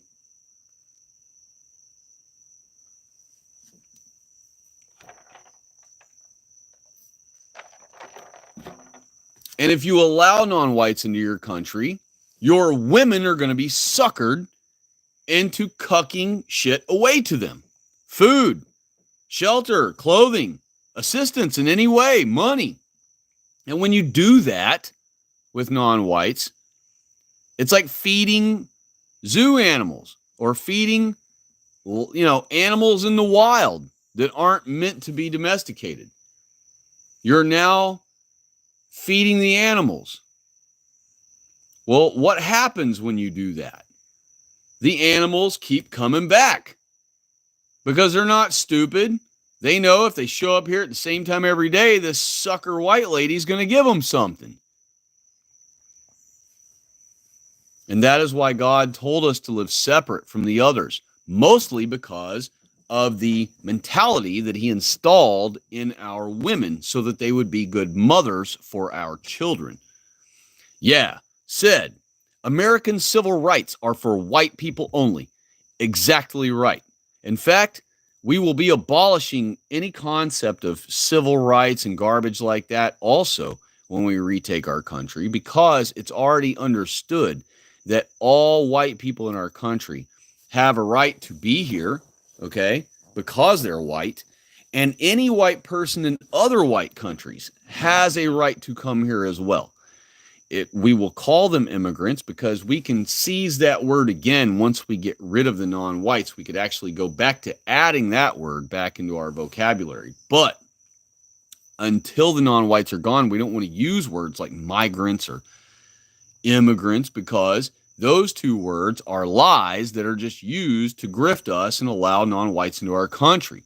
The only real immigrants or real migrants are white people, and everyone else is an invader, just as said. Unknown chimed in and said, it was not an involuntary obligation by the Nazis to be sent to those camps in their Jewish-centric history. Right. That's true. Yeah, also said 1790 Naturalization Act. That's exactly right, sir. That is exactly what we are trying to restore in our country. And honestly, we need to start mentioning it over and over again.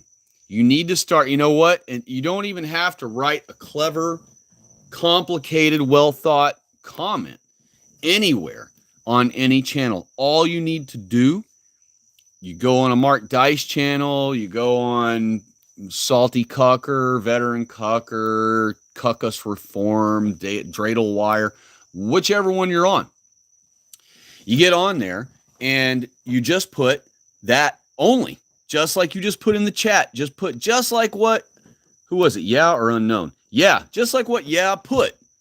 Just write the 1790 Naturalization Act. You don't got to put anything else. You don't have to put another thing down. Just that right there. And if we plaster that all over YouTube, over time, all white people will have seen it. And many white people will look it up. Now, it's probably going to be something you haven't thought about, but most white people don't know what the 1790 Naturalization Act was. They don't know what it is. And the only people that have been speaking about it for the last few years have been the non-whites. And they use that to accuse us of establishing the country as a racist country, which is 100% true. They're not lying about that. We are a racist country. Every white country should be a racist country, because every non-white country is a racist country also. It's natural. It's normal. There's nothing wrong with it. And instead of it being called racist, it's just that we are racially conscious, just like all the other races are. That's what it will be. And that's what it was. It was a racially conscious established country. But you would not believe how many of our white people have no idea about the Naturalization Act of 1790. I would say if you asked 100 white people, especially younger white people under 30, if you asked 100 white people under the age of 30 and over the age of like 18, right, where they should know about it by now, I would say probably only 5 to 10 of those white people would have ever even heard of the Naturalization Act of 1790. And of the, say, 10 that say they have heard of it, I would say only 5 of those 10 would be able to tell you what it says.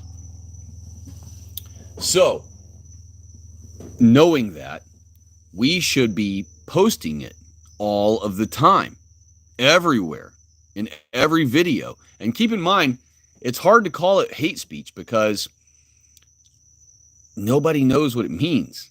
Like, the non-whites might know what it means. Some of them do.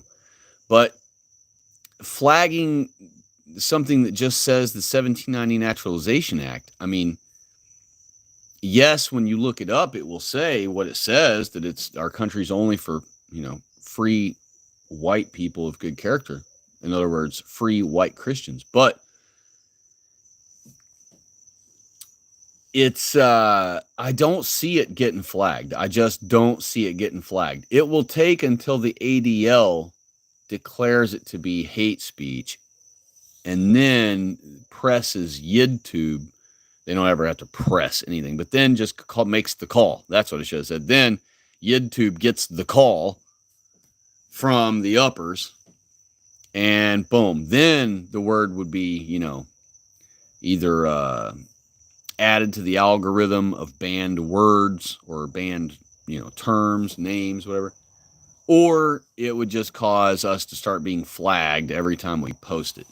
But for now, you can post that all the time, everywhere, in every chat, in every comment section. And even if someone tried to flag you, I really don't think you'd get flagged. I don't think YouTube would actually take it down. Yet, anyway. Give it time and they will add that one to their list. But for now, I don't think it's there. I think you can totally fly right in the radar and not be noticed by them and be showing the 1790 Naturalization Act to all of our people. Unknown said, the NSDAPS, not Nazis. My bad. You can call them Nazis because we all understand that's, the short phrase that we call them nowadays. But I do realize that was a derogatory term that Jews assigned to the Germans and that they never actually called themselves that. But he says, NSDAPS, not Nazis, my bad, that came and tailored from a kike infiltrator in the NSDAP at the time. Yeah. And he also, and then said, I would disagree about Hawaii. Oh, wow. I'm way behind. Shoot. Sorry, y'all. I'm going to start trying to catch up right now, even though I say that all the time and I never do. I'm really going to try right now. Fair enough. If you want to keep Hawaii, I mean, I'm not totally against it. I just think it's a pointless little plot of land out in the middle of nowhere that doesn't really serve us a whole lot of purpose. But he continues on saying, I would disagree about Hawaii. I think that if whites establish dominion over the islands and use it as a vanguard in the Pacific Ocean, it would be great. Well, I agree 100%. I do think that if we did do it that way with it, that sure, of course it would be. Absolutely. I definitely wouldn't argue that. And in fact, that is what it was. When we first took it over and made it one of our states, it was exactly that. And so it obviously, and I'm sure we still use it as that even today. But it's just so far from our land, and knowing how the world is actually laid out and everything, it's kind of off the beaten path. We don't really need it.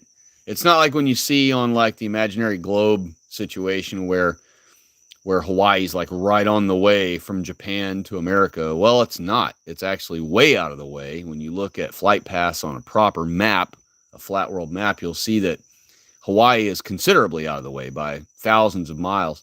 And that's why whenever there have been emergency landings coming from Asia to California, they landed in Alaska because Alaska is on the way.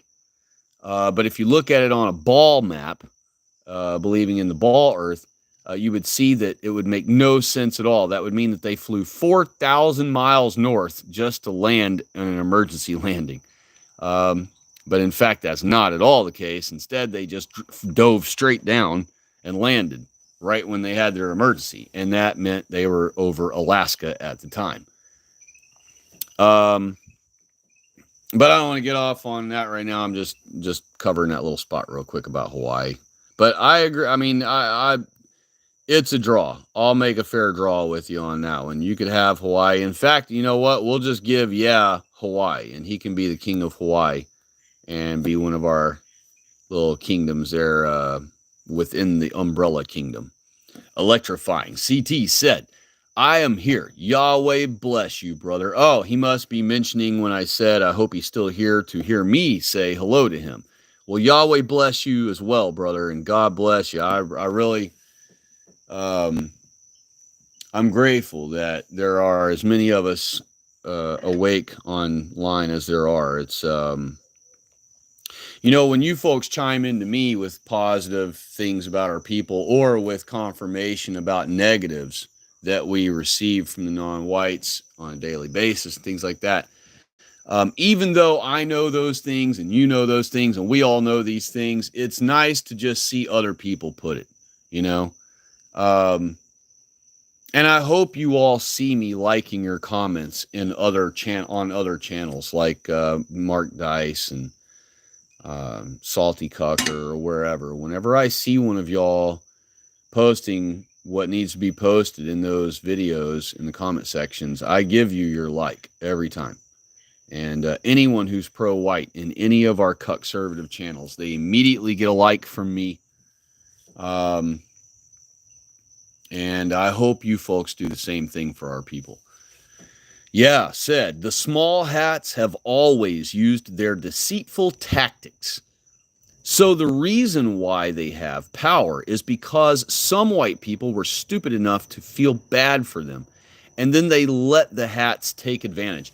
Exactly. I didn't finish expounding on that earlier. I was going to say that with the deception thing, how we can't necessarily use deception the same way they can, where they can flat out lie and all those things. It's not really good for us to be lying or bearing false witness against anybody to get our way. But what we can do is manipulate our people and other, we can be manipulating non-whites too. But manipulation is something we need to get better at. We need to all think tank. You got to remember the Jews get together every day across the world. They get together and think tank about coming up with new grifts, new ideas, better ideas of how to grift us more and more and more. Okay. So, and how to destroy us faster and faster and bring us further and further down into ruin. So, and defile more and more of our women, or convince our women to more and more of our women to defile themselves. All of those things are from their think tanks. Their countless trillions of hours they have spent collectively together in think tanks working against white people. We need to do these think tanks like these streams here. These need to be think tanks for us to come up with ways to combat the anti-white narratives, but also to combat the things that are already in place and happening to us right now, And we also need to be able to combat or win over people. And so by infiltrating the Seventh-day Adventist Church, we would be doing a little bit of manipulation by not immediately letting them know what our intentions are when we first get there. We would have to just pretend that we're just happy Christians and that we've seen the light about Sabbath because our Bible says so, and that we finally just need to find a Sabbath keeping church, and here we are. Excuse me. Let me mute real quick.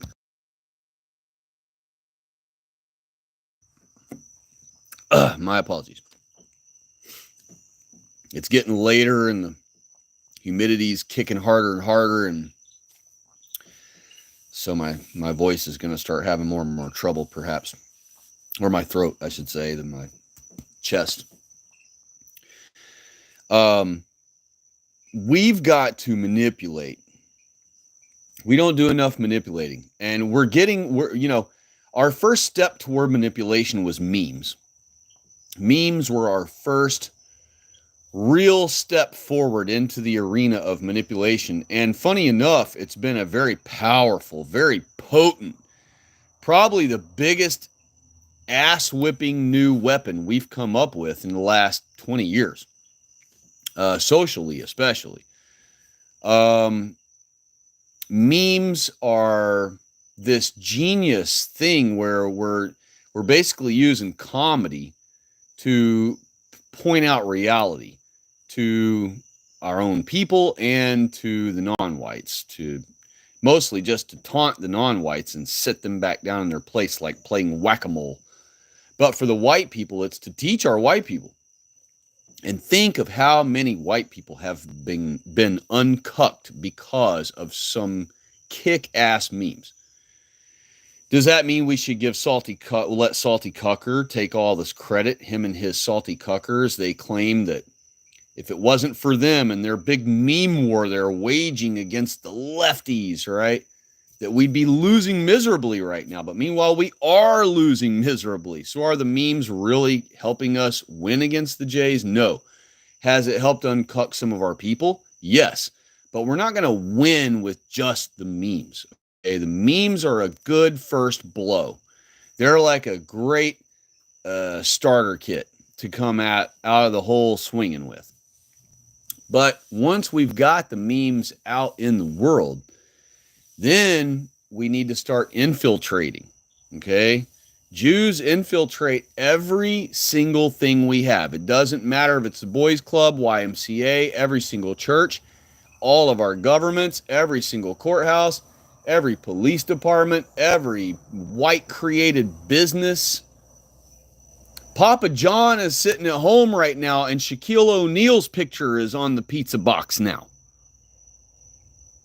You don't think in 10 years it's going to be that white kids that are born and raised 10 years from now, they're going to even not know who Papa John is. They're going to think Shaq is Papa John. That's how screwed up our world is right now. Stupid shit like that's going on. Keep in mind, all he said was nigger. This dude lost his multi-billion-dollar business. I don't know how or why the dude just cucked it over and stepped down. That's the last thing on earth I would ever do. Well, actually, I know why. Because he made the company public on the market years ago, on the stock market. And when you do that, you're no longer the owner by yourself. Now everybody owns your stuff. It's pitched in. And so that's why he had to step down, I presume. But, you know, this dude says nigger one time, the forbidden word, you know, and loses his multi-billion-dollar business.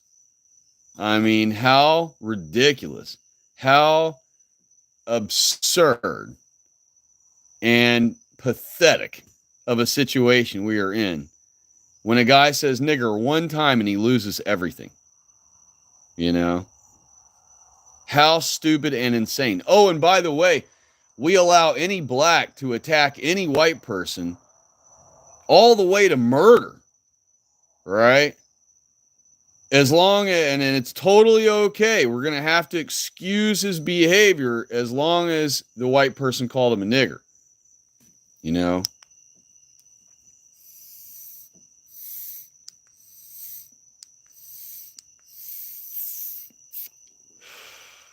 I remember recently, I watched someone ragging on Joel Davis. Joel Davis was on an interview, not an interview, he was on a debate against some other white guy. And the white guy was a cucked beta male, of course, or he wouldn't be debating Joel Davis. And in that, excuse me, pardon me a moment.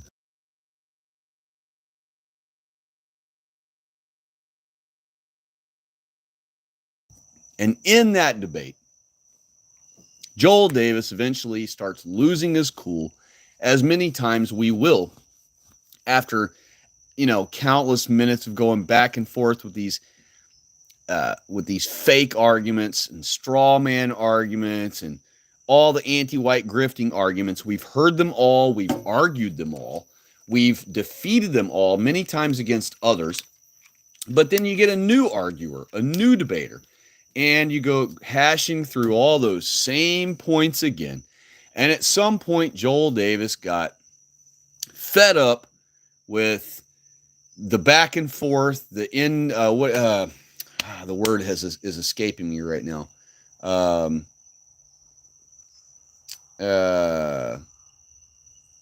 disingenuous. That's what I was trying to say. The disingenuous arguments, points of argument, whatever, that are brought up get to the point where we're just fed up hearing it. We're fed up. You keep mentioning the same stupid arguments, same stupid anti-white talking points. At some point, sorry, I'm in the middle of a burp. Sorry. Okay, I got it.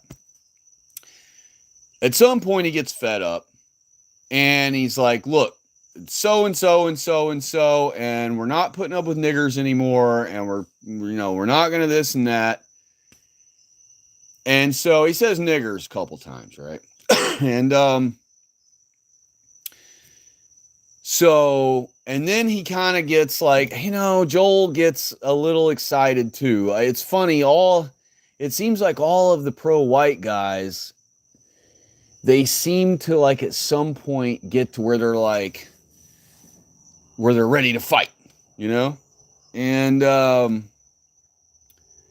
so he ends up threatening the guy, saying, I'll stomp your ass and all this. He starts making like fighting threats to the guy. And so I'm telling you all this I'm mentioning him and telling you all this about what went on in that debate to tell you that another pro-white YouTuber that I rarely listen to because I can't hardly stand listening to him, criticized Joel Davis for using the word niggers a couple, 3 times. And, several times he used it after he started getting more like vamped up. He used just to be flagrant and while out a little bit, for lack of a better term other than an Ebonics term. And so, yeah, several of the times he used niggers or nigger in that thing, he was using it in a way to just be like outlandish, right? Or just throw it out there as a derogatory term. And perhaps all of the times he used it, he was meaning it in a derogatory fashion, probably more so than not. But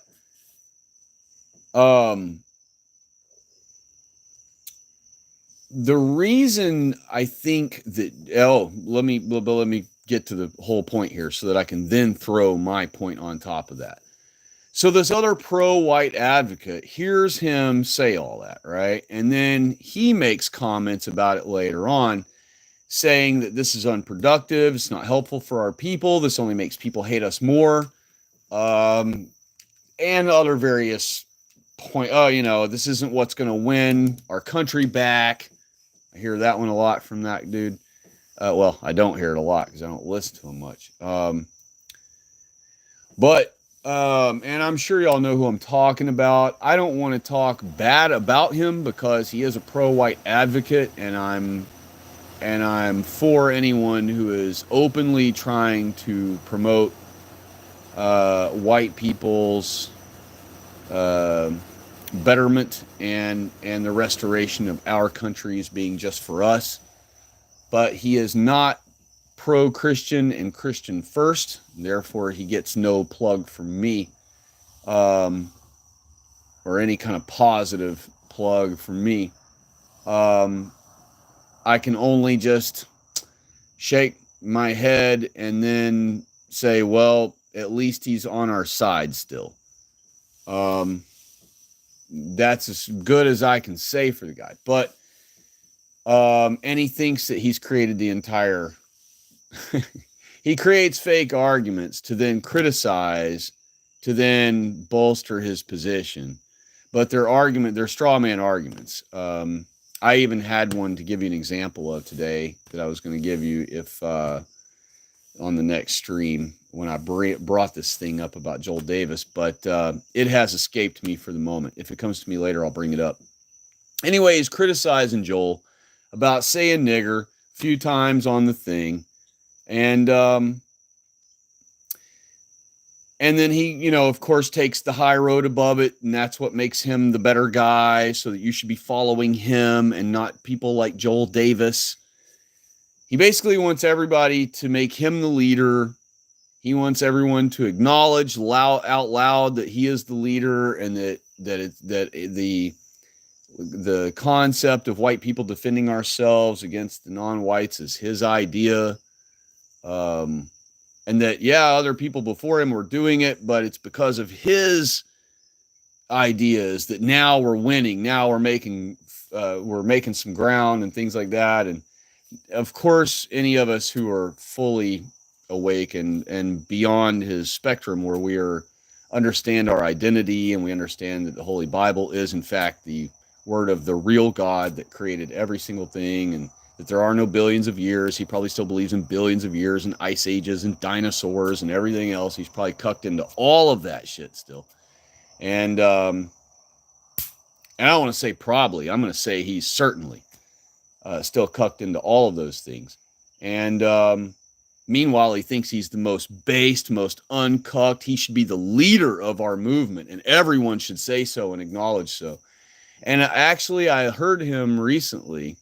I decided for one time to finally power through one of his videos. And what's funny is I agree with most everything he says because he's on our side. But then he openly says, I walk on water. And then thanked a guest who flattered him, who foolishly repeated it to him later on. And, that kind of ego and all that kind of mess, I'm not down with it. It's not a way that you win our country back, to quote him back to himself. He also calls anyone who criticizes the Jews Jaceberging, but then he ends up admitting 10 minutes later, after he calls anybody who criticizes the Jews Jaceberg, and how we'll never win our country back that's not how we win our country back, by calling out the very source of our problem. He thinks that isn't a way to win our country back. Instead, it's by his book and tell him he walks on water. And somehow that makes community, and that makes white people gather in mass, and then we win our country back somehow. But the hypocrisy, without him being able to see it in his own self, and the ego is just so big, and he also talks about whipping people's ass all the time. Oh, I've almost drug him out of his car and beat the shit out of him right there. You'll hear him say stuff like that all the time. And that is a characteristic of a guy who's, clearly under 6 foot and probably never been in a fight in his life. And I don't want to just say I know for sure, that, but I'm just saying those are kind of indicators, those kind of things, that whole tough guy attitude where you talk a lot of smack like that.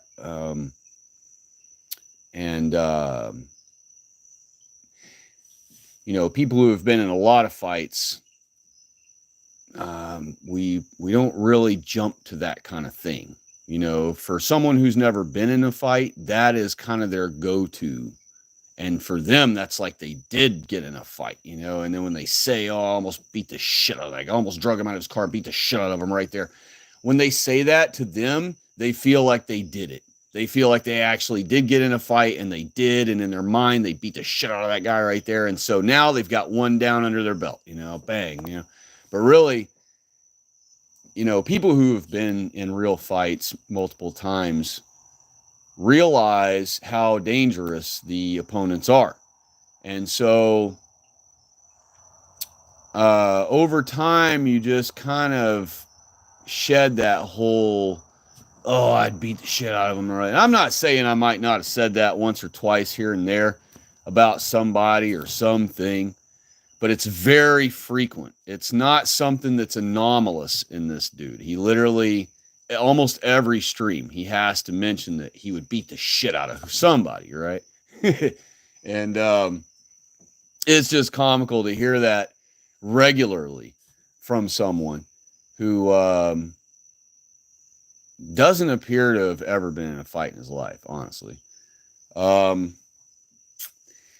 And, this may generate, some kind of reaction from him. I hope it doesn't, because I don't want any bad blood with any pro-white advocate, especially someone who is very active, or is more active than myself online about it. I realize I'm not hyper active online like a lot of people are, because I have a real job and I have a real life, and that's also why I can't show my face, which is why I'm sure that would be one of the first things he would default to try to have the higher ground above me, or be the better truther above me, or the better pro-white advocate above me. He would say, oh, it's because, I show my face and you won't even show your face. You're a coward, blah, blah, blah. Yeah, it's because I have a real job that makes real, actual good money. And, therefore I can't be recognized. Plus, I actually teach things far beyond what's allowed on YouTube, far beyond what you say, or what he says. I'm not talking to him, but far beyond what he says. I'm teaching that the non-whites are the beasts of the field. He's teaching that you should never talk bad about them because that doesn't win our country back. I'm teaching the Bible. He teaches that Christianity is what's cucking our country away. And his argument to me back would be, you just admitted a little while ago that the food banks at all the Christian churches are who feed the invaders as soon as they get across the border. Yes, that's true. But that's not Christianity doing it. Okay, that's Judeo-Christianity doing all that. That's the Schofield Bible Christianity doing all of that. Okay, our white people used to not be cucked, and they were Christians. Just like everything else of white people's, okay, not only has Christianity been commandeered, all of our things have been commandeered. So no shit, our Christianity is going to be commandeered. It was going to be the first thing they commandeered. Duh, it's our religion. It's the number one target that they have to debase and ruin and eventually take from us first and foremost. So of course that was going to be one of the things that they commandeer and use against us. But does that mean that real, actual Christianity is the problem? No. But he has a roadblock set up in front of Christianity. He doesn't mind if you call yourself a Christian. He doesn't mind if you are a real Christian or whatever that may mean to him or you or whoever. He doesn't mind if you're Christian. He don't mind if you're Catholic or you're Lutheran. He don't care. But he doesn't want you to put your faith out there as part of the weaponry in winning our country back. He thinks, I think, is from what I can gather, of course, he does have certain little things that he mentions as like the ways that we could accomplish our goals, but they're to use one of his words, nebulous, right? He loves that word. He uses it in almost every video.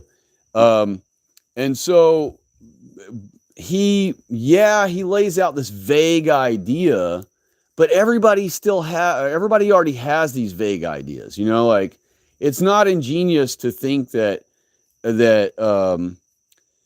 well, first of all, he claims the word anti-white was come up by him, that he coined it, that he created it.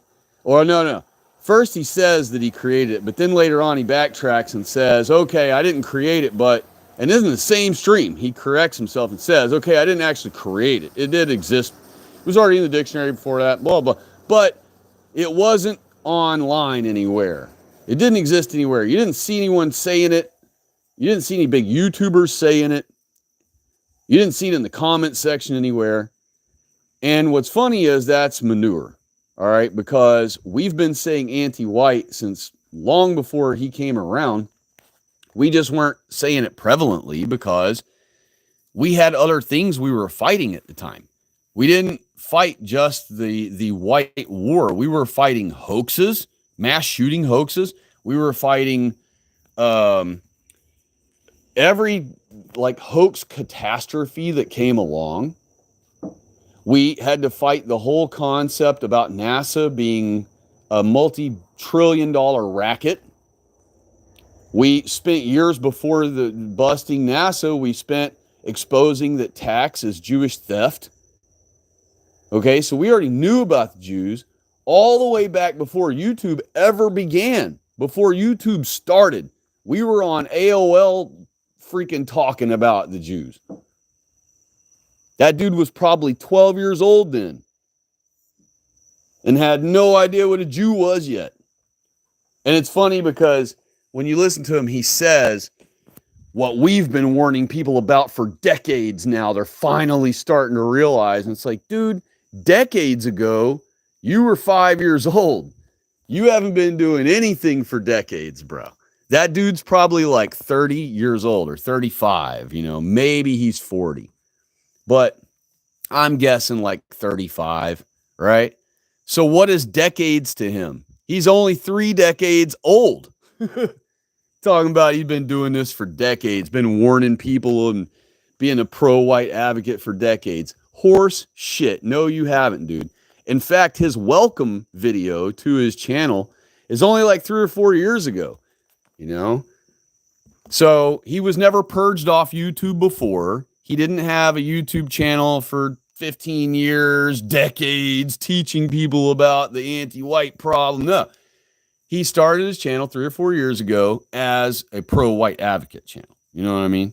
Maybe might have been a little more than that. It might have been like 5 or 6 years ago. Not decades, not even a decade ago. So I'd like to see him post proof of just 2 decades ago. Any proof at all that 2 decades ago he was saying the word anti-white or pointing out the Jews or knew the Jews were in charge of our country and our banking and our currency and the Catholic Church and all of our Protestant churches. I'd like to see, we're talking just 2 decades.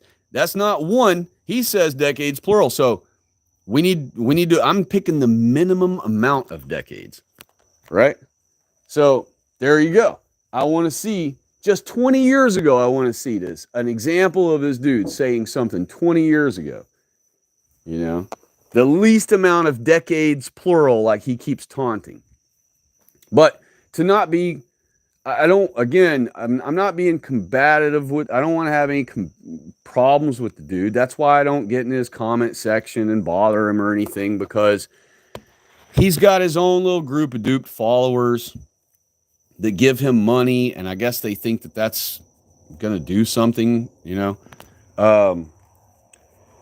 And, the other thing is, who does he ever give any money to? Where do you see him donating money to any YouTuber? Have you never thought about that? Have you never asked yourself, when I give money to Salty Cucker or Veteran Cucker or anybody in the pro-white spectrum, is it going toward my people's betterment for real or not? Or is it just going in this particular YouTuber's pocket for the month so he can pay his bills, so he can have food to eat, and so he can pay his electric bill and pay his rent and be popular and known on YouTube and not have to have a regular job?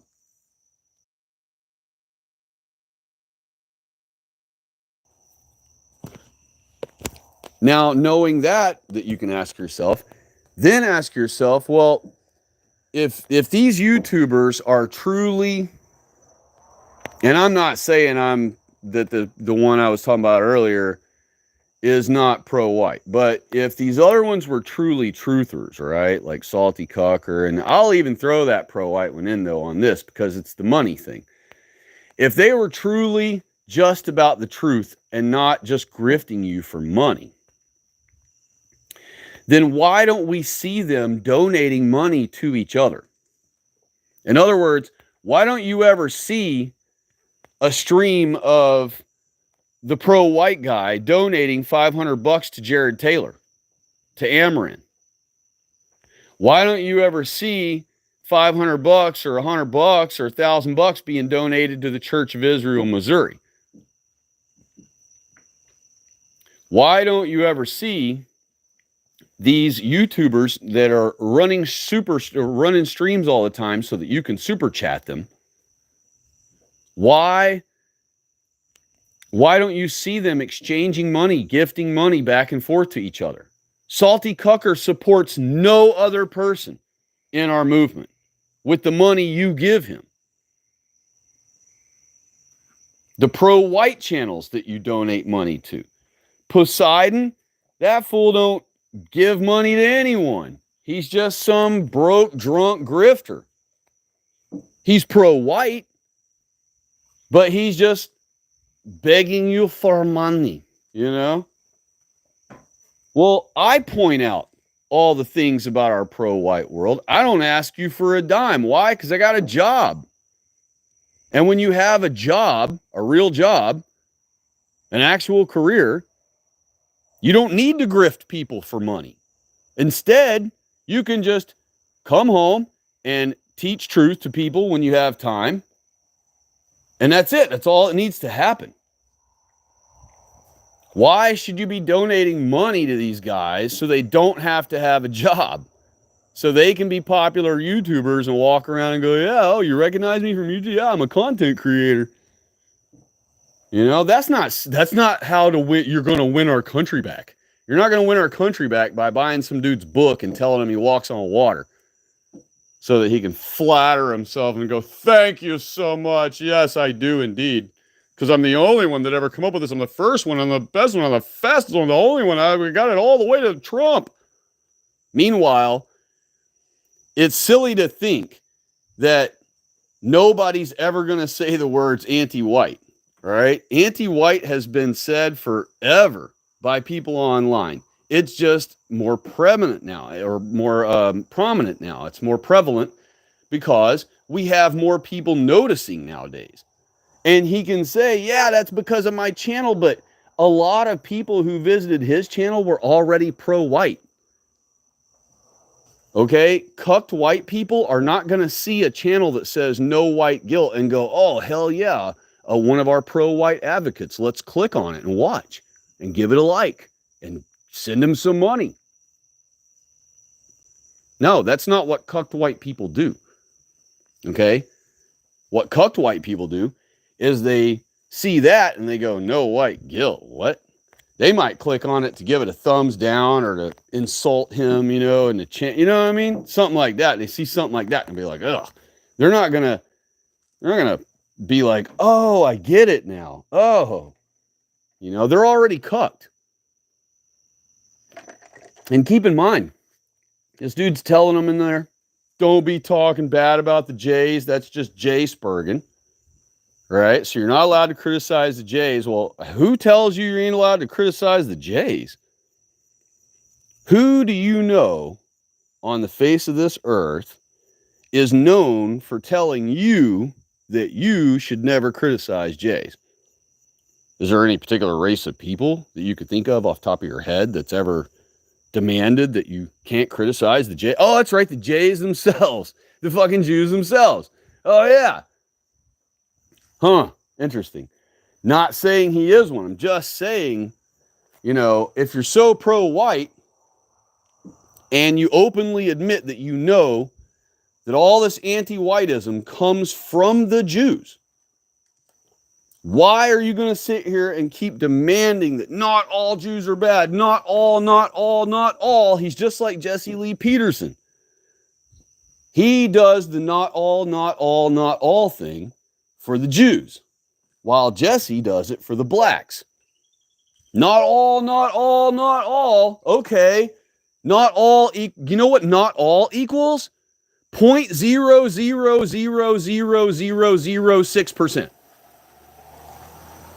So thanks for the not all, bro. Good looking out. You know, whoo. Didn't want to overestimate there. And we don't want to overshoot them, make them look like bad guys or nothing. I mean, you admit they own the banks. You admit they own the media. You admit that they've had control of our government since 1913. You admit that they create every anti-white organization, all 450 non-white organizations, and all 211 or whatever it is pro-Jewish lobbying organizations, and an LGBT crap. You admit that all of that. He admits that all of that's created by the Jews, but don't talk bad about the Jews, okay? Because they're not all of them are bad. And then if you're accusing the Jews, you're asperging because, and this is his logic, because you're treating them as one people, as one group. Okay? What's funny is if he'll just rewind his video 30 minutes or less before that, he talks about how Jews are successful and you're jealous of them. If you're a Jaceberger, as he calls them, if you're Jacebergen, it's because you're jealous because you're an individual. You're an individualist, right? You're not a collective paying him money and buying his book and telling him he walks on water. So you're not a collective. You're an individual. And you're selfish because you're an individual. He reminds you of that over and over again. So you're a selfish individual. If you're not giving financial gifts and telling him he walks on water, that's how you win the country back. That's how you form a collective. And so when you're not doing that, you're just Jaceberging because you're jealous because they work together as one people, as one collective, as one group. So in the one breath, 15 minutes earlier, he says that, oh, you're just jealous because you cannot compete with this whole group of people that function together as an entire collective group who look out for their collective group first and foremost and always. And because they do look out for each other as a one big collective group, they all benefit financially, individually. So each one of them is individually wealthy because they work together as a collective group, one big collective group, which is what he wants you to do, by the way, with white people, which is what I want us white people to do. We both agree on the same end goal. Well, maybe we don't, actually. Let me take that back, too. But the bottom line is, he got done saying in the one breath that the reason you're jealous of them is because they're a collective group, one group, one group. They function together as one group, okay? Then, 15 minutes later, he's saying, you can't criticize Jews like that. That's Jaceberging, because when you criticize the Jews for being the cause of all white people's problems we have today in our countries, then you're blaming the whole group as a collective, which isn't fair to the 0.0000006% of the good ones. And he says he knows good Jews. I'm curious who they are.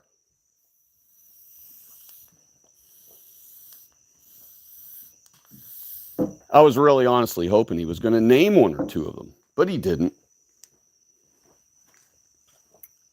But one thing's for sure is he thinks your Christianity isn't a way to win our country back.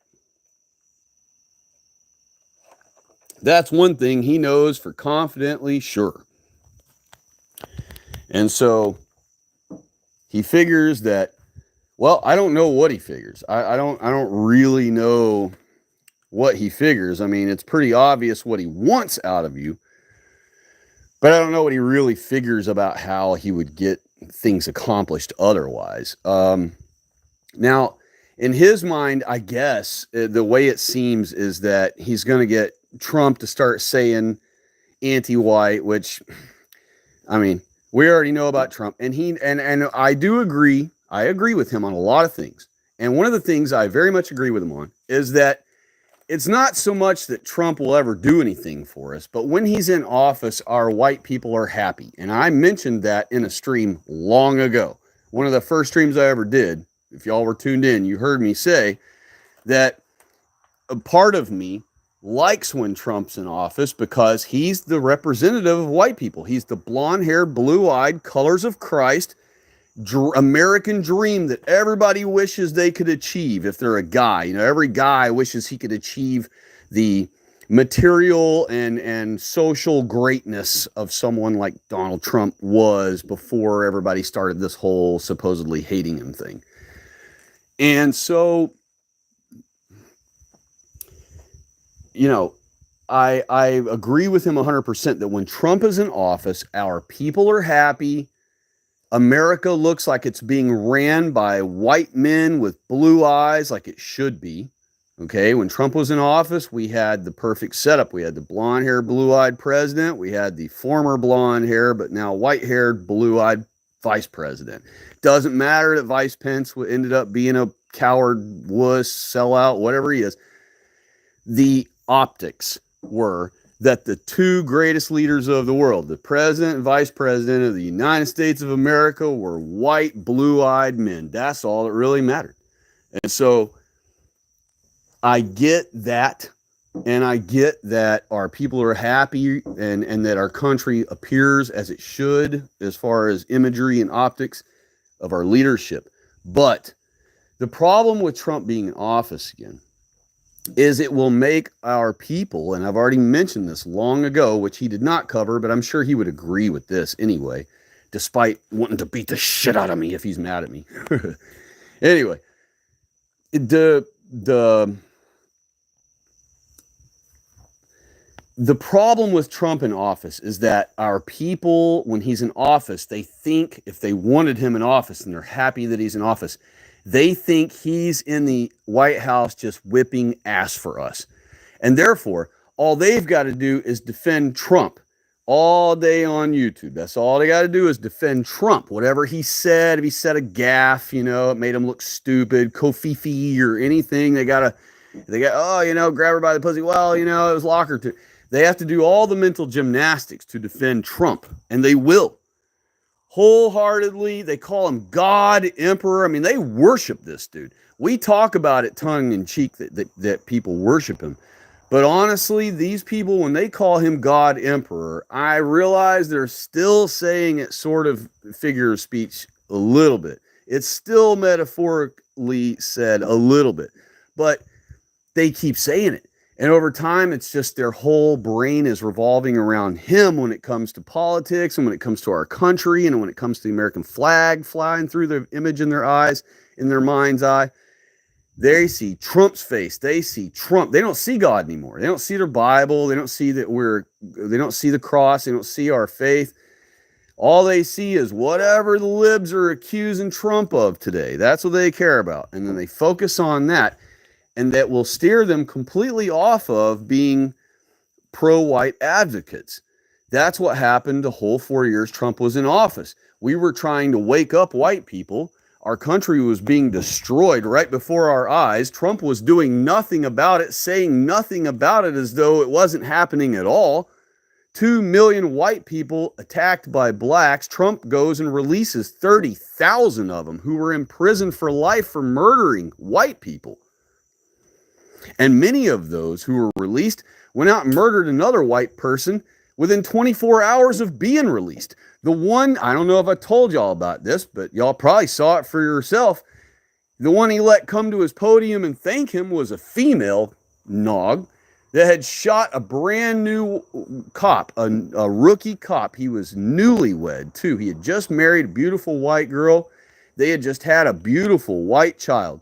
So they had this brand new baby, white baby at home, brand new white family. This cop comes up to the car that she had got pulled over in. She was a passenger in the back seat. She had a warrant. She had a gun and a warrant, and she didn't want to get busted. So as the cop approached the car to ask them why they had a busted taillight, she went ahead and just shot him point blank in the stomach, when he got up to her back door window. Cold blood murder. Didn't know the guy from jack shit. And it wouldn't matter if she did. Wouldn't matter if she'd been best friends with him for 20 years and then decided to do that. Wouldn't matter either way. But she just cold blood killed him so that she wouldn't have to get busted for her warrant and go to jail. And so Trump freed her just because she's a nigger. Yay! Winning! 5 dreidel chess. So the thing is, Trump is not the answer. So I'm not against Trump because I'm some, me, I'm not a leftist. In fact, I want to beat the shit. I want to drag him out of their car, beat the shit out of him. So I'm definitely not a leftist. But I understand what Trump is. Trump is a pacifier. Trump is literally, and this is literally the perfect word for that guy, and I've already coined that long ago with him. He's a pacifier for our people. That's all he is, and that's all he was for the first 4 years. If they put him back in, that's all he's going to be this next 4 years while they destroy more of our country. And, you know, all of this just because people are focused on him instead of focused on our faith and focused on our people. That's all it takes, is be focused on our faith and focused on our people. Nothing else. We don't have to care if it's Trump or it's whoever. It doesn't matter, because whoever gets lifted up by us won't get to be lifted up by us unless they recognize that we're putting our faith and our race first. And they're going to have to play on those two exact things openly for us to get behind them. Now, this is coming, later in the future, but hopefully the sooner the better. But we need to stress only race and only our faith. And this is why you J. Spurg. It's not about being against some other race. He likes to say, oh, you're against them because of the way they were born. No, it isn't exactly that. It's not just because they were born a certain way. It's because there is a certain creature that keeps reproducing, and that is those ones. And when they reproduce, they train and teach all of them to be anti-white soldiers. So when you have an entire, it's almost like if that dude had a wound on his arm and he's sitting there telling you, hey, yes, there's a wound on my arm. Yes, it's infecting my whole body because it's nothing I do about it can help it. It's like turning sepsis. It's creating sepsis in my body. I'm turning septic inside.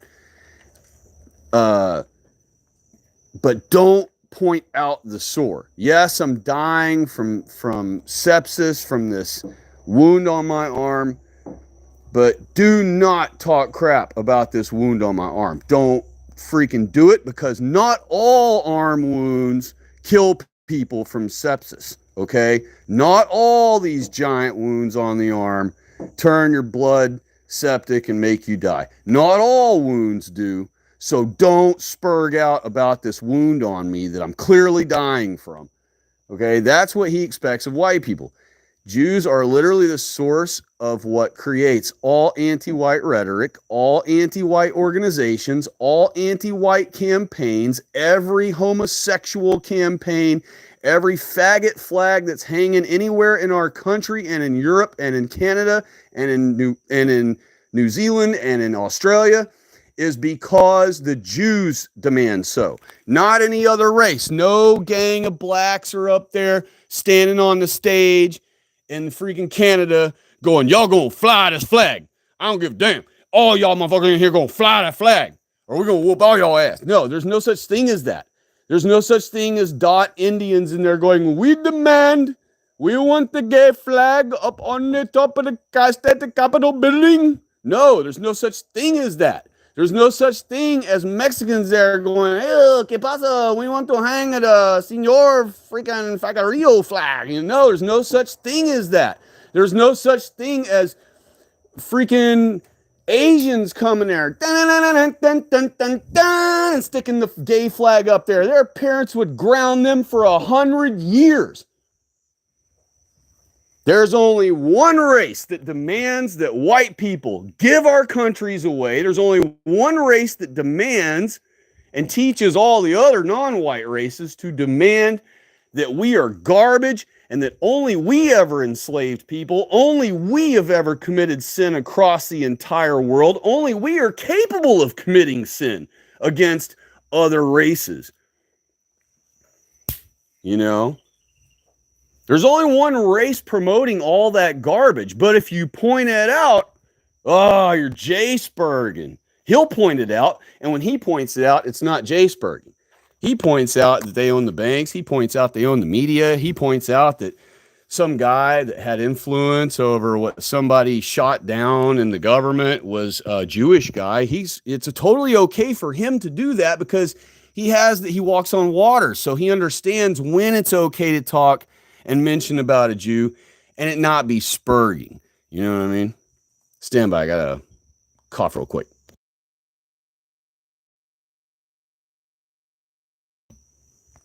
Okay.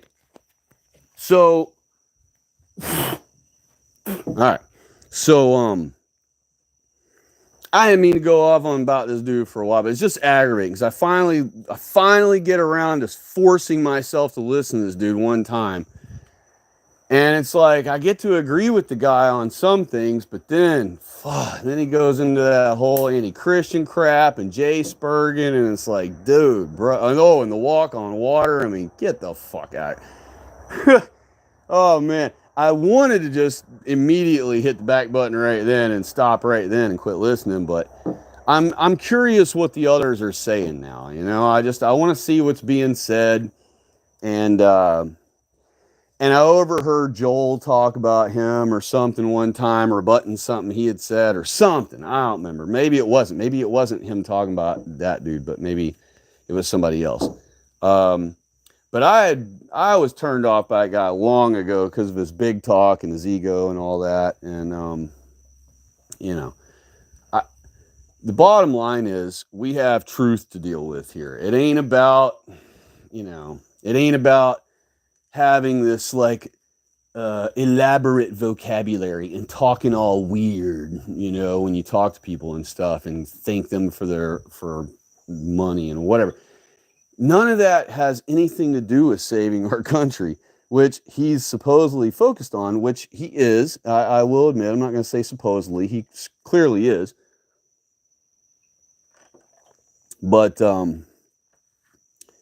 when you're going to exclude our faith from it, when you exclude Christianity from trying to win our white Christian country back, and when you exclude the Jews, when you demand that Jews cannot be spoke bad about because it's Jay Spurgeon and it's you wanting, one of his arguments is that anybody that's a Jay Spurger or the typical ones that he's criticizing is that their argument against him is that the way we win our country back is to kill all the Jews, right?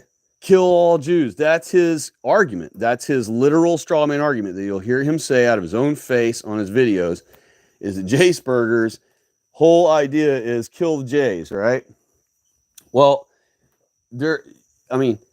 first of all, Jews openly talk about ending white people all the time. And Jews also openly declare that they are going to erase Palestine and Palestinians, and of course they call them Hamas, but that's just their Jewish code word for Palestinians. And so they openly, freely in press conferences every day tell you we are ignoring what the World Conference and all these other world establishments we've created. Keep in mind, they created all those things. Now those world establishments that gave blacks say so from Africa and all this crap, they're all backfiring and telling them we want you to stop. We want you to stop. And they're like, yeah, no, we're not doing that. And then America goes, hey, we provide you all your tanks and weapons and guns because you don't make anything. You're just a bunch of sand niggers. So we would like you to stop shooting, supposedly.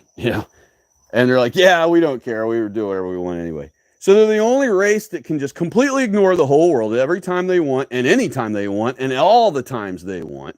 Kill any and all people they want any old time, right? Keep in mind, they're the ones out on the street waking up all your parents and grandparents in the middle of the night in their sleepy little town about some country far away that they swear is having some injustice done to it, right? So they have their business involved in everybody's stuff when it comes to grifting against white people, right? But then if you point them out at all, you're a Jaceburger? What? Let me give you this idea and I have before many times, but I'm going to do it again for whatever conservative may listen in. And I'm going to leave this one public, even with what all I've said on here tonight. I don't care. And if you want to report me, go ahead. And I'll just post another video later on. So what? It won't be the first video I've gotten deleted off YouTube. And so his let me finish that point about his thing about accusations. He uses straw man arguments, these laughable straw man arguments like a Jaceburger means they want to kill all of them, and that's how we win our country back. He deduces That's their deduction is, oh, and he says that. He says the way they deduce things is if they eliminate all the J's, then they can have our country back. They can win our country back. That's literally what he says about anybody who's, ragging on J's, right? Gas the J's or whatever jokes. They're all jokes. But Jays aren't joking. Jays literally are out in the streets and out and in the on Talmud Vision every day and in congressional hearings. And they have our own white blue-eyed president saying that white people are the greatest threat to this country. And we're not allowed to mention them. We're not allowed to point them out. We're not allowed to cut some jokes about them. Otherwise, we think they all need to be eliminated and that's how we win our country back. No Jay Spurger, as you call him, deduces that that's how we're going to win our country back. Absolutely 0.0 of those knickers, as they call themselves, or groypers, or whatever. Absolutely zero of those. 0.0000 of them think that that's how we're going to win our country back, dude. Instead, they're just pointing out who the problem is. They're pointing it out just like in memes. How do you think we pointed out truth to people? Through memes. Memes show the truth that most people don't really want to face or look at or talk about. They normally would be offended if you brought it up, but then they have a second picture that that proves your whole point, and the scenario is funny because the reality of it is so absurd that it's funny. And anyone that has any kind of intellect can see with plain as day how absurd the situation has been that they've been accepting all this time. And so you compare that with J-spurging, as they call it. All that means is they're pointing out who's who, God forbid you check out early life on that dude on the screen, or check out whatever. Anything you put about the Jews, he just says it's J-spurging,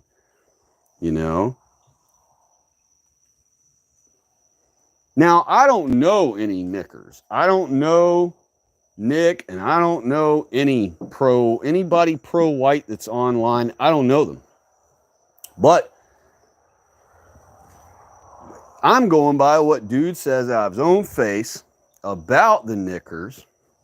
And I've seen the knickers. I've watched his show, and I've, only a couple times.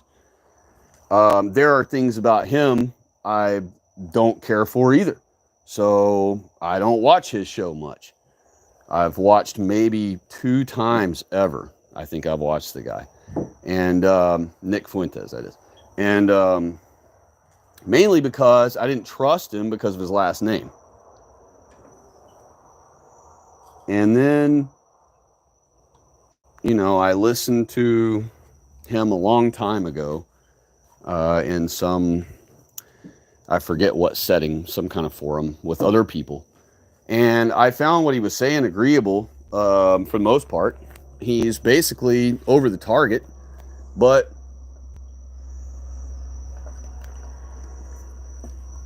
there were a couple things that just didn't rub me right. And the main criticism, I don't want to say criticism, the main problem I have with all the pro-white advocate YouTubers is that none of them know our identity.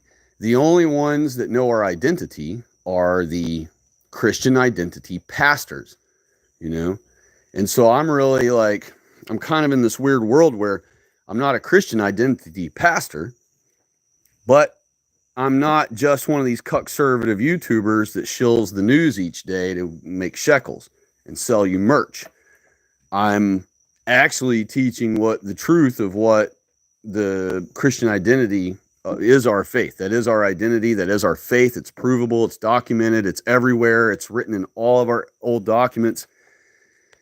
I mean, it's everywhere that we are the ones. We are also the only people observably on the face of the earth that have ever had dominion over the entire world and everything in it, from birds to insects to every known cave network to all the world's oceans, including the floors of the oceans, including the trenches of the oceans, including the tops of the highest mountains in the world. We've navigated every mountain range. We have mapped every desert. We have literally, there is nowhere on earth we haven't been except Antarctica. And we've been there too, a bunch of times. Still have a place there. So white people are what everything is because of. Literally, you wouldn't, if you look around you in your home, you know that everything in your home is because white people. So with all this greatness we have, and then we have this one parasitical illness that sucks the entire life out of us. It turns our entire bloodstream septic and kills us. It's just this little sore, but it's going to go necrotic and it's going to turn our entire bloodstream deadly to us. And it has. You know what our bloodstream is? Our children, our faith, our military, our schools, the curriculum in the schools. That's our blood. And this one little cancerous sore is going to take us out, right? So if we point out the sore, if we make light of the sore, if we go, oh, if it wasn't for this damn sore here, well, then you're just this Spurger that wants to eliminate all of them. And that is how you'll get your country back. And there's no other possible way. That's the only way your mind has ever been able to conceive of, is just kill them all. No, that's not an argument. It's not a real argument because nobody thinks that way. I mean, sure, people joke and whatever. Everybody jokes, you know. But, and if anybody tells jokes, it's definitely the Jays. So they tell more jokes than we do. So we got a long way to go to catch up to them, making jokes about them to catch up to them making jokes about us. All right. So don't let anybody tell you that you can't criticize or make fun of the Jews. Otherwise, you're a selfish individualist who's just jealous that they work together in a group, as one collective. Don't you dare criticize them, though, because they're not a group and a collective. Not all of them are bad. So, yes, they are a collective group, and that's why you're selfish and jealous of them, because they're doing really well because they genuinely are a collective group, but you cannot criticize them because they actually are not a collective group. Do you understand? I hope so. Even though it makes no sense at all and it's completely contradictory to itself, that's exactly his message. So, and then Joel Davis, I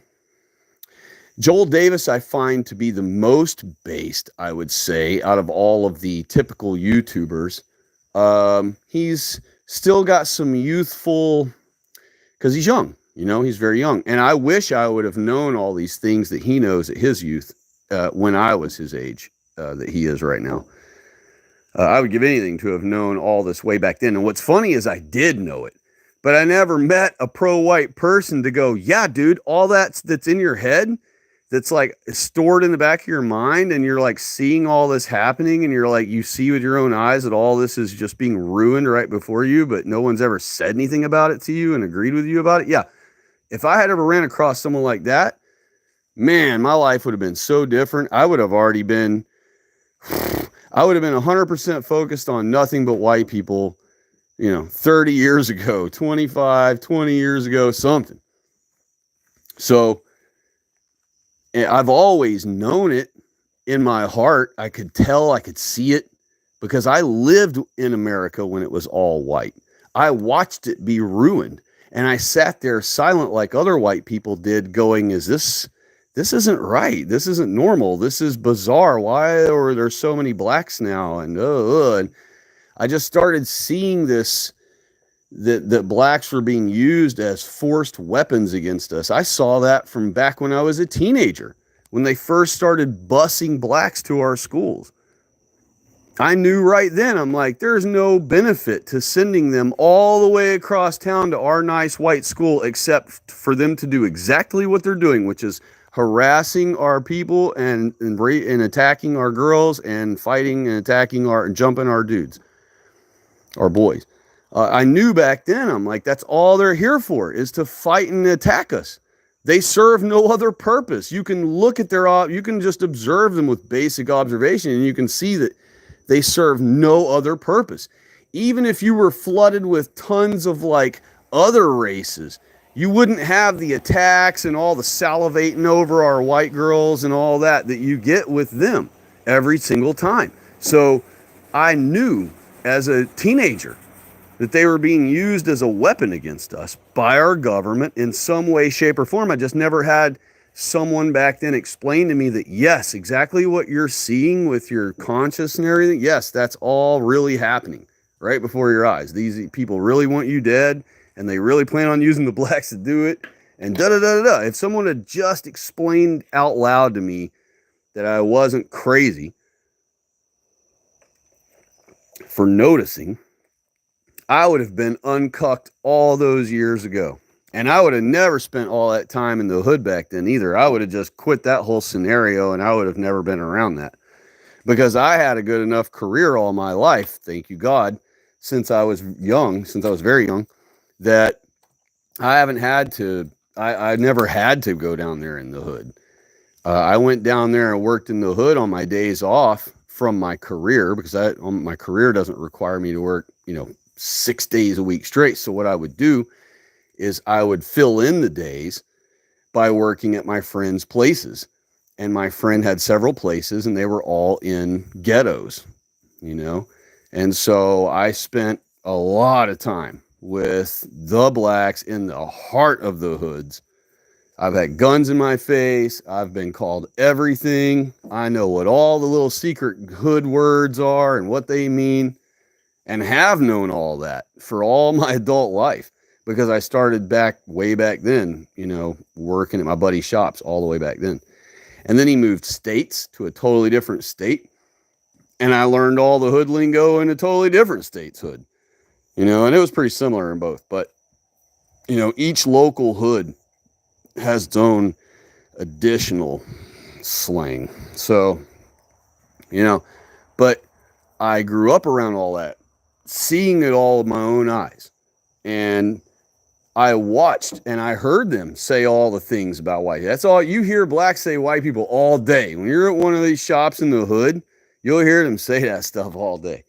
And just random different ones that pull in, And they'll even criticize you, right? If it's like, why y'all got a white dude? Duh. Or they'll be like, I want the white guy to work on my shit. That was usually the case. They actually like white people when it comes to like stuff they care about. They like using white people to work on their stuff. Blacks don't even trust blacks. That's the truth. And Farrakhan will tell you that. So, I mean, it's for us to not be able to name the J's is preposterous. It's the dumbest thing I ever heard. When I heard that, I was just like, my gosh, thank goodness I don't listen to this dude ever. It would be a huge waste of time for me to listen to this guy regularly or anything. Especially when he's saying stuff like that over and over again, that not all Jews, not all, the same garbage. So, I don't know Nick's full position. I don't remember it. I did listen to it a long time ago, and I still say Joel is the most based, obviously. And but he's still got a couple things. I forget what they were, but there was a couple things I was like, wasn't too crazy about, but he's still the most based one otherwise. Definitely more so than others. Now, will he win the same? Basically, what the other guy wants is he wants accreditation. He wants everybody to be like, yeah, man, you did this. You're the savior of white people, single-handed. Well, he likes to include his people because he needs them to flatter him along. But so he'll be like, we did it. We did this. You guys did this. And he flatters the crud out of people on there.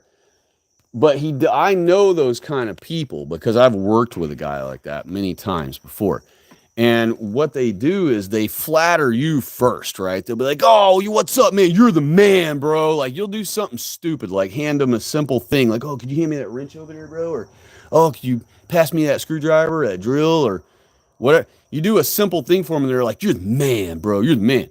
And they'll constantly over flatter you. Oh, this, and you'll hear him when he gets given money. He like does his little funny voice where he's like, I don't know what kind of voice you'd call that, champion voice or whatever you call it. And he'll be like, "Oh, with a gift of $50, this super ultra Chad guy," whatever. He'll have some compliment name, this like over exuberant compliment name for them.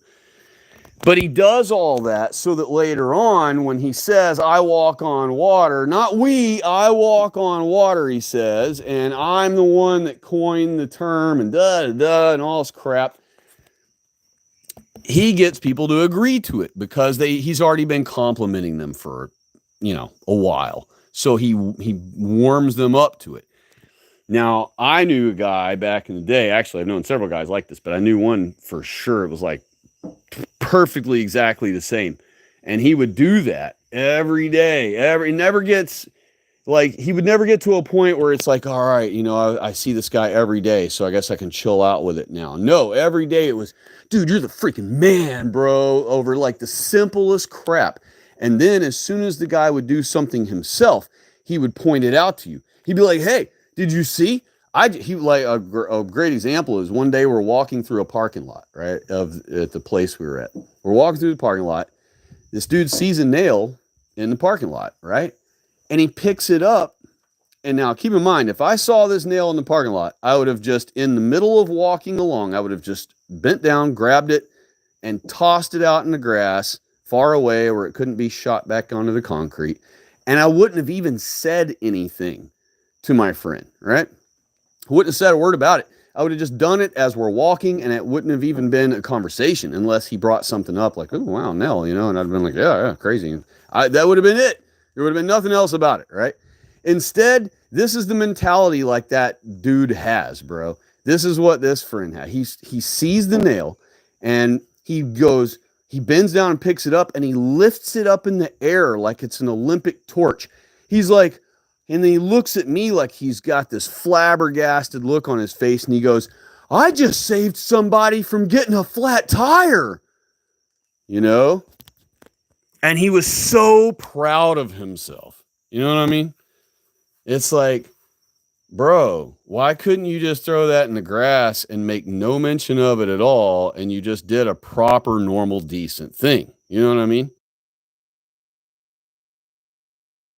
In other words, why does it have to be that you get this like huge congratulation and that you need all these accolades and all this credit for this simple thing you did, Um, and then granted, now saving white people is not a simple thing.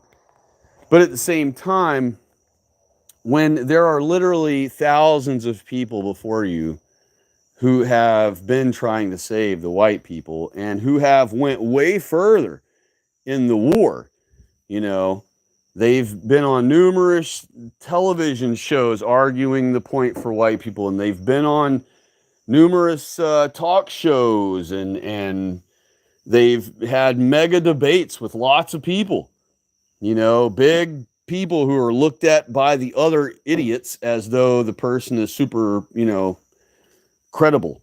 Um, Jared Taylor has in like 2 weeks' time on accident, done more than any of the other YouTubers have, including that one who wants all the credit for practically everything. And so knowing all of that, I can't really be 100% down with any of them. They don't donate money to each other. So that means they're just, they just get money out of you to live off of. That's it. You are their job. And,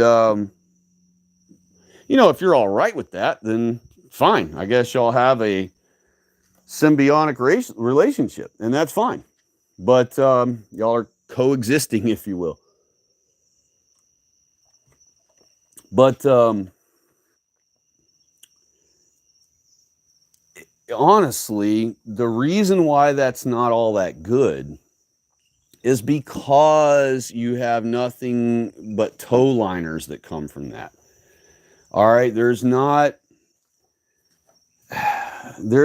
a way to be as open with the truth like we are on this channel if you want to have a known face so that you're recognized in public, so people are like, oh my gosh, I know you, I'll watch your videos, I love watching your video.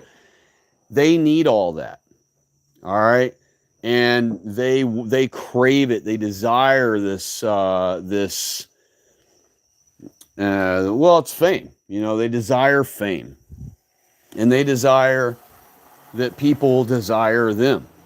And it really butthurts this one particular dude who claims to be the victor of all of it, that he doesn't get any attention from women. And I thought to myself, he's mentioned it more than once in the thing that I watched, and so I thought, man, 2 times in one stream, that's it's or even if you just mentioned it twice in 3 streams, or whatever, that obviously it's on his mind, pretty hard, and he's got a real grudge against our women too. And yes, our women have sold us down the river. Yes, our women are hoes. Yes, our women will screw animals. I get it. They're crazy, but they're ours. Okay? And if you're not banging our white girls, guess who is? The ones we don't want banging them. So it's either us or them, bro. Make your choice. If you can't score one, you're going to have to do a different technique than you've been doing. Quit trying to act so alpha male in front of them. Obviously, you're trying too hard. Women pick up on stuff like that. They're not stupid.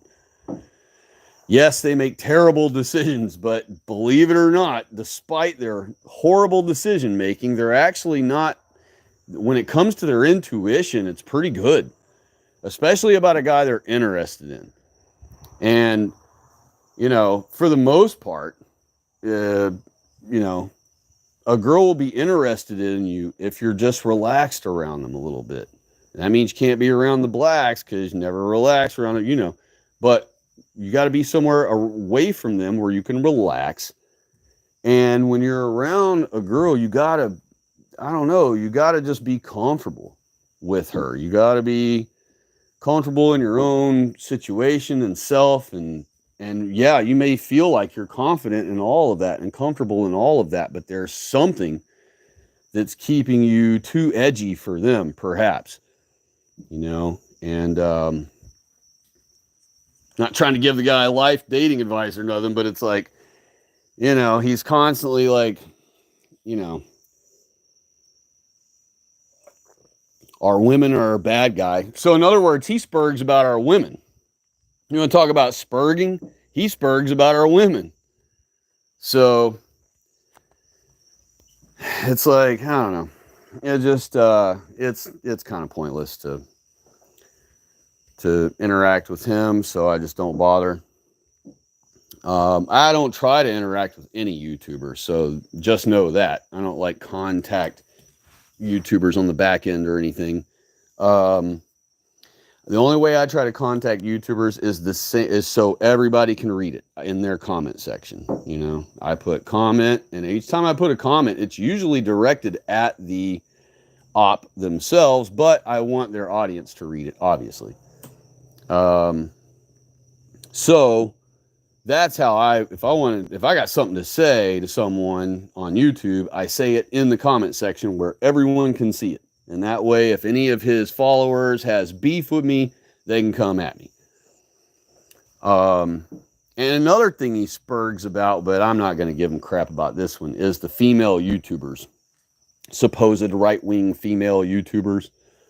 I agree with him on that. I don't think they should be leading our movement. I don't think they should have big platforms like they do where we listen to their little softball takes and all that. I totally agree with all of that. As far as his position on that stuff. Because at the end of the day, politics is people. And And in the future, politics is going to come back down to throwing fists. That's what it's going to come back down to. It's already coming to that, and it has before, and it will again. And when you've got, Majorie Taylor Greene and all these freaking females in our government, all right, which she's about to start some stuff. She's trying to rag on a nog there. She better watch out, because she's going to get culturally enriched one night. And so, while we got all that going on, fists can't fly, and we can't send these right-wing talking piece girls to go fight our politics. Instead, we got to fight our politics. And of course, there are women. They're not supposed to be doing the battle things. They're not supposed to be doing politics and war and all that crap. That's another thing we're going to do. As soon as we take our country back, we're going to ban everybody from our military except white men. That'll be the only thing in our military. There will be 0 women in our military. 0. No more thank you for your service, ma'am. None of that crap. And that's not because women are dumb or weak or any crap like what you may want to put in someone like mine's mouth who is in that position. The bottom line is, our Bible has a hierarchy of nature. Men deal with the terrible things, and politics are terrible. Okay? War is terrible. Sewer systems and plumbing, it's terrible. Electricity, high voltage, terrible. Dangerous, crazy bridges you got to build over freaking 1,000-foot deep lakes, miles long, terrible. Building a house in the frozen tundra so that your family can eventually have a nice warm domicile through the winter, terrible. Re-roofing the roof in the summer so it don't leak when it rains, terrible. Boats sinking, there's only enough lifeboats for the kids and women, terrible. So women have a role in this world that is natural for them, and men have roles in this world that are natural for us. Politics is one of those. Politics and, of course, men's sports and war and all the other things that are yucky and grungy and hard and sweaty and difficult and painful in the world. Now, that's not to say there aren't women who can't take pain just as well as a guy. There are women stronger than guys. You could take a wimpy guy and put him up next to a bodybuilder chick, and yeah, she's going to be stronger. She'll probably beat him at arm wrestling. She'll probably lift more weight than he can. She could probably outrun him, outjump him, take more pain than he could, maybe even be able to whoop his butt and everything. But at the end of the day, he belongs in politics and war, and she does not, regardless of how much of an anomalous exception she is, Let's get back to the chat, because I am like 3 hours behind the chat, probably. Been going 6 hours now. It's pretty nice. Healthy one. Thick with 2 C's. Let's see here. Unknown said, Lawbertarian are always anti-white. They're always pro-individualism, which is anti-white idea to sway the group or nation. Sure, individual output is important, but through strengthening the collective. I agree 100%. That's another thing that all of us agree on. The Walk on Water dude, Joel, we all, Elijah, I don't really think he's a Jew. I'm just joking. I love Elijah. He's great. I think he's a little more cucked than he should be about inviting too many non-whites on his channel and shit about our white people problems. But anyway, we'll deal with that later in the year. But for now, Elijah's still, he's down. And so all of us, including Elijah and Jared Taylor and everybody, can easily agree that, where our end goal is the same. We want the country back. It's agreeable. Pardon me, I gotta wet my whistle every now and then here a little bit so I don't get coughing again. We all want the end goal to be the same. And we have different approaches, you know, and I've looked at all their approaches. And the thing is, since they don't have, each one of them is faulting in our identity. They don't have our identity. They don't have our faith. And because of that, if you don't have our faith, you have to understand that now you've got to accept and play along with their scientific made up nonsense. You got to pretend and play along with the Big Bang and with billions of years and ice ages and dinosaurs and evolution and all those things, and every one of them goes against the Bible. Every one of them is a complete polar exact opposite of what the Holy Bible says. On purpose, by the way. Jews never do anything where that's almost just like the Bible. They do exact polar opposite of whatever God's way says. They pick the exact opposite. Earth's flat with a dome. They make it a ball in the middle of nowhere. You know, the Earth's tiny little thing, or Earth's a really huge place, the biggest thing you'll ever know. No, it's actually a tiny little marble. You know, the exact opposite. Every single freaking thing has to be the exact opposite. Not barely different, not half different. The exact 180-degree opposite. That's one of the ways you can recognize Satanism so easily, is anything that goes exactly against what the Bible says, you already know right then, well, that's part of the Jewry. It's just easy to recognize when you see the exact 180-degree polar opposite. And the same thing with the news. Haven't you always been knowing to tell yourself that for the last, or I should say, haven't you been knowing to tell yourself that for the last few years? You've been telling yourself, whatever the news says, it's the exact opposite. If they tell me to be mad at these people, I should be mad at these people. If they tell me these people are the victim, it's actually the opposite. It's these people that are victim. It's never somebody sort of on the side. It's the exact opposite, right? So whatever the exact opposite is. Well, that's because, and who owns the news? Okay? So whatever is done by them is always the exact polar opposite, you know? And the problem with people like Jared and Joel and perhaps Elijah too, at least Fleck is starting to figure it out, is that they don't have our identity. If they had our identity, everything they've been struggling and arguing and trying to figure out over the years would all fall perfectly into place. They have this huge handful of jigsaw puzzle pieces they have 12 of them, one for each tribe of our nations. And if they just knew that they have those 12 pieces, they sit here looking at this jigsaw puzzle with a gigantic hole in the middle of it. And they're like, I don't have any pieces to fill this puzzle. I can't complete it. I don't understand. Why is the border is all here all the way around? I've got some of the middle made. Why can't I get this full thing completed? What is missing? What's missing? Our identity is what's missing. And they just don't realize it. But the problem is you introduce it to them and they think it's preposterous and the whole thing. Why? Because they're still fully cucked into the full Jewish web of lies, which is the Big Bang, billions of years, evolution, dinosaurs. All of that is imaginary Jewish made-up hoaxes. I had videos debunking all of those things, and I will make videos again eventually. I know I keep saying it, but it's only because I am just now starting to get going, you know, this year a little bit. I'm a late bloomer when each year turns. But as the year progresses, and my hope is that I'm going to be cranking out, I'm going to have time to sit down and crank out some things. But to let you know that all these are Jewish hoaxes, everything from the Mandela effect to freaking the Book of Enoch, that's a hoax by the Jews. You know, the whole Lilith crap and all, that's all a hoax, it's all a lie.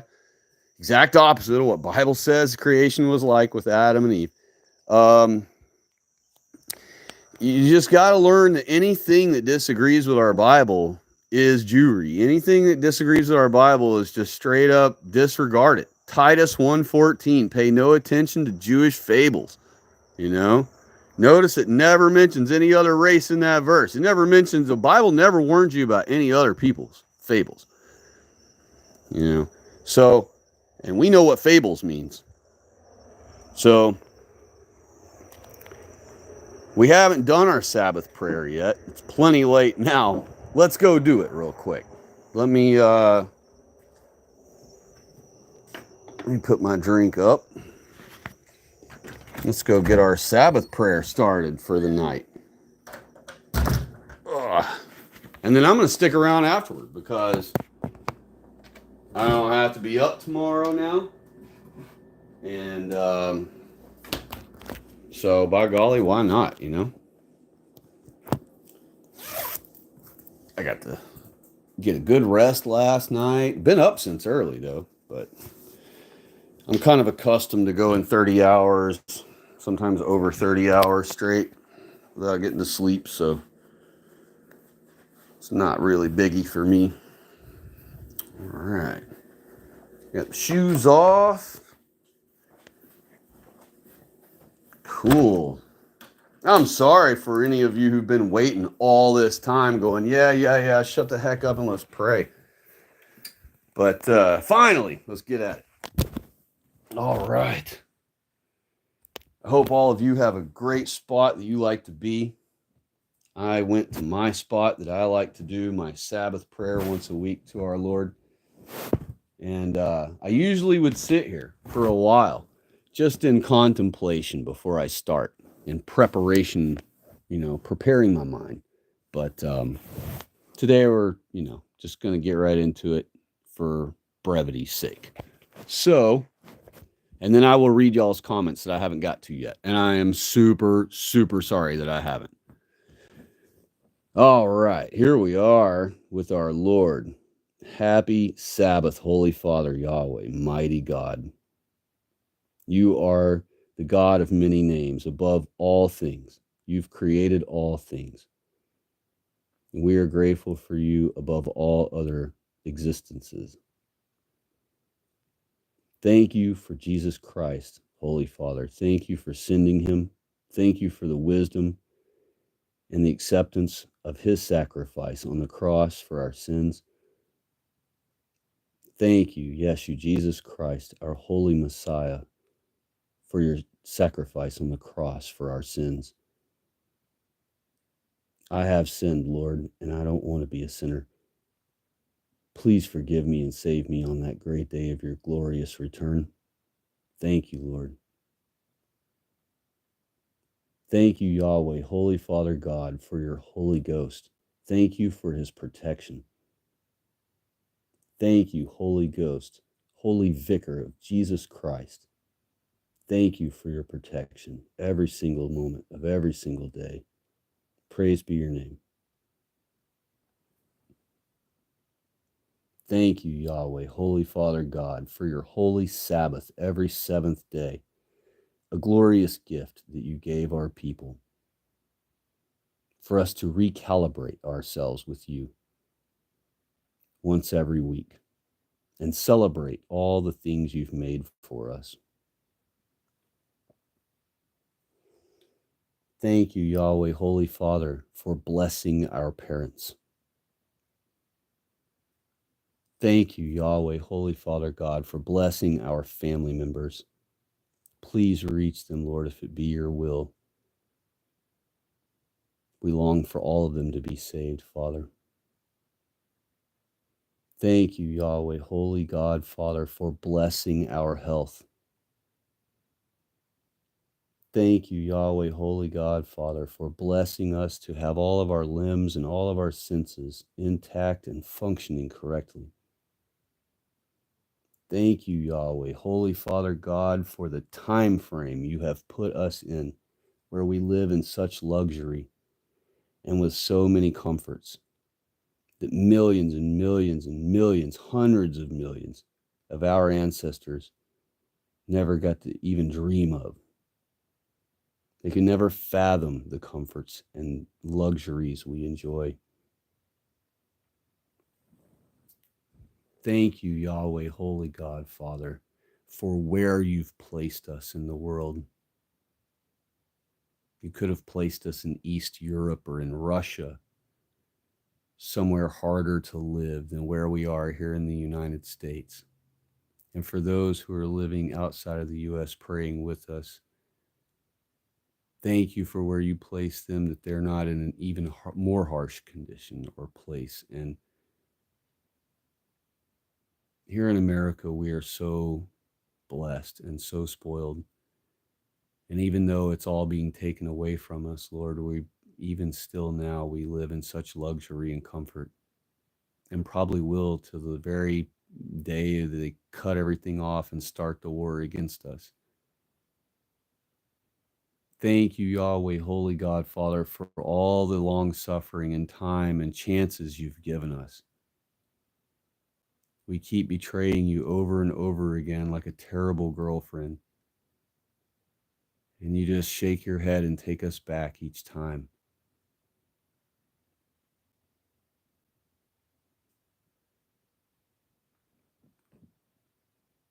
Thank you, Yahweh, Holy God, Father,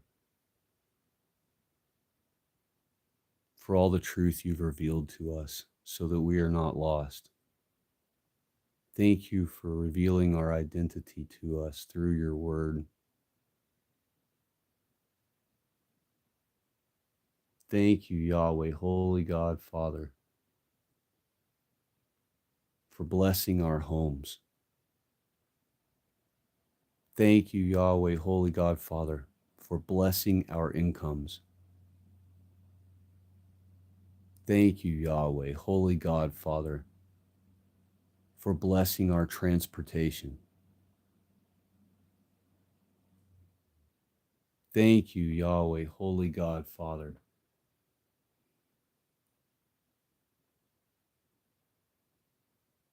everything you give us is perfect.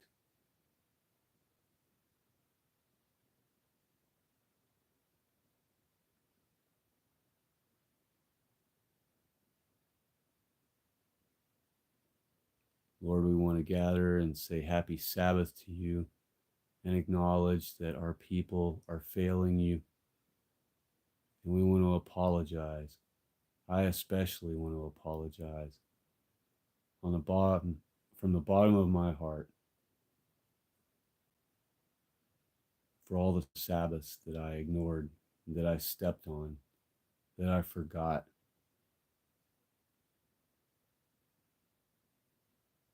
I apologize for all the anger I caused you each one of those Sabbaths, Lord, where I totally disregarded our gift like Esau disregarded his birthright. I don't want to be hated by you, Lord, but like you hated Esau. That's the most frightening thought in the whole world. I love our birthright you gave us, Father. Please bless our people to learn to love it again and be grateful for it again, so that our people will care enough to reclaim it again. Only you have the power to organize us back together while we're so disjointed as, and we are individuals. And we've now been shamed into being afraid to ever collect back together, and which has only compounded our problem. But Lord, with your mighty hand, we can achieve anything on this earth. Absolutely anything. There is no trial too great for our people to not be able to overcome when your hand is right in front of us. Our people have accomplished the impossible over and over again, all because of you, Lord. Thank you for all your revelations, Lord. And we look forward to Jesus Christ's arrival. It's our greatest hope in our entire lives. It's what many tens and hundreds of millions of our men have fought and died for, longing for his return. Our people look forward to it, Lord. Even if they don't realize it anymore. We've spent so many generations being excited and anticipating and waiting that we just keep losing our way.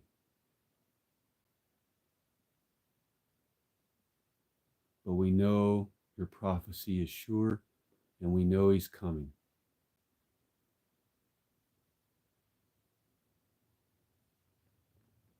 And the Jays do too. And that's why they're ramping up their efforts so greatly now. 215 years left, and their party is over forever. And they know it.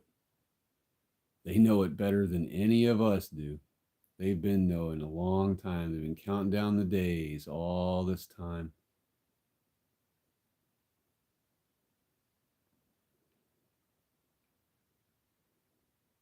Happy Sabbath, Yahweh, Holy Father God. You are Elohim, and you are Jehovah, and you are Alpha and Omega, and you are the great I am. You're the God above all gods, creator of all things. And your favorite son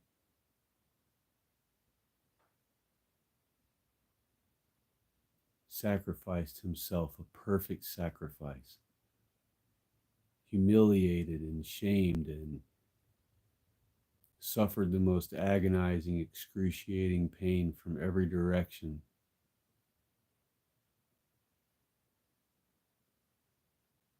Humiliated, ridiculed, insulted all the way to the top of the dome.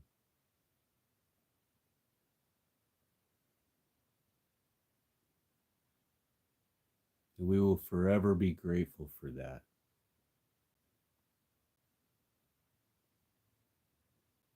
And thank you, Yahweh, Holy God, for your Holy Ghost. Thank you.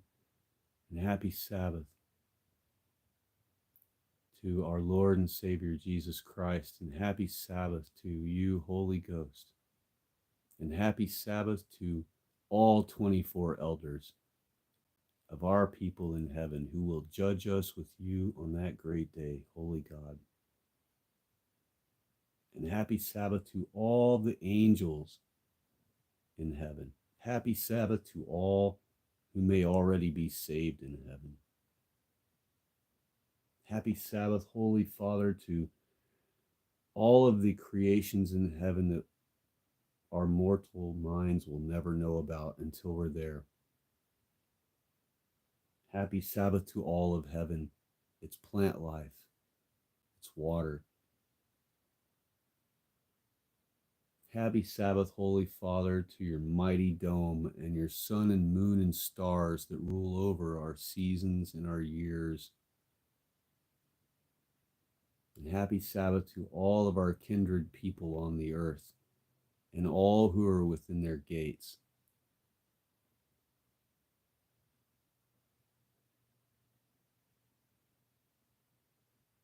And ask a special prayer for our viewers and all of our pro-white people online. If it be your will, Lord, please bless us to stay confident in your prophecy and stay happy and pleased and satisfied with your schedule. We're in such a rush to get our country back because we've spent so long cucking it away that now we realize suddenly and we want to take it back right now, but we have to follow your schedule, Lord, and we're aware of it. And we will follow it, like it or not. But our prayer is that it would please you to accelerate our success, Lord. And help us reach more and more of our people rapidly. You've given us so much help this year, Lord. Everything from the gall you've given the Jews to start doing with all this allowing protesting against them, even though they control it. But it's allowed many of our children to suddenly be against them, spurg against them. And I'm totally okay with that for now, because that's going to open the door for us to give them the truths of why. Thank you for that, Lord. Thank you for the bills that you've had passed in our country in the last week, which will hopefully save many of our thousands of our white children from being attacked at school or after school.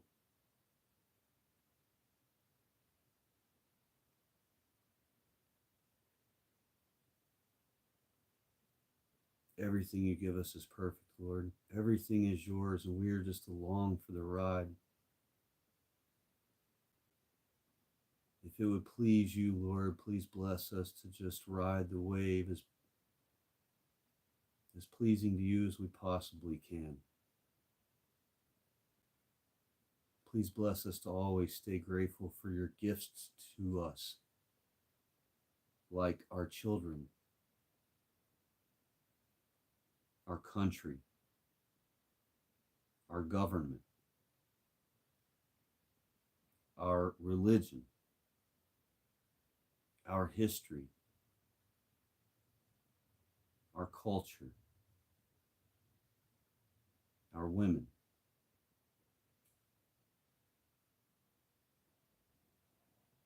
Thank you, Holy Father God,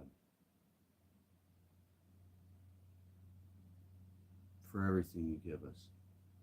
Happy Sabbath, Holy Father, and please bless us to always satisfy you every seventh day.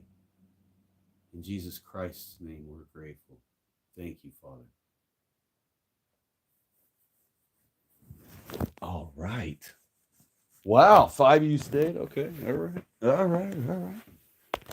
Well, see, that's about my average prayer. Now, when I'm by myself, I, of course, go a little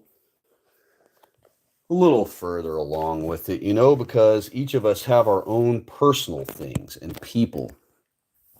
I will say a separate prayer specifically for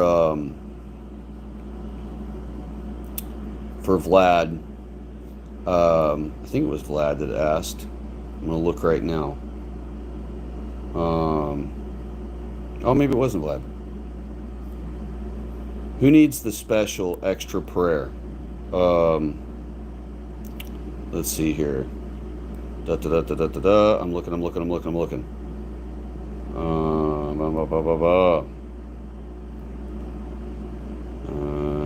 Oh, Squatch had to hit the hay hours and hours ago. Sorry, buddy. Have a good night. Crud. I'm going to have to look back through here to find who asked us to say an additional prayer for them. But I will. I will figure out which one of you had asked, and I will do so. All right? And I apologize that I didn't end that prayer. I just couldn't find it and scroll back through. I wasn't even looking at my phone. I just had it nearby. So I apologize for not doing it then, but I will give a specific prayer for whomever of you it was as soon as I see who it was again. And as soon as I am off the stream and have my downtime back off the stream. So, but let's get back to the chat here, because I am hours behind whatever all you all have said, and I look forward to trying to catch up here while 6 of you are still here. So, well, hello, kitty. Hi, buddy. Hi there. My little feral cat showed up. Hi, buddy. How are you? Yeah. All right, so 1790 Naturalization Act. Okay, we got past that. Let's go on down past Hawaii.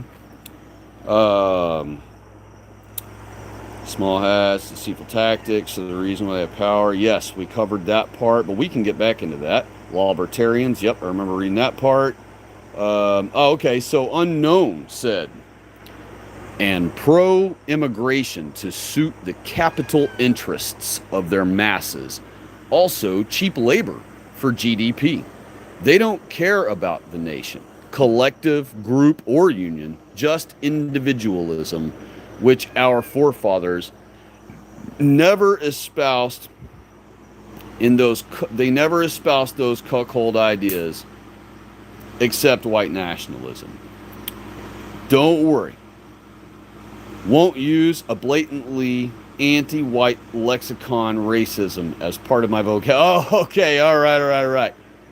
Yeah, and of course, among us, we could say it, but it's just, it keeps us in a bad habit of using it is all, that's all. But yeah, I'm glad you see that on your own, and I'm glad you're not taking it as me trying to tell you, what you ought to do or ought not to do. It's just a basic observation. We've tried to overcome their words and things. He said, I hope I can remove it under godly means necessary.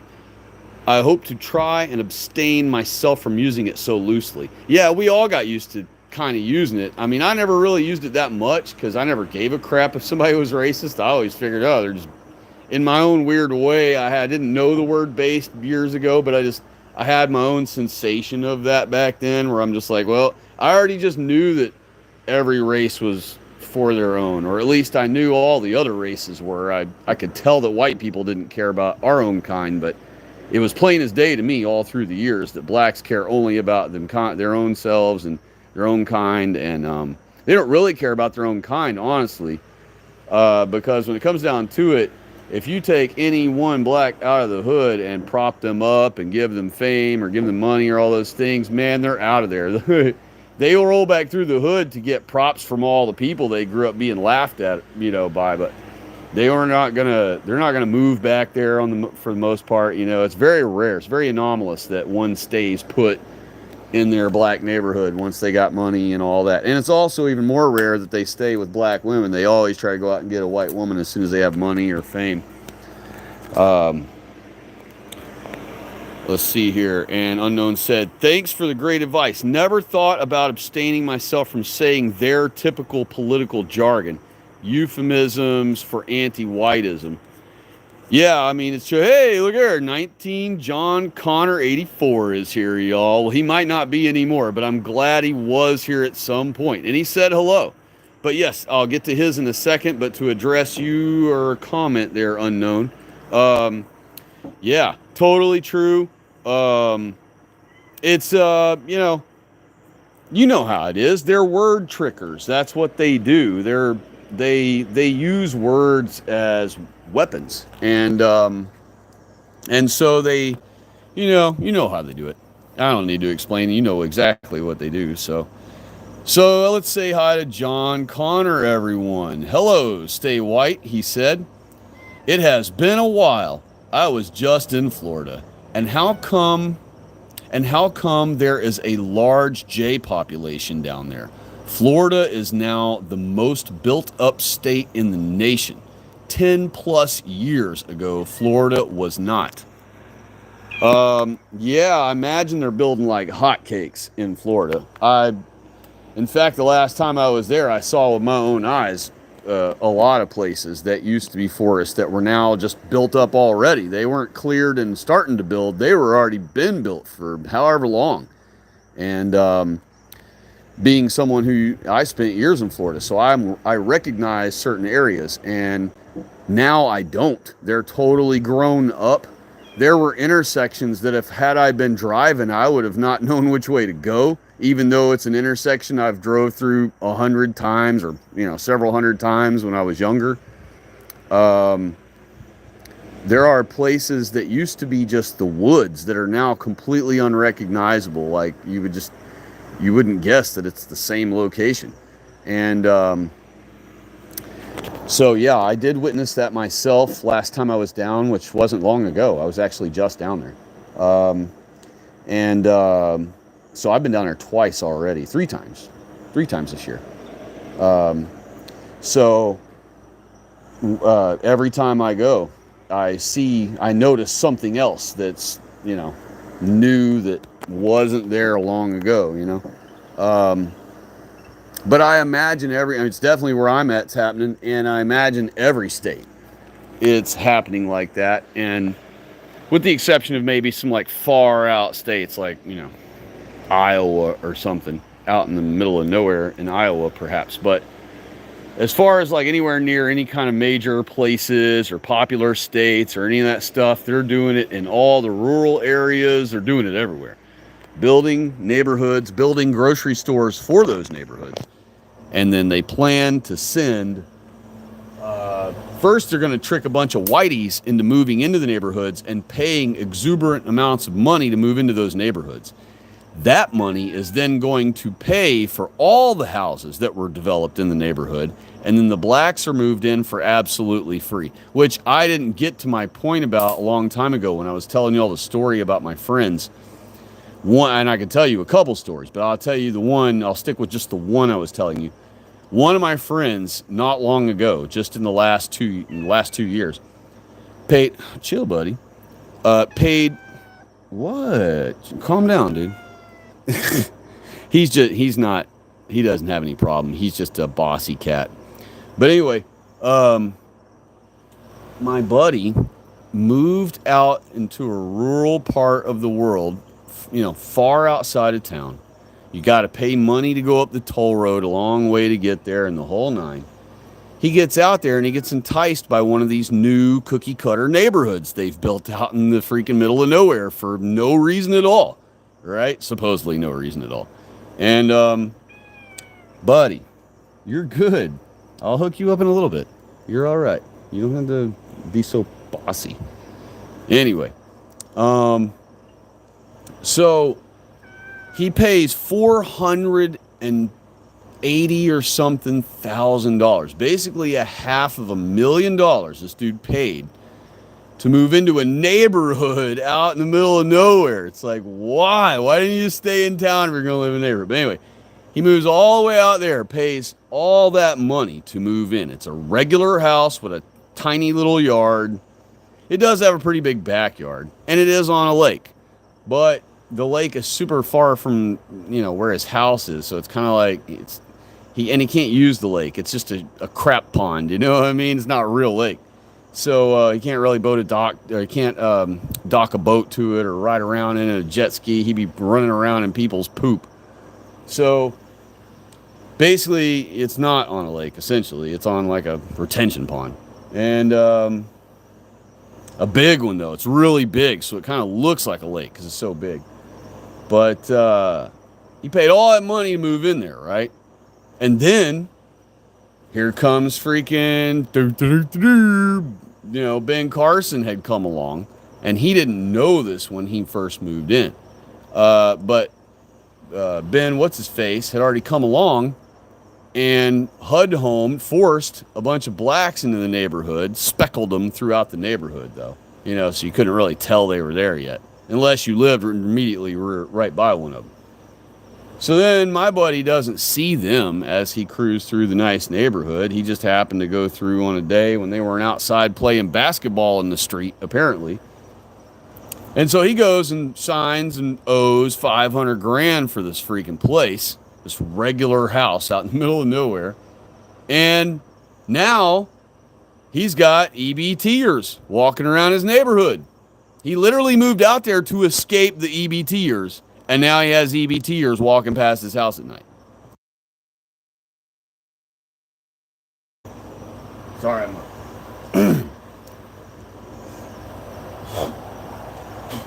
All right. So, he went through all that hell. He owes all this money now. And those EBTers are living in his neighborhood in the same exact house like he's got, perhaps a bigger one. He bought a one-story in the neighborhood, but there are two-story platforms in the neighborhood, all speckled throughout the neighborhood. So guess who probably got the free two-story houses? The bees. So while he's paying $500,000 to try to live as far away from blacks as he can. Blacks are living for free in a bigger house than him in the same neighborhood, absolutely free, just to ruin his quality of life, courtesy of the ones you're not allowed to spurg about.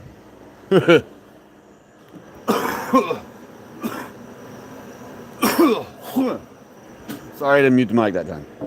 That one caught me off guard. So, you can hear it in my lungs, boy. I really got a lot in my lungs. It's not a lot, but it's like every time I laugh, there's some in my lungs that I can hack up. So, still getting over it. Got a couple more days probably till it's gone. So, let's get back to the chat here.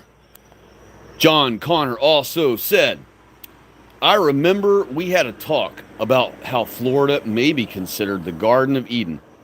Hence why the Jays may be taking advantage of that. Well, that is part of why. The Jays, first of all, Florida is the most, is the closest to paradise you can live in America as far as climate and the seasons and everything, you know. There's no harsh winter in Florida. There aren't really any big, I mean, I know it sounds silly saying it now when they just had several tornadoes in Tallahassee or wherever it was, but there's really rarely ever a tornado in Florida.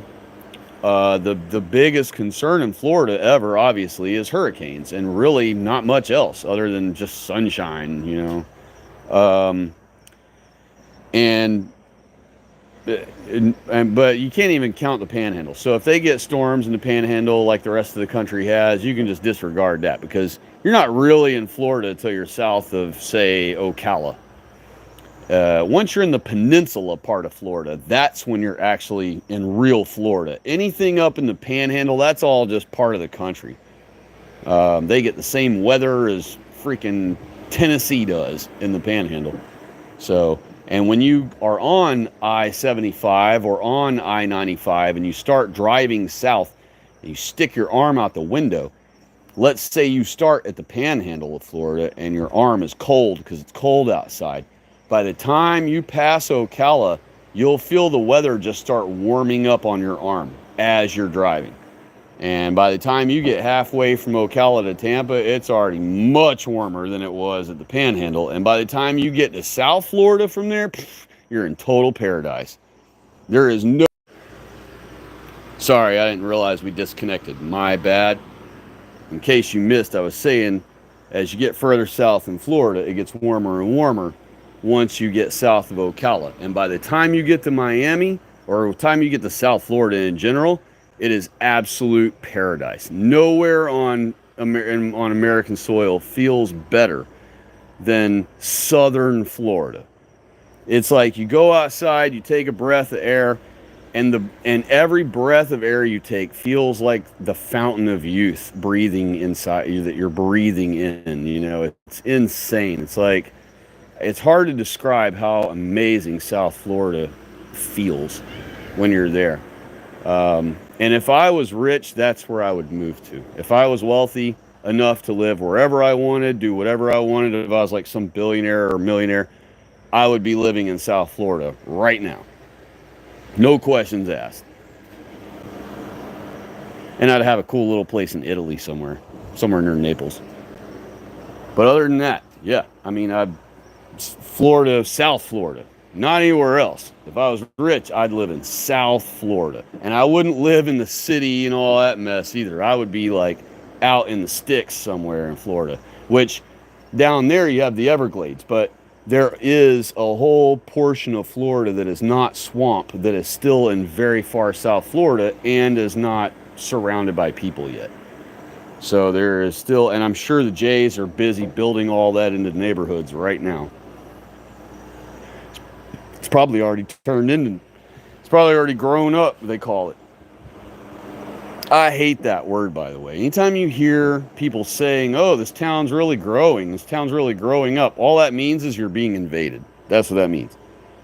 That they've picked your town next and you're being invaded. That's all growth means. You know what I mean? And another thing, just since we're on growth real quick, I'm going to spurg on growth. Growth is anti-white. All right, when you hear about growth, these big corporations, that's all they talk about. Growth, growth, growth. When you hear that, that's anti-whiteism. It's very easy to understand why. You cannot just infinitely grow forever and ever and ever and ever. At some point, you have to just be grateful for the leveling off amount that your company is leveled off at and is doing. And, you know, you can't just grow eternally and grow and grow and grow and grow. And that is what corporate world does and teaches and encourages, and they tell each other that all the time in their meetings and in their speeches. They vamp themselves to constantly want growth, growth, growth, growth. Now, growth really means greed, because if their company's already doing well, it's already established, it's already big, it already makes a lot of money for them, growth means more income for them if it grows. If it sustains where it's at, if it just maintains itself where it's at, they still make their lots of money that they're making off of the business. So growth is not necessary. Growth is only necessary when a company is just getting started and really has no footing in the world yet and isn't making a ton of money yet and things like that. Yeah, of course you're going to need to grow it a little bit to get it up and going and making the money for you and however many people are working for you and however many people have invested in your thing, for everybody to be, you know, making a living off of it. Now, am I against people making more and more money and becoming wealthier and wealthier? Absolutely not. But through the process of demanding growth, nonstop growth about a company, here's what that causes. Demand of constant, never-ending growth causes people to be fired when growth can't happen, for one. So guess who gets fired in order to keep the growth looking like it's happening? Because every quarter they want to be able to tell shareholders that there's been growth. They've got to show growth somewhere. And if they can't show growth through good sales numbers, then they fire people in bulk. That's what Tesla is in the process of doing, or already did. Okay, when they can't show growth to the investors, they fire a bunch of people. And now the cost of labor has drastically dropped. And then they use that drop in labor to create a false positive result that they can still lie to themselves and call growth. Did they really grow? No. They just put a higher work burden on all the other employees they didn't fire, and then they fired a bunch of people. So the other way that is bad, that makes it anti-white, is that at some point there isn't enough white people anymore to hire. You know, you just keep hiring and hiring, but you're only paying $8 an hour or $12 an hour, or the job's tough, or whatever the deal is. You get to a point where white people aren't walking in the door trying to get a job there. Well, now as a business owner, you don't care what you hire, you just need a body. All you got to do is teach the guy to grab this and put it from here over to here and put it in the thing and then hit the button. You know, but you need a guy to do it. Well, there's no white dude walking in to do it. So, rather than figure out another way, why not just embrace the invasion? And by golly, he's got 50 other people that came here too. So now you needed 4 more employees. Well, you can just hire him and 3 or 4 of his buddies. Now you filled all 4 positions you need filled. See, a business owner doesn't give a shit about open borders. A business owner goes, ooh, 20 million more people invading our country. That's 20 million more people that my business has an opportunity to hopefully sell something to. That's why capitalism doesn't give a shit about our religion. It doesn't care about our sovereignty of our nation. It doesn't care about any of that. Capitalism cares about profit. Because without profit, there's no point in doing the endeavor. All right, you wouldn't go through all this hell to create something, spend years of your life dedicated and, risking it all and everything, and you finally got this product created. And what, now you're just going to give it away for free? Or you're going to sell it to where you just break even? No, you're going to want to profit.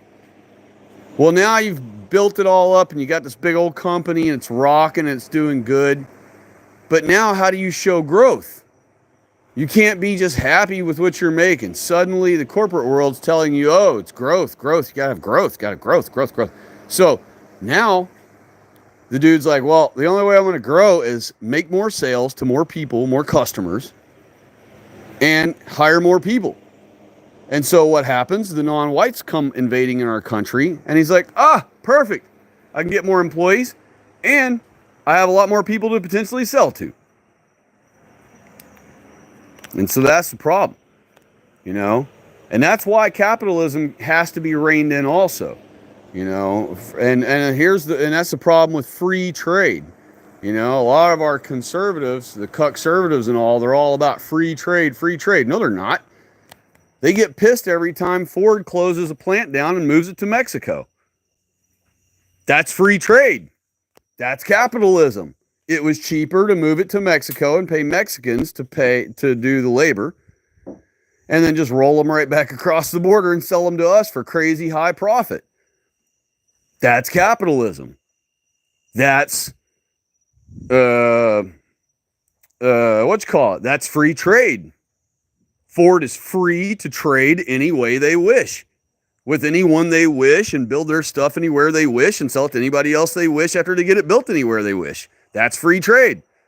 That's freedom with a D-U-M-B on the end. That's freedom. They're free to do whatever the hell they want against our own country's situation and against our own country's best interests.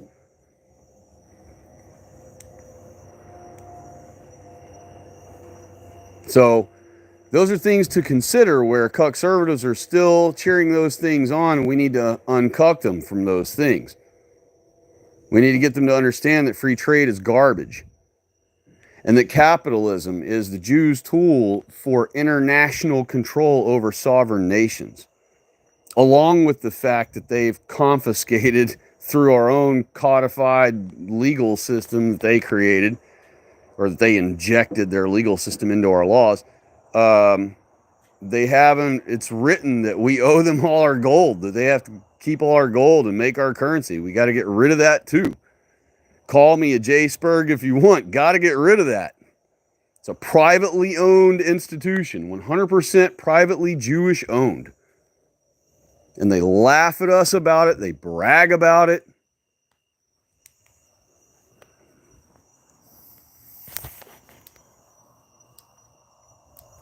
John Connor said, oh, and if I may add, how come Fox News and most right-wingers are so pro-Israel and literally must support Israel?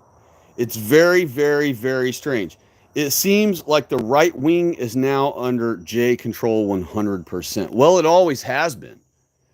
It's actually not a new phenomenon. This is what they've been, this militant for the Jays for all the years since Jays convinced us to create Israel for them. Yeah, I mean, it's literally not a new phenomenon. If you'll recall, it wasn't that long ago, just years back, trying to think of the big thing where they were defending them a while back. It was a few years ago. But all the conservatives came out defending them. You know what I mean? I forget what it was. But it was some really obvious thing, And all the conservatives came out running cover for them, and like trying to defend them and all. And it wasn't a defendable situation either. And here they were out trying to defend them. So, But thankfully, with this weird scenario they've allowed where they've literally like took the collar off of our kids, it's crazy. I don't understand it. I do understand it. I realize that they think that they're going to control it and steer it, and eventually they'll have all of those kids apologizing to them publicly. I've already called it. That's what's coming in the future. I'll say it again real quick for anybody who didn't hear it last time I said it. In the future, I see coming, because remember, the Jays create and control all anti-Jay protests. And all these people protesting against the Jays are people who normally protest against us white people on behalf of the Jays. So, knowing that that's the scenario, what's going to happen eventually is the Jays are going to rein them back in. They're going to put the dog collars back on their necks, and they're going to say, now it's time to start apologizing to us. And that's going to be your new way of virtue signaling, is by you yourself, each person individually, openly apologizing on social media to the Jews, repenting to the Jews as though they are Jesus. Or, not as they are Jesus, but like that's their whole thing, is if you're repenting to them instead of Jesus, they're like confiscating the power of Christ over you, kind of thing, right? And they've duped you into you offering it yourself at your own volition, which is how the Jays do everything. The Jays always trick the Shabos into doing their own destruction. They don't go over there and saw your friend's daughter's tits off. They convince your friend's daughter to go have her tits cut off. You see what I mean? They don't physically slice homeboy's wiener off that, is in your family. They tricked him into going and having it sliced off. And so the Jays don't actually do anything. That's why it's laughable to hear about them doing all this stuff over in Gaza. This is like the first time they've ever actually done anything themselves. And they're only doing it themselves because they have the U.S. military's, all the U.S. military's gear on, calling it Israeli gear, and then using all the U.S.'s ammunition or munitions, period, calling them Israeli munitions, and then they have the U.S. right behind them watching them while they send. It's like a dad sending his boy to do something for the first time in front of him, and the dad's standing right there watching. Make sure if the boy can't handle it, then the dad will step in and take it over, And so this is like their first time ever actually getting to go out and shoot people and kill people on their own with guns and tanks and bombs. And they're just having a good old time over there doing it. They're like little kids, man. They're celebrating in all the houses and stuff that, and playing jokes all day and posting funny videos, funny to them, videos. And it's because this is their first time they've ever actually been in a fight, and they're actually they're basically just getting free reign to just, slaughter this other group using our toys and using our support. So this is the first real fight the Jews have ever been in, where they're trying to fight on their own. Well, not on their own, but trying to look like they're the ones doing the fighting. And so, yeah, it's kind of funny to watch them, do their little thing, pretending that they're actually the ones doing anything. And they are, actually. They're the ones committing all the atrocities against them over there. You see them over there doing it. It's just that it's funny knowing that they wouldn't be pulling any of those stunts if it wasn't for our tanks and our bombs and our missiles and our guns and our support right behind them, like holding their hand, So... all right, you've been really quiet and patient since I asked you to, so let me get you some milk. Hang tight. I don't feed him till in the morning, so I know he just wants some milk. All right.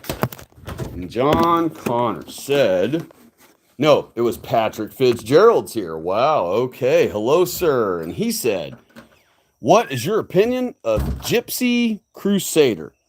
I have watched that channel, and I've completely forgotten what the person looks like and everything. I don't recall really anything about him or her. Imagine it's a her. But if you remind me a little bit about her, maybe I can remember something about her. But I definitely recall the YouTube channel name. Vlad the Kebabber said, I'm back. Please read chat more often too. I'm sorry, Vlad. My bad. I know I'm probably reading this one right now, 3 hours too late. My bad, bro. I got no excuse. My bad. Unknown said, if we adopt children, we usually adopted blacks instead of white kids, who a million of them need homes and capable white parents. We don't need to adopt racially foreign kids. Leave that up to them and their kind. Exactly. I agree 1000%. Every time I see a white woman or a white couple with a third worlder, especially a tokenlet, I just want to puke all over the place. Even today, there was I went to a little place, got a bite to eat, and this white chick gets out of her SUV, and she pulls out these two fugly mongrels. I mean, mulattoed fuglies, you know? And I just wanted to just puke all over the place. So I couldn't help it. It angered me so much. Not anger, but it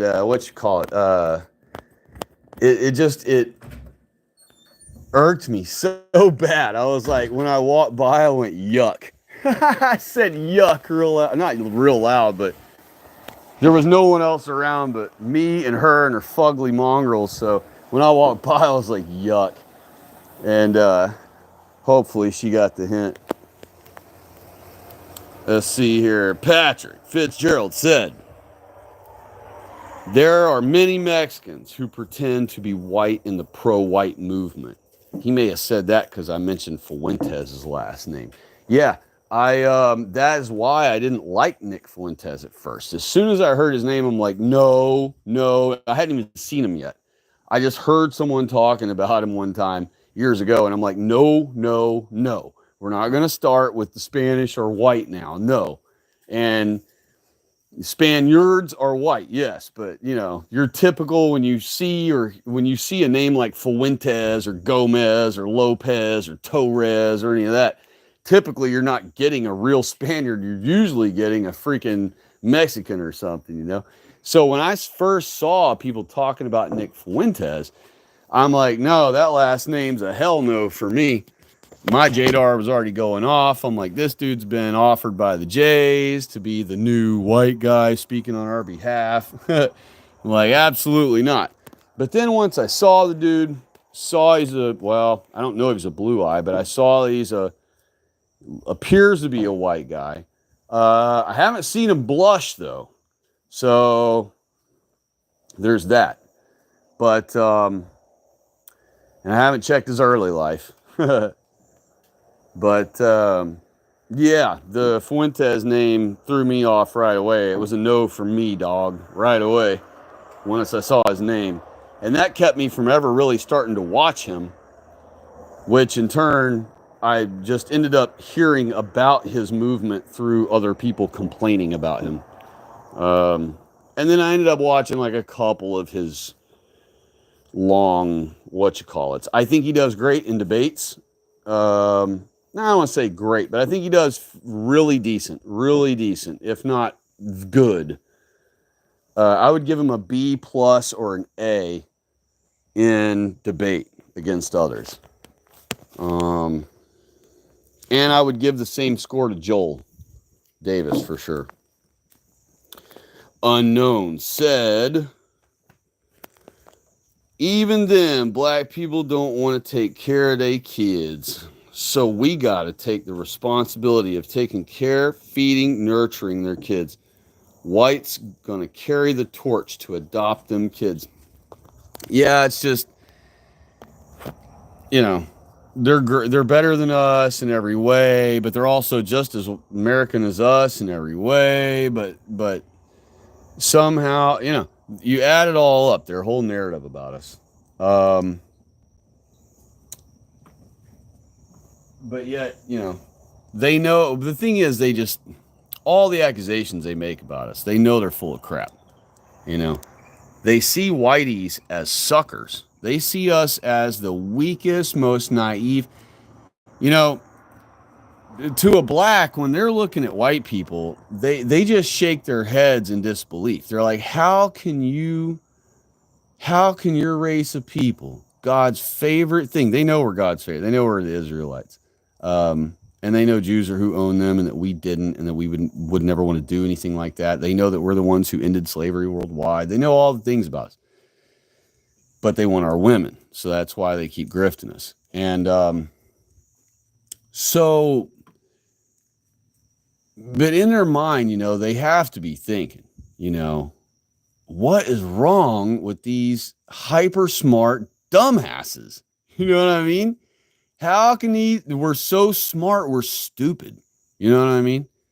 Like, they're basically alligators. And then we just like surround ourselves in them. Like, oh, we're white. It's okay. We can handle it.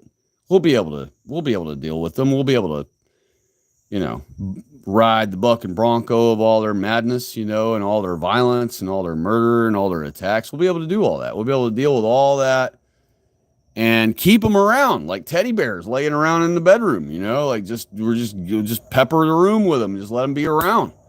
No real reason. We don't have any good excuse other than, we're just so kind and courteous. But yeah, let's just let them hang around. If one decides to snap and eat one of our white people, oh, well, I mean, it's the price you pay in a big city, That's just what happens when you have alligators around. Sometimes somebody gets eaten by one. I don't know. And that's the attitude that white people have about having blacks in our country. We don't have any good reason for it. We know we didn't bring them here. Actually, a lot of our white people think we did. But even if you add that in with all white people that think we brought them here, well, they don't serve any purpose now other than violence and horrific crime. So why would we keep? Why? I mean, white people really are dumb. We're hyper smart in some ways and completely just daft in others. White people are the only race that don't put their race first and foremost. You know what I mean? Every race on the face of this earth is tribal and a 100% racist at all times and puts their own kind first and foremost and always first and only first at all times, regardless of which white country they have invaded and are mooching off of. So the only people on the face of this earth that are trying to pretend that race doesn't exist are white people. How idiotic.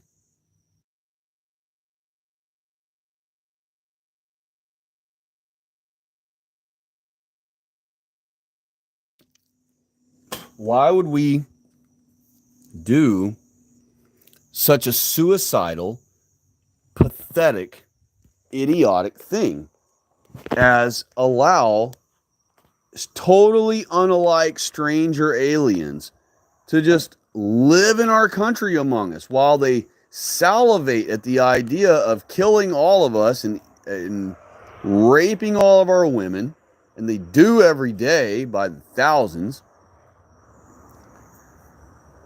Why do we want them here? It's so stupid. It's the dumbest idea almost ever.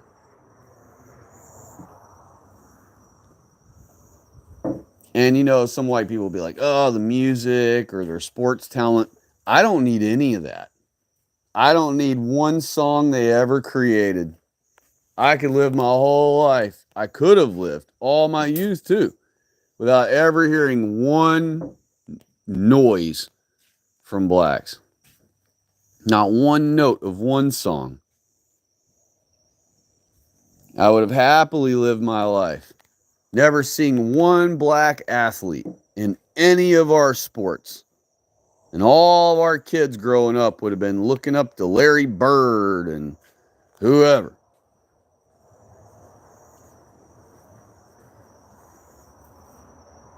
I'm just flabbergasted. There are people see all the death and misery and nonstop attacks in our nightly news, and we have to have cameras everywhere now, and night vision parking lot cameras, and we didn't have to have locks on our doors until 1990 when we let the blacks come everywhere, when we started paying blacks to multiply like hotcakes and started busing them to all of our schools. That's when all of a sudden all our cars started getting broke into. All of a sudden in 1991, everybody needed a car alarm. Remember that whole craze? I don't know how many of you folks are old enough to remember that. I know John wouldn't be, but, and I realize you were alive at the time probably, but I just mean you didn't have a car at the time and all that and having to worry about your car getting jacked. But in the 90s, starting in 1991, everybody's cars started getting jacked. Well, guess what happened in 1991? All the blacks started being flooded into our schools. So now they knew what white boy had sound systems or what white boy had rims on their car or whatever.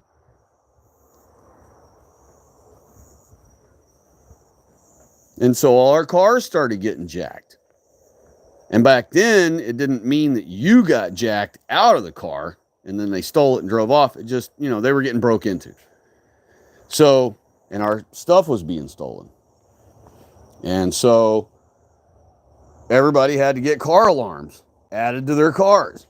And they were expensive back then. Car alarms were $500 to $1,500, depending on how nice a one you wanted to buy. So, a very expensive endeavor for back then, especially. I mean, people weren't making anywhere near as much money back then. Minimum wage back then was $4. So, it's for us to have, for people back then to cough up $1,500 or $1,200 or $800 for a car alarm was like absurd money. But if you didn't do that, you wouldn't have any way to know when someone's breaking in your car at night. All of this stuff we have to have now. Multiple prisons and jails and countless freaking courtrooms. We have to have shit tons of courtrooms now just so we can process all of the blacks.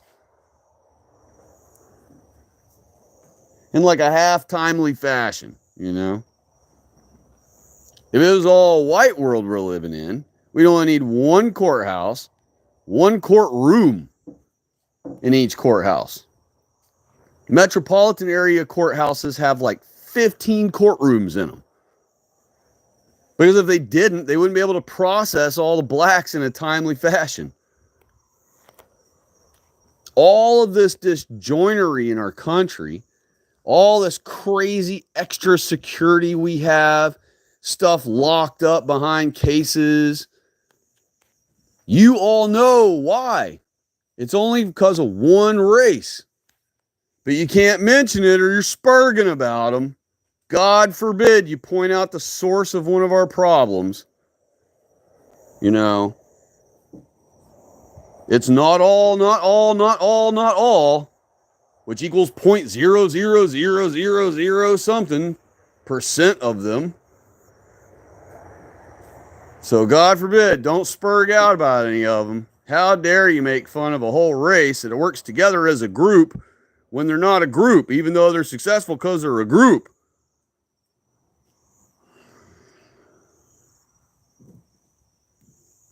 I know, Kitty. It makes no freaking sense, right? So, let's look in the chat here, see if I can catch up. Gypsy Crusader is not white. I'm pretty sure I mean Gypsy is in his name. You're saying Gypsy is in his name. Like, okay, gotcha. Patrick Fitzgerald said, yeah, he's Indian and Mexican. Oh, I'm sorry, buddy. He's Indian and Mexican. He's also close friends with Handsome Truther. Oh, that might be where I've seen that name. Maybe I saw it on Goyim TV. Who's a Sephardic Mexican? Is that what y'all's position about HT is, that he's a Sephardic Mexican? If that is your position, I'm not disagreeing with it at all. Because, I mean, he looks like, kind of looks like a Sephardic Mexican to me, too. I ain't going to argue that.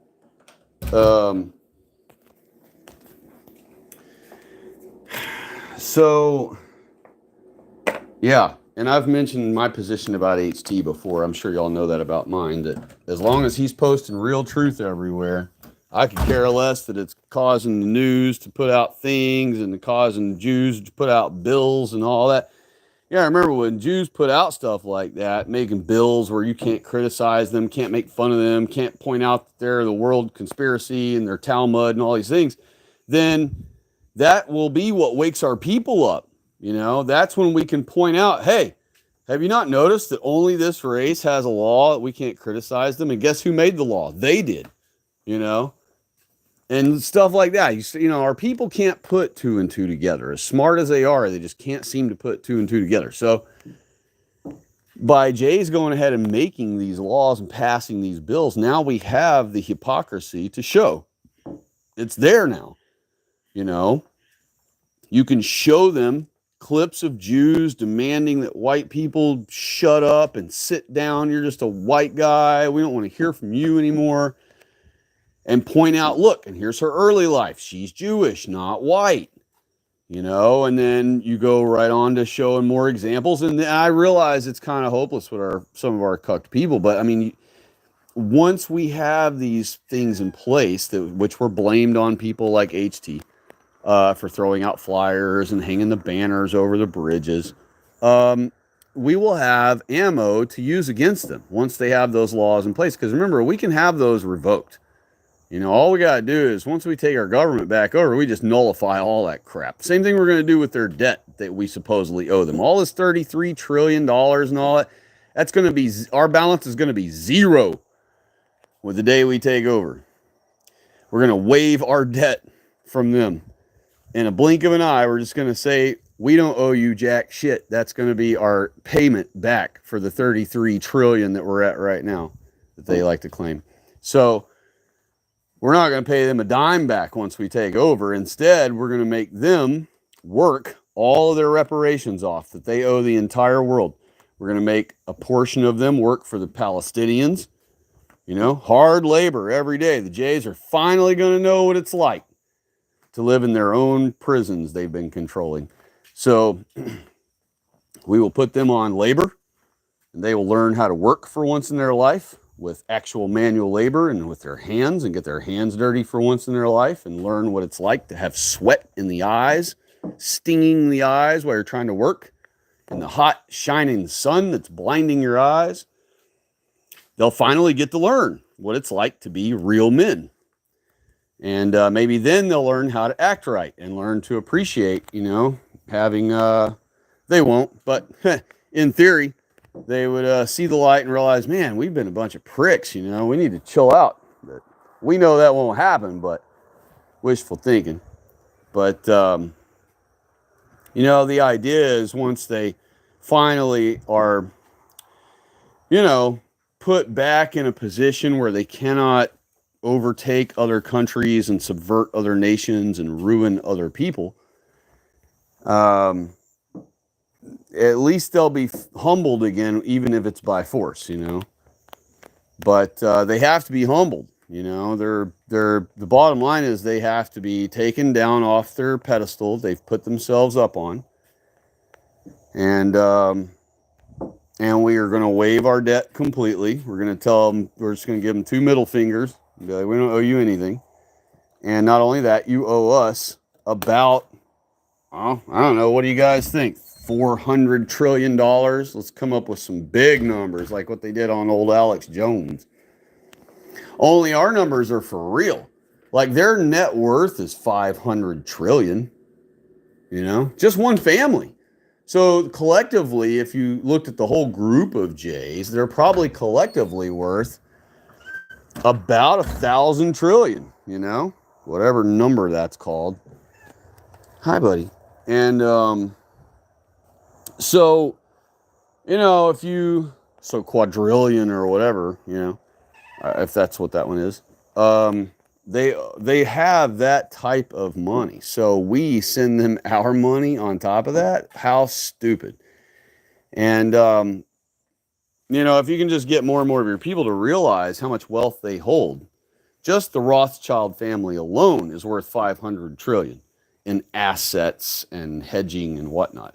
So, Vlad, the kebabber, said, anyone claiming to be white in a high minority area, I would be skeptical if they are actually white. Yeah, I mean, that's a good point, because that's where the Jays like to chill. The Jays like to chill in the kind of multi-culti areas, which seems a little odd. You would think they'd want to live 100% in a white area. That way they're far away from the blacks, far away from all the non-whites. But really, they like being in close proximity to their imports because they boss them around directly in the town. And they know when they walk around in a white part of town that they are not the end-all, be-all, big boss having say-so. They know that some redneck boy can come up and knock them upside their head to the ground like nothing if they try to get wild. But around minorities in, say, New York or in South Florida or wherever else they congregate in mass, they can pretty much act up. They could attack someone in the street, and chances are there's no real alpha male around to straighten them out, by their neck right away. And so they like the power they have over minorities when they live around them. And that's why you hear about Jewish ghettos, right? Because they live like that anyway, even when they got money. And then they live among the minorities. So they'll live next to the Chinese, they'll live next to Chinatown, and in between Chinatown and the black part of town. So that way they can kind of have say-so over both areas and things like that, So, totally true. Patrick Fitzgerald said, most of them are probably mixed like HT. Yeah, it's clear that he's mixed of some sort. I mean, I definitely don't look at that guy and see a pure white guy.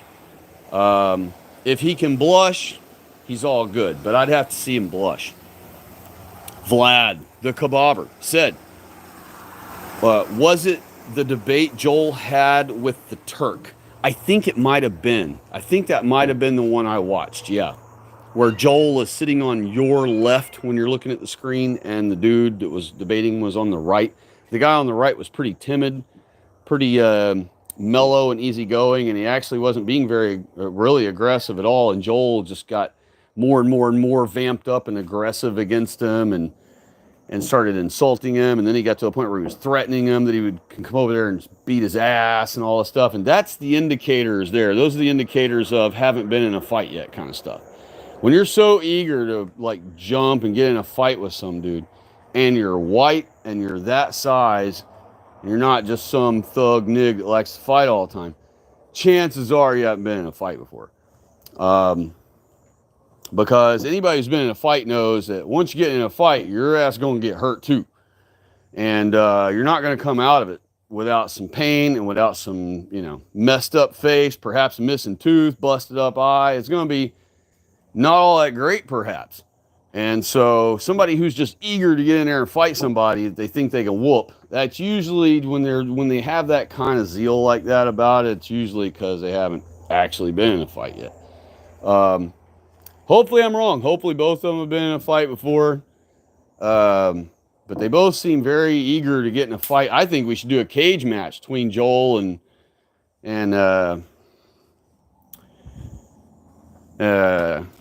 Walk on Water wannabe. I don't know his name. Anyway, I think we should do a cage match between the two. I think that'd be great. I think Joel would win. I think he would win kind of quickly, actually. But who knows? Maybe he wouldn't. Maybe he'd lose miserably. Maybe I'm totally as wrong, But I think that would be a fun one to do, a little cage match between the two of them and just see. Because they're both so eager to beat the shit out of someone, as they say all the time.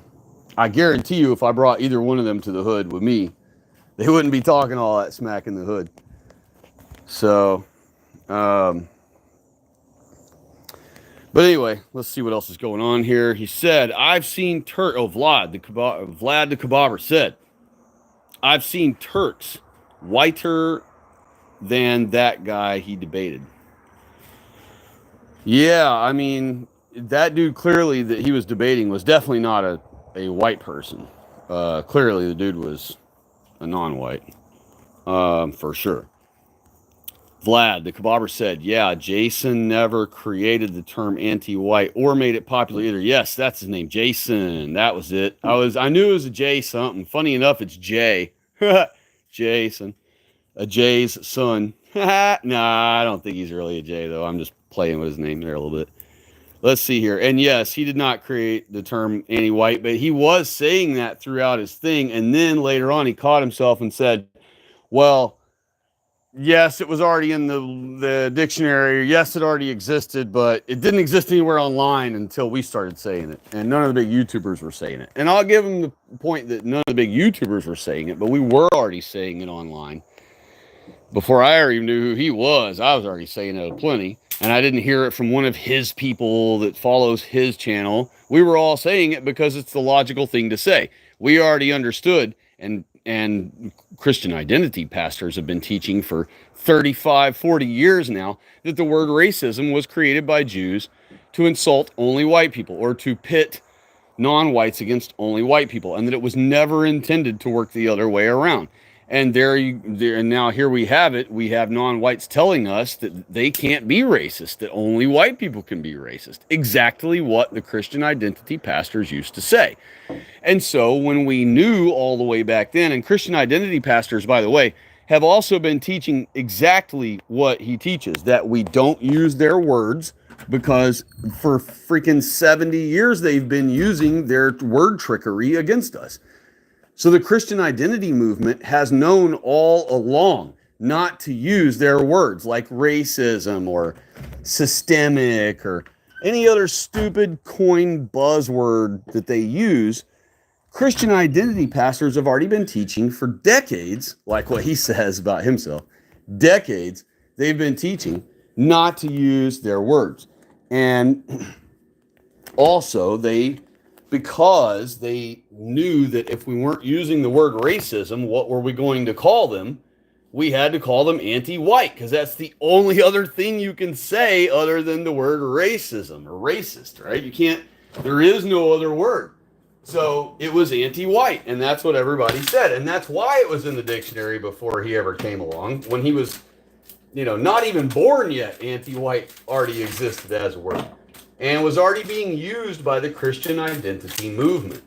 So to watch him try to say to people that he walks on water because he said he got people saying it, I mean, it's just the funniest, dumbest thing I've heard in a long time.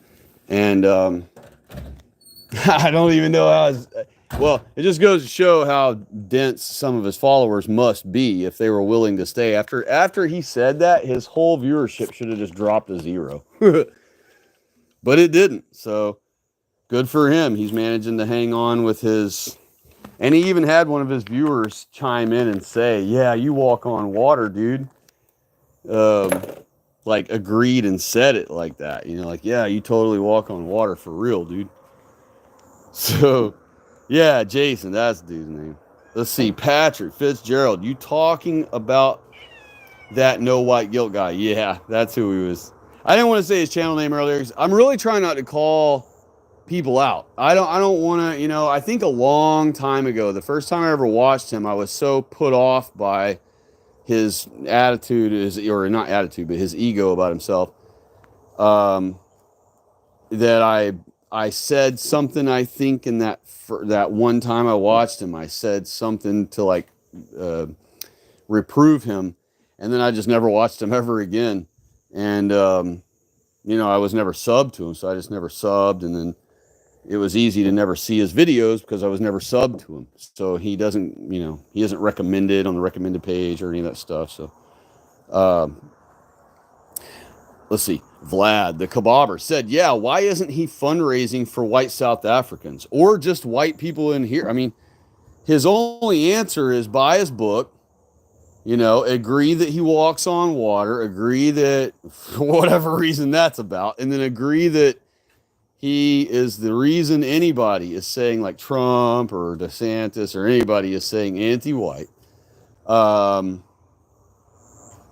then he'll include his followers. He'll say, well, we did it, but I started it. I got it going. I'm the one that guided all of you and da-da-da. You know, he says all that bullshit. So,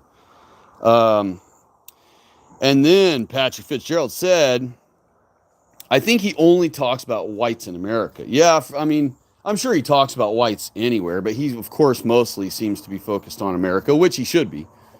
And he also said, no white guilt has many sexual misconduct allegations. What? Like legally?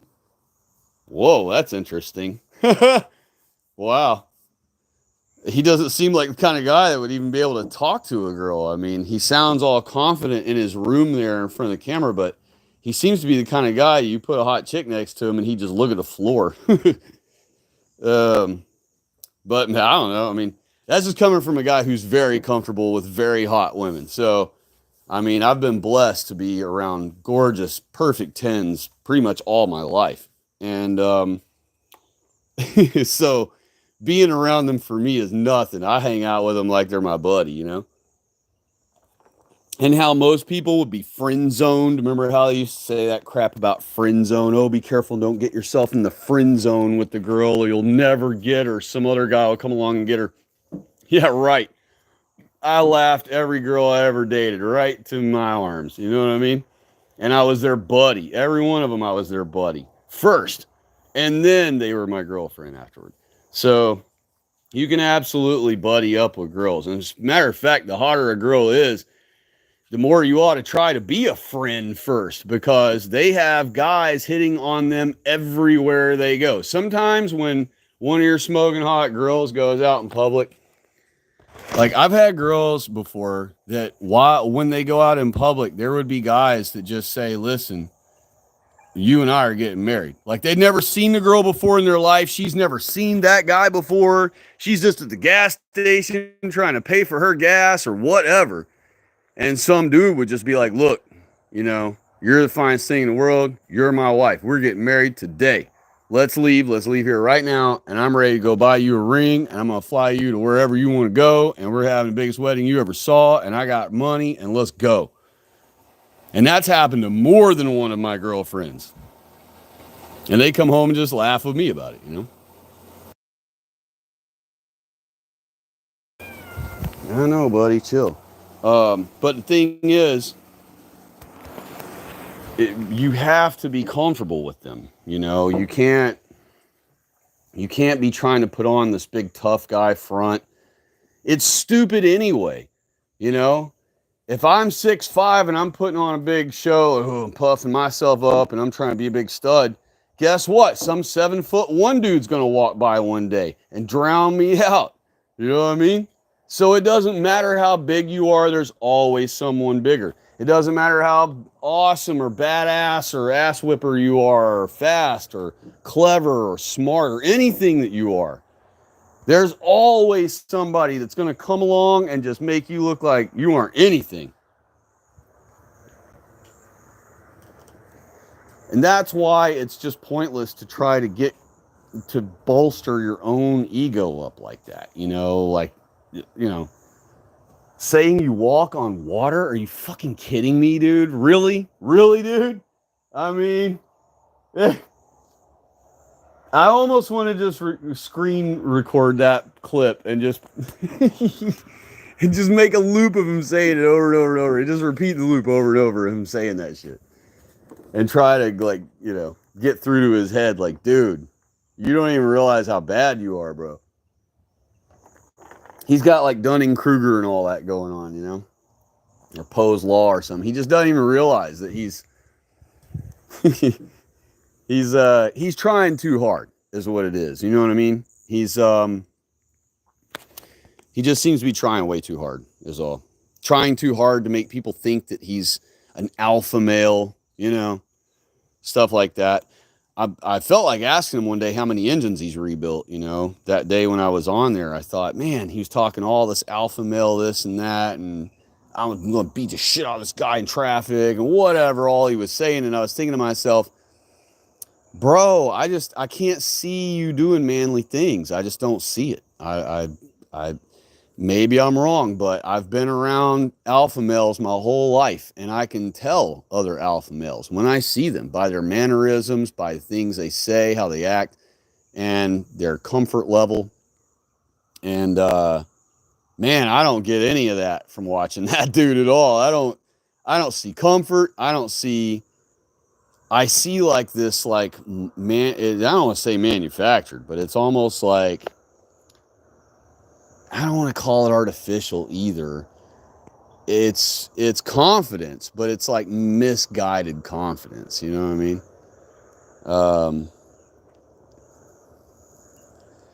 And of course, you know, if him and I were to say have a discussion right now, and he were to debate things that I've said about him, you know, he could criticize different doodads or whatever about me if he wanted to. But the bottom line is, I'm the one teaching the ultimate truth. He's teaching like, you know, his is like the second softest version of pro white advocacy, and he brags to himself about being that way, being like, you know, the least combative way that perhaps would work and whatever.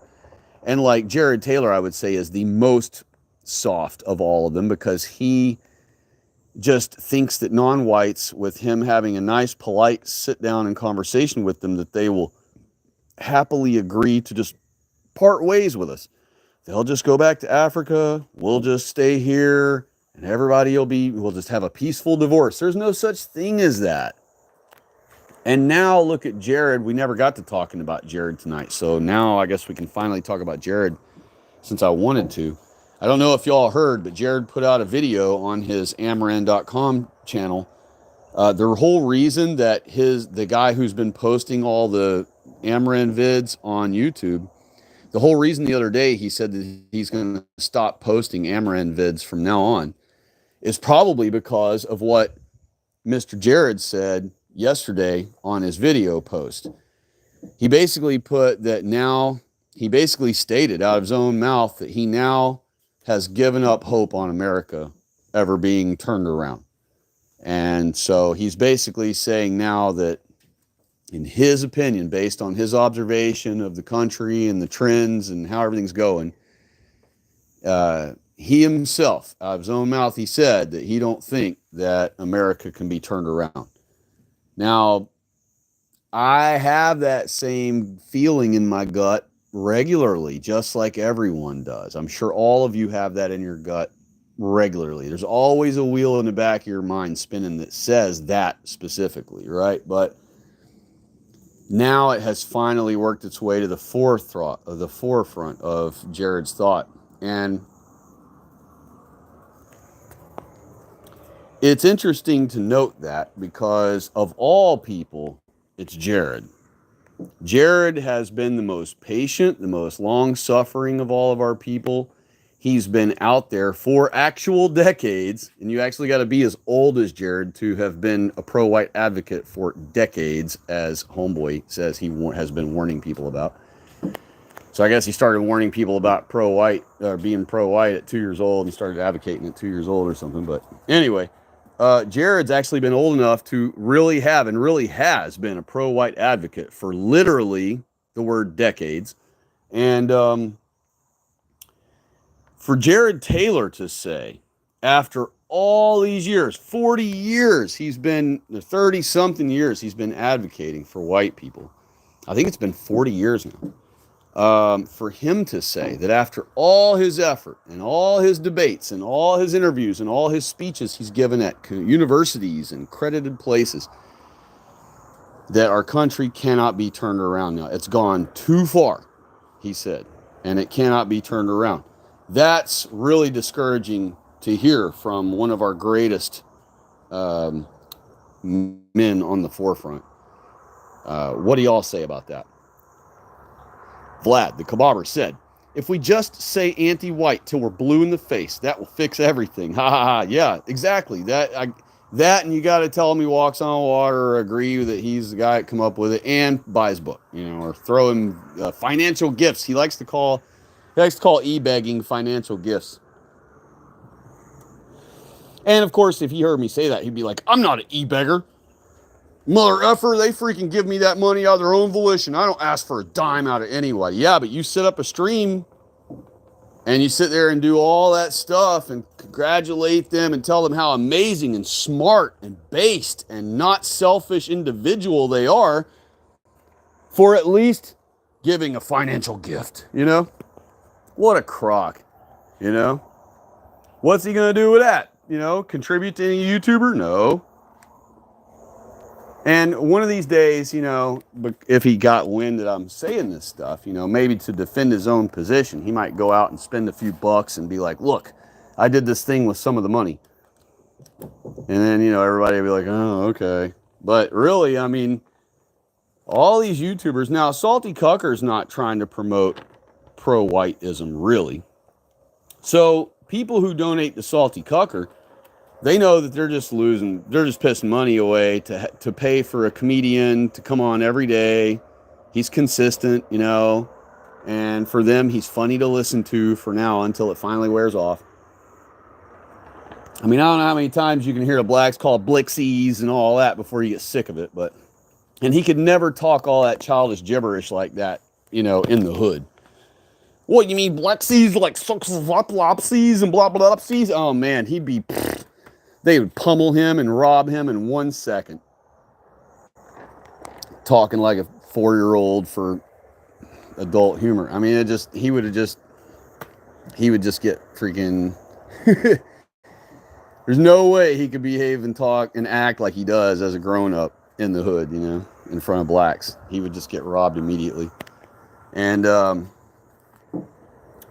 so it's weird to watch these different types, but at least Salty Cucker, if you give money to him, it's just going into paying his bills. I know that the other guy, darn it, Jason. I know that Jason's, I know people donate to him, they expect it just to be paying his bills too, And they probably reason, well, he shows his face online. That's really brave and daring, and it can keep you from being able to get a normal job and stuff like that. But not really. Not really. Not with exactly his format. Exactly his format is just safe enough where, yeah, you can be pro-white, and yeah, you can be advocating for white people, and yeah, you can be pissed off when white people are done wrong and all those things. That's all technically okay. But what you can't do is start teaching that Jews aren't Israelites, and that non-whites are the beasts of the field, and that white people are the Adamites, the descendants of Adam and Noah and Abraham, And when you start getting into the real truth like that, where you separate the races apart as they should be in every respect, in other words, they do not come from Noah's family. They do not come from the Adamites. They're not part of the Adam and Eve's seed. And therefore, since they're not a part of Adam's seed, they're not a part of Noah's seed. The whole point of Noah being saved and his family being saved is because his whole family was the only family left that was all pure white. And everybody else was corrupted. Everyone else's household and all of Lot had a mongrel in it. Had a mongrel baby, had a mulatto baby sitting in there. And it might not have been a half black because blacks weren't around us back then. But what it was Canaanites. We just had Canaanite kids all over the place mixed in with our kids. And it made God so mad that he decided to erase the whole project. And only because Noah's whole household was found to be pure white, and that Noah had dedicated his life to God, God found favor in Noah and his family and decided, you know what? I was right all along. Why did I ever even doubt myself? I already knew this was all going to work out. I already know the end from the beginning.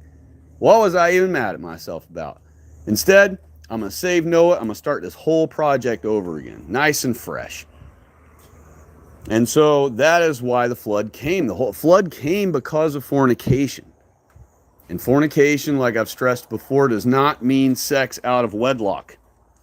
Adam and Eve were not married.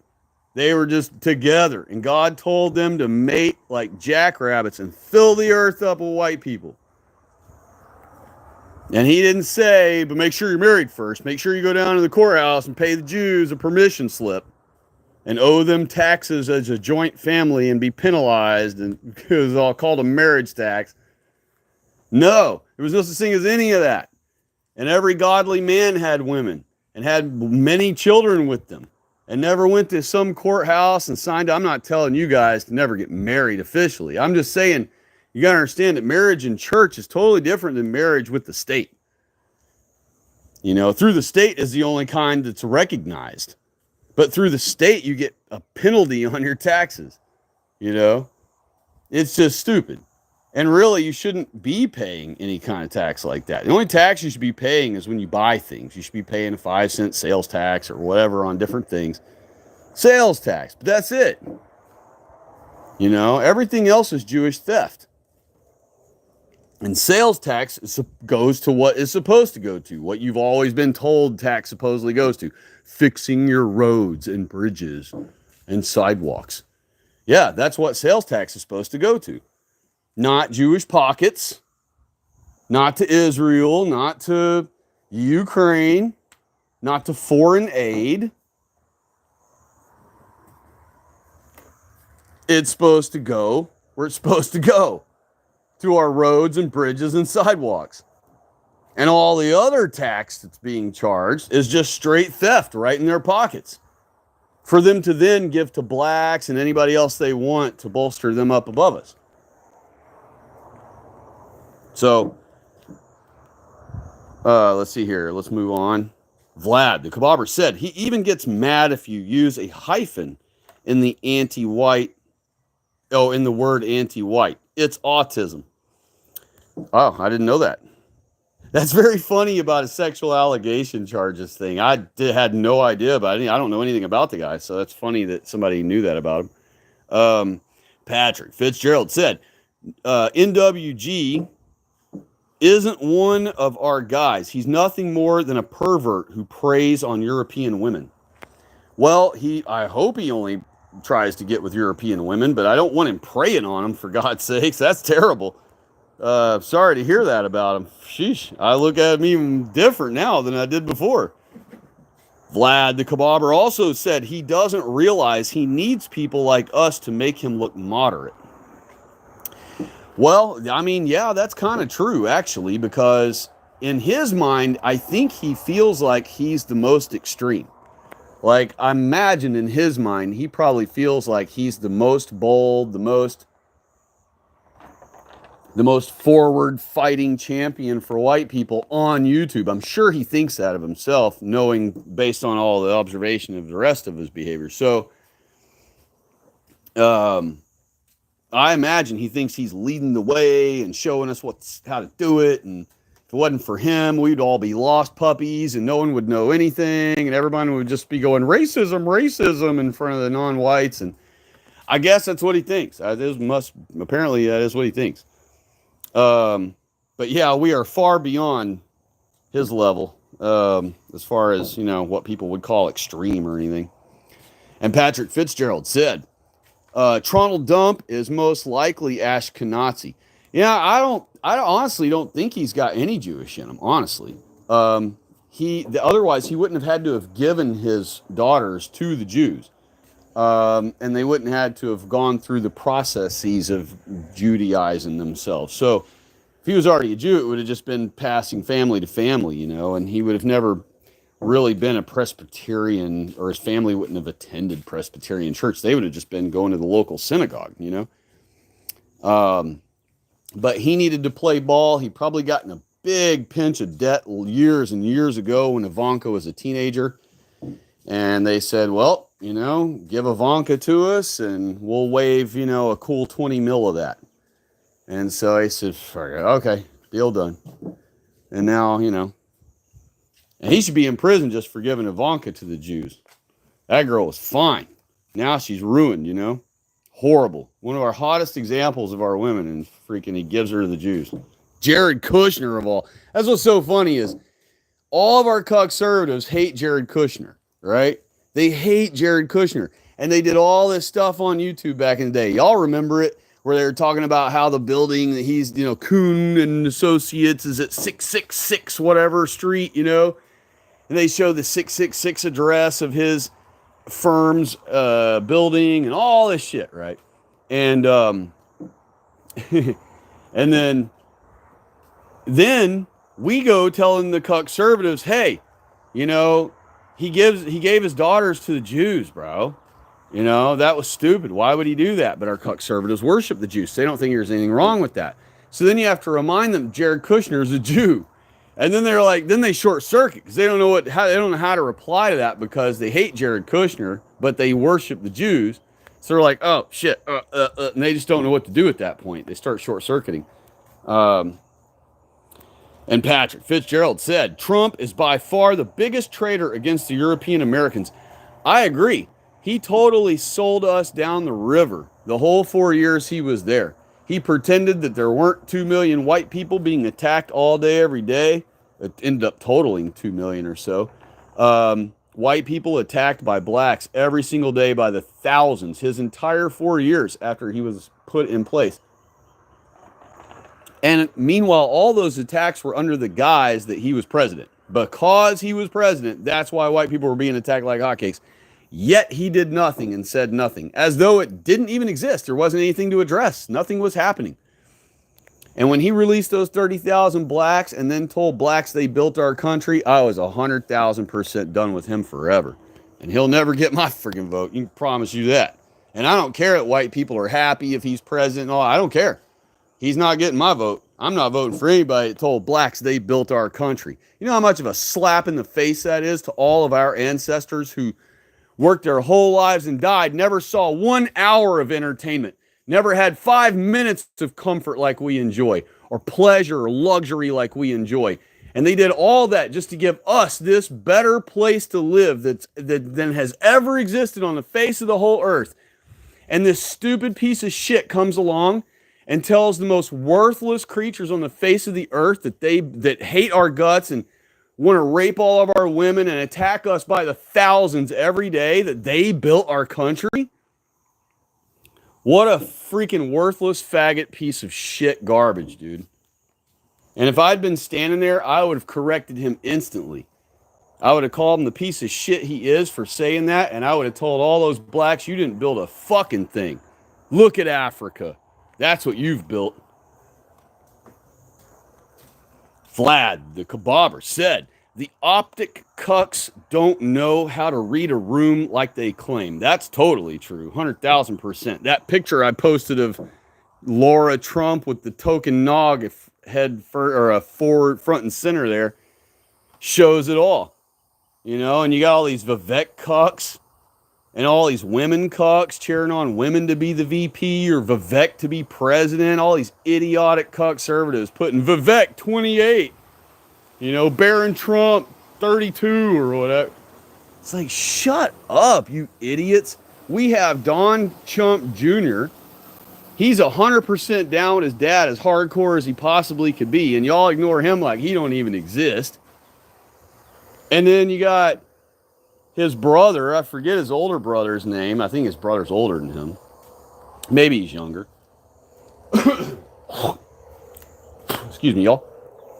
We got him, the other brother, and nobody talks about him. Nobody gives a crap about him. All the Trump worshipers, they don't care anything about the two adult Trumps that are perfect age to become presidents once Trump gets too old in the next few years.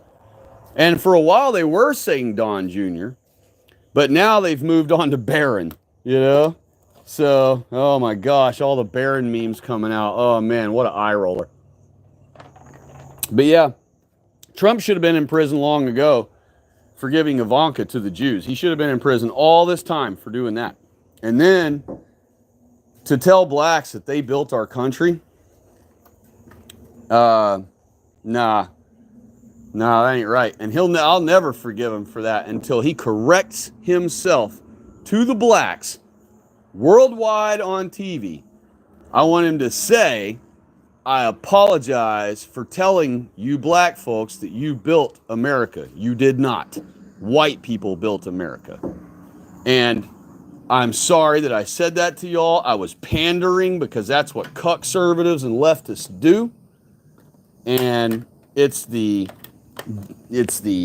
bigotry of low expectations, as some people put in chats and comment sections.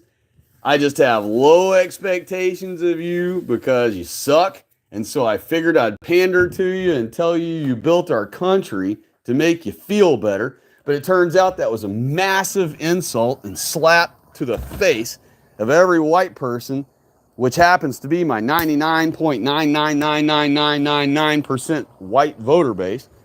And so I'd just like to correct the record that y'all did not build America, white people did, and I apologize that I mistakenly told y'all that you built this country. If he did all of that, I would then forgive him for that one thing. But then I got beef with him for that 30,000 blacks he released that all were in prison for murdering white people. You know, I'm so pissed about that. I'll never vote for the guy after that shit, bro. 30,000. Keep in mind, a week after he released them, okay, so he releases the 30,000, right? The same week he tells them, y'all built this country.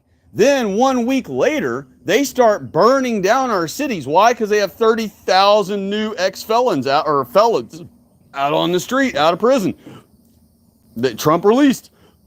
And then when they start burning down our cities everywhere, they had a random reporter come up and ask some worthless nog, hey, why are y'all burning all the cities down? What's going on? What did that stupid nog say? She quoted Trump. Right to the camera, she quoted Trump. She said, we built this shit. That's what Trump just told him a week before. Live on TV for the whole world to watch.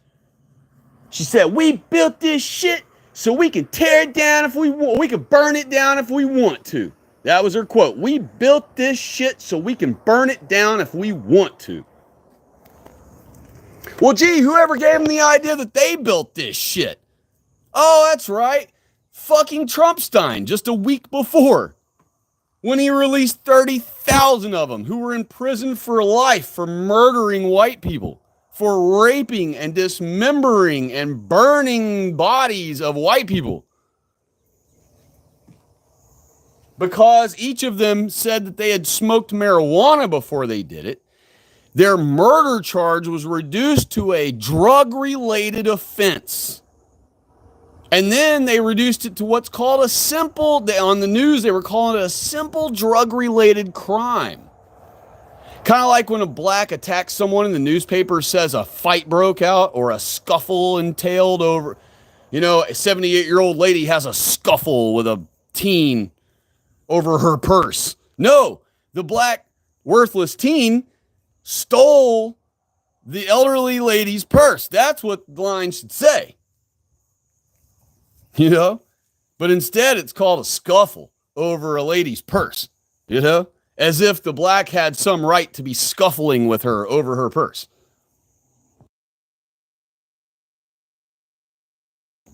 And the same thing with Trump, when he told them that bullshit, they used that as their perfect reason. Now it's all justified. All their envy of everything we've built, all the beautiful ornate buildings from the late 1800s and early 1900s that exist in all of our cities, Notre Dame, all these beautiful places our people have built that are magnificent, that remind the blacks every day how they have never built shit.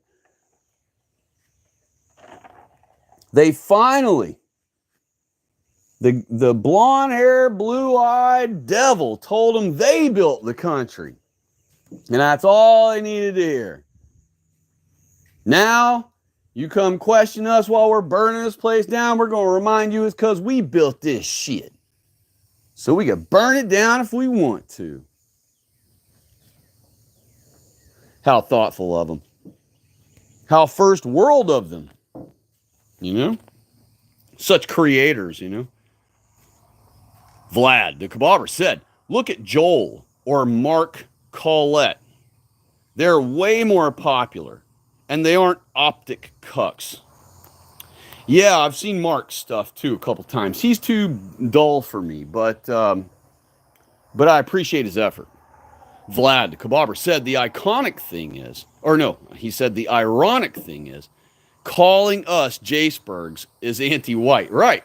Anybody calling someone a Jaceberg is performing anti-whiteness.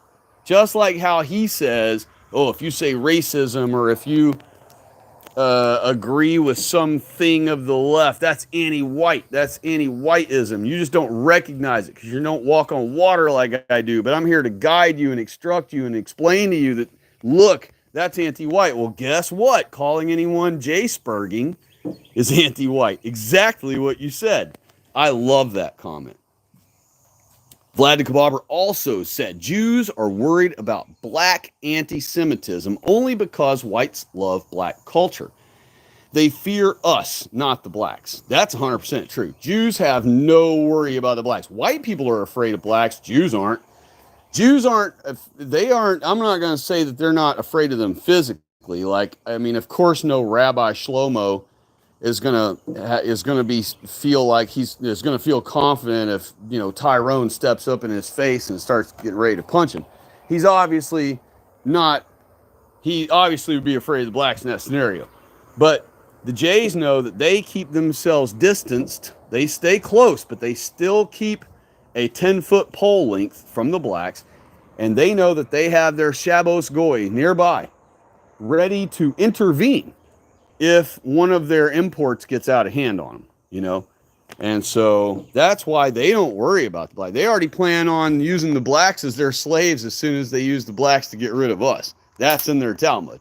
So Jews are worried about, Vlad, the Kebabber, said, what Jews are actually worried about is the white Christian population growing, like when the Israelites were in Egypt. That's exactly right. That's their number one concern, is Christianity growing more and more.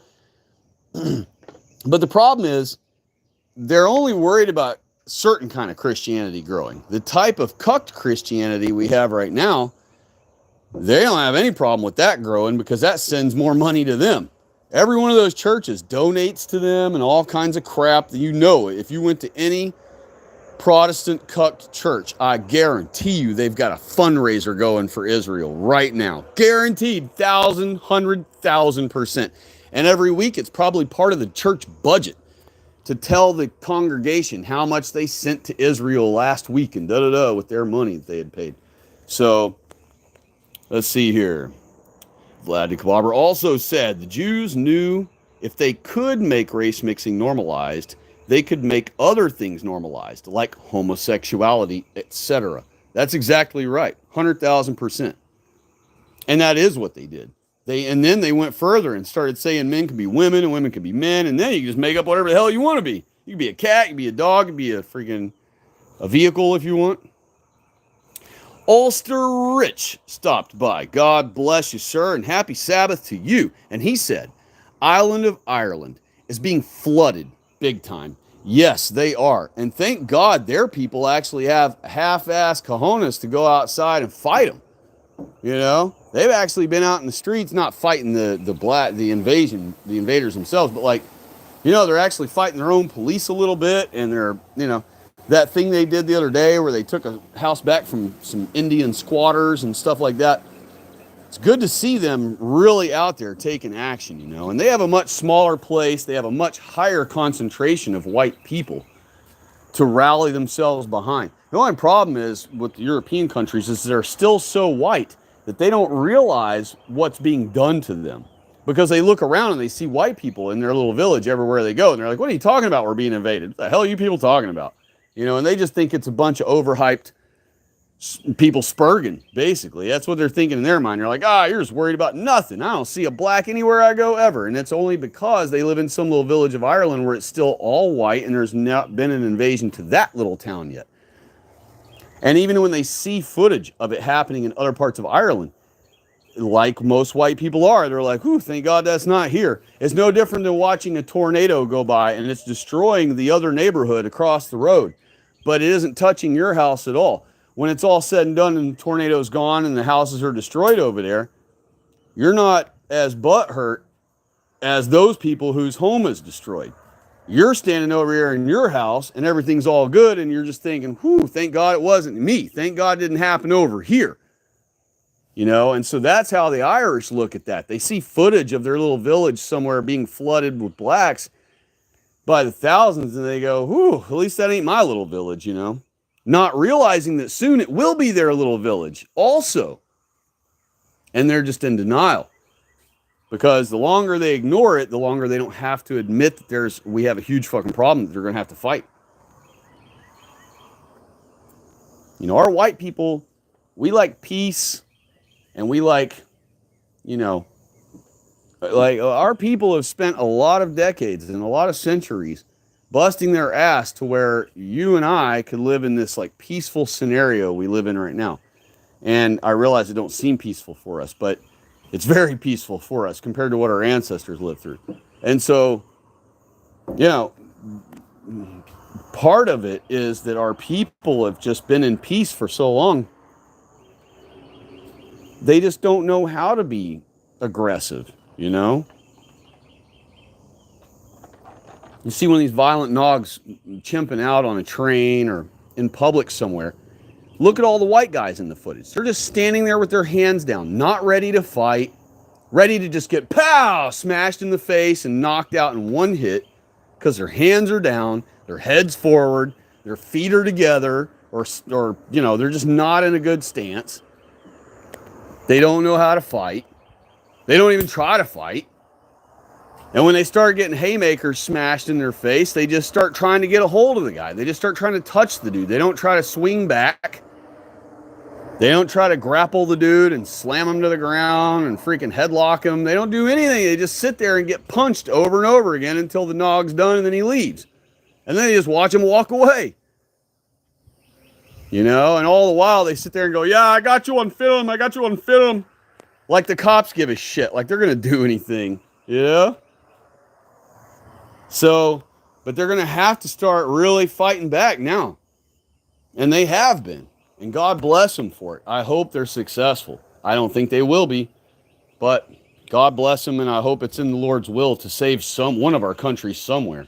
If we could just have one of our countries successfully fight off the Jews and their invasion, then all of us other white people could be like, ooh, that country's government is taken over by enough based whiteys that they have refused the shit. Let's all move there. And then we could all just balkanize there, whether it's Ireland, whether it's America, whichever place pops it off first, you know? And whichever place pops it off first, we all move there, we all balkanize there, create our own new country for a hot minute. Doesn't mean we're giving up America to the non-whites forever. We just need to collect together as nothing but pure white people. We need to create a homogenous society somewhere so that we can then start having amazing technologies come blossoming forth from our people. And we can raise some generations or a generation or two of children in an all-white situation again. You know, where they can learn rapidly. They'll all be in the principal role by the time they're freaking 5 years old and start in kindergarten. They'll already be like smart. And by the time they're in second grade, they'll all be whizzes because they'll have no blacks to worry about, no non-whites to be capitulating to, no freaking waste of time curriculum. Straight STEM the whole time and history. STEM and history, STEM and history. That's all a kid needs from a school. They don't need anything else. STEM and history. And just one generation of our kids of that, and we would be right back to rocking. Especially with all of us adults balkanized into the same place, working together as a functional first world society again, homogenous. If we all had to, let's say Ireland's the one that was successful, right? And we all moved to Ireland. Within just 20 years, we can come back and literally take America back. That sounds like too long to do. That sounds like, 20 years. God, forget that mess. No, it's going to take something like that. It's going to take something like that because our people are so cucked, they're just going to keep falling and falling for the traps and falling for the traps and falling for the traps. More and more of our people are going to die and be jailed for, until we take over the country again for erroneous things, fake hate crimes, Daniel Penny kind of stuff. So, or Daniel Penny, whichever it was. It's going to be those kind of things. The beast system is going to be in full swing, catering only to the beasts, ran by the beasts, while they use our own government's laws against us to put us in jail for trumped up things. So, whoever is successful first, I think we all should move there and balkanize there and create a new all-white country for long enough to where we then are powerful enough to come over to America and just kick the dog shit out of all the non-whites that are here, clear the freaking place out of them, and then boom, we can take our country back, because it'll be cleared.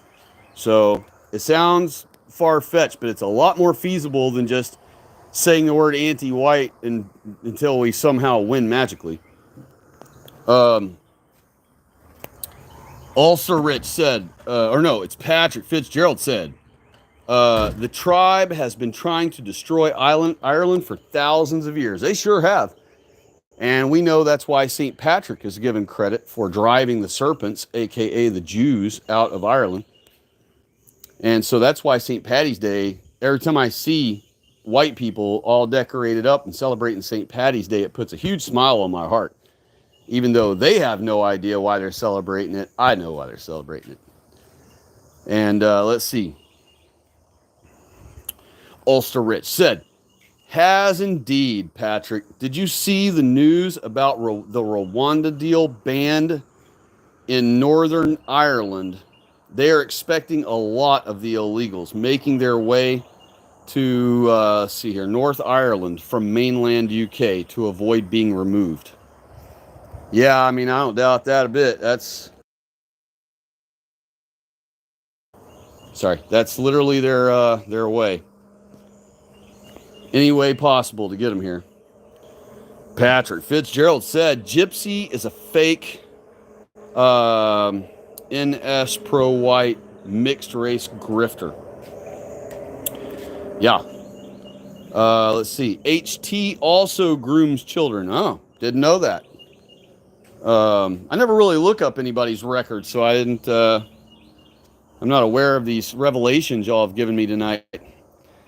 Patrick Fitzgerald said, it seems HT burns in the sun. Okay. Well, burning in the sun, that's a step forward. Definitely diddling kids is a huge step backwards, though.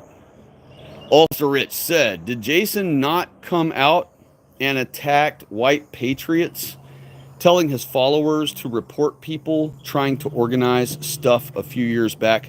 I don't know. I never watch him, so I don't know if he did that or not. Wouldn't surprise me if he sees anybody gaining any kind of traction, getting any kind of build-up, for our people. I'm sure it might make him a little jealous or whatever, and then, make him want to criticize him. Now, he rightfully criticized, I'm sure, the Jews who were pretending to be white kids that stood up the American flag at that, protest the other day. All the conservatives started memeing those kids as though they're the old patriots from back in the, war against Britain back in the day, and they compared the two pictures side by side and made them look like the same and all this. And that was just a huge eye roll for me, because, and even Fleckus messed that up, because Fleckus and his guy, Rat Boy, whatever, Richard, they posted a picture all memed out of those kids. It's like it done in synthwave cartoon looking or whatever, and made them look all awesome.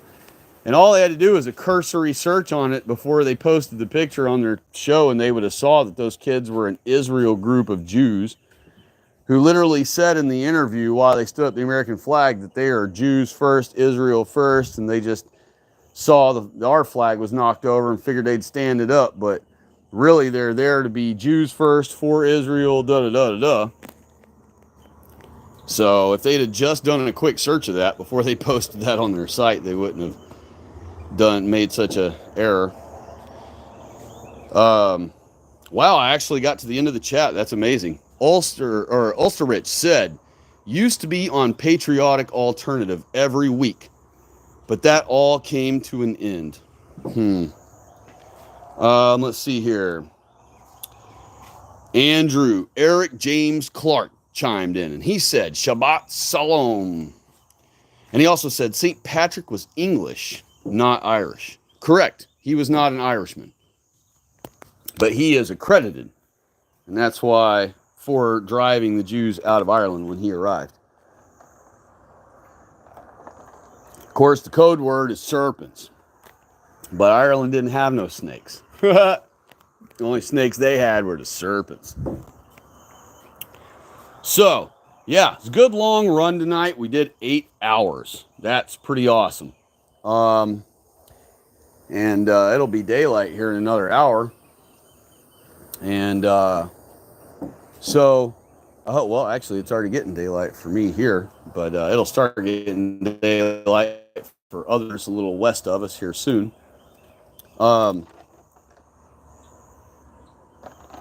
Jared Taylor. I didn't hear any thoughts from y'all about Jared Taylor, but that was pretty sad to hear Jared Taylor kind of throwing in the towel. Man, it's tough to hear such a legend of our people say, look, we did all this for nothing. It was a good run. We tried, but forget it. That was tough to hear from one of our greatest speakers for our people. And I hope whatever depression is kind of working its way into him, my prayer is that the Lord will work that out of him, remove that from him, give him a second wind. And so I'll say a special prayer about him. I hope y'all do too. We should pray for Jared and his perhaps depression he might be starting to feel.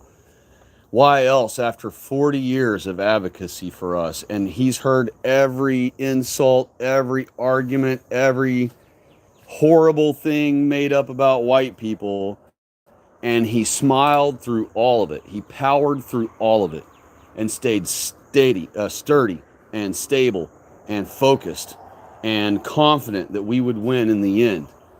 And now, so looks like everybody's just gone, so I'm not going to be able to get any responses about Jared. Waited way too long to try that. But that's all right. We'll go ahead and wrap it up. And I'm glad I got to have another Sabbath beginning stream with y'all. Really glad that got to happen. And I got home and I'm like, man, I can totally do one. And then I wasn't going to do it because I don't know. There's always just something, there's always some little thing trying to keep me from doing it. It's probably just the devil's minions trying to talk me out of it. But I'm so glad I finally went ahead and did it and got on the horn with y'all, because it's I've told y'all before, me hanging out with y'all is just as I benefit from it, maybe more than you folks do, perhaps. I mean, in my soul. It's a lonely world for us already, and it's even more lonely for folks who do YouTubing like myself, where I'm not on it every day and interacting with you folks every day. I go many weeks, many months at a time without really much interaction from the pro-white circle. And so it's very refreshing for me to do a stream and get to see you folks comment things that I agree and understand and see and observe. And so y'all are probably more of a blessing to me than I am for y'all. And I'm just grateful all y'all that come by, and that y'all care about our people, and that you care enough to dedicate some of your time. to trying to help us right our people back upright on their feet and restore our country, you know. So take care, y'all. God bless you all of my kindred people. I hope all of you have a lovely and wonderful Sabbath day today. Be grateful. Say special prayers for the special things that need to be prayed about. And just always focus, revolve your whole week around Sabbath, you know? It's what our Bible says. And when you do so, you will see God will bless you. He will bless you. I promise He will. I don't know when. It might not be immediate, but it will happen. I promise. And if it hasn't happened yet and you've been keeping Sabbath faithfully, don't be disgruntled. Don't be upset with the Lord. He works in His own time. Y'all know that. Just stay faithful and true, knowing that His prophecy is sure, and your blessings will come when the time is allotted. Your blessings will come. God hears your prayers. God sees our pain. He suffers it right along with us. He watches every one of our white little girls be raped. He watches the whole thing. He hears every agonizing sound they make as they're being killed. He watches every single thing they've done. And every bit of vengeance and anger that's ever built up in your heart and soul about them and what they've done to our people, and what they're still doing every day to our women and children and defenseless. God has all of that. Every bit of it. So many incidents that we don't even know about. God saw every second of it. So, pardon me, let me cough real quick.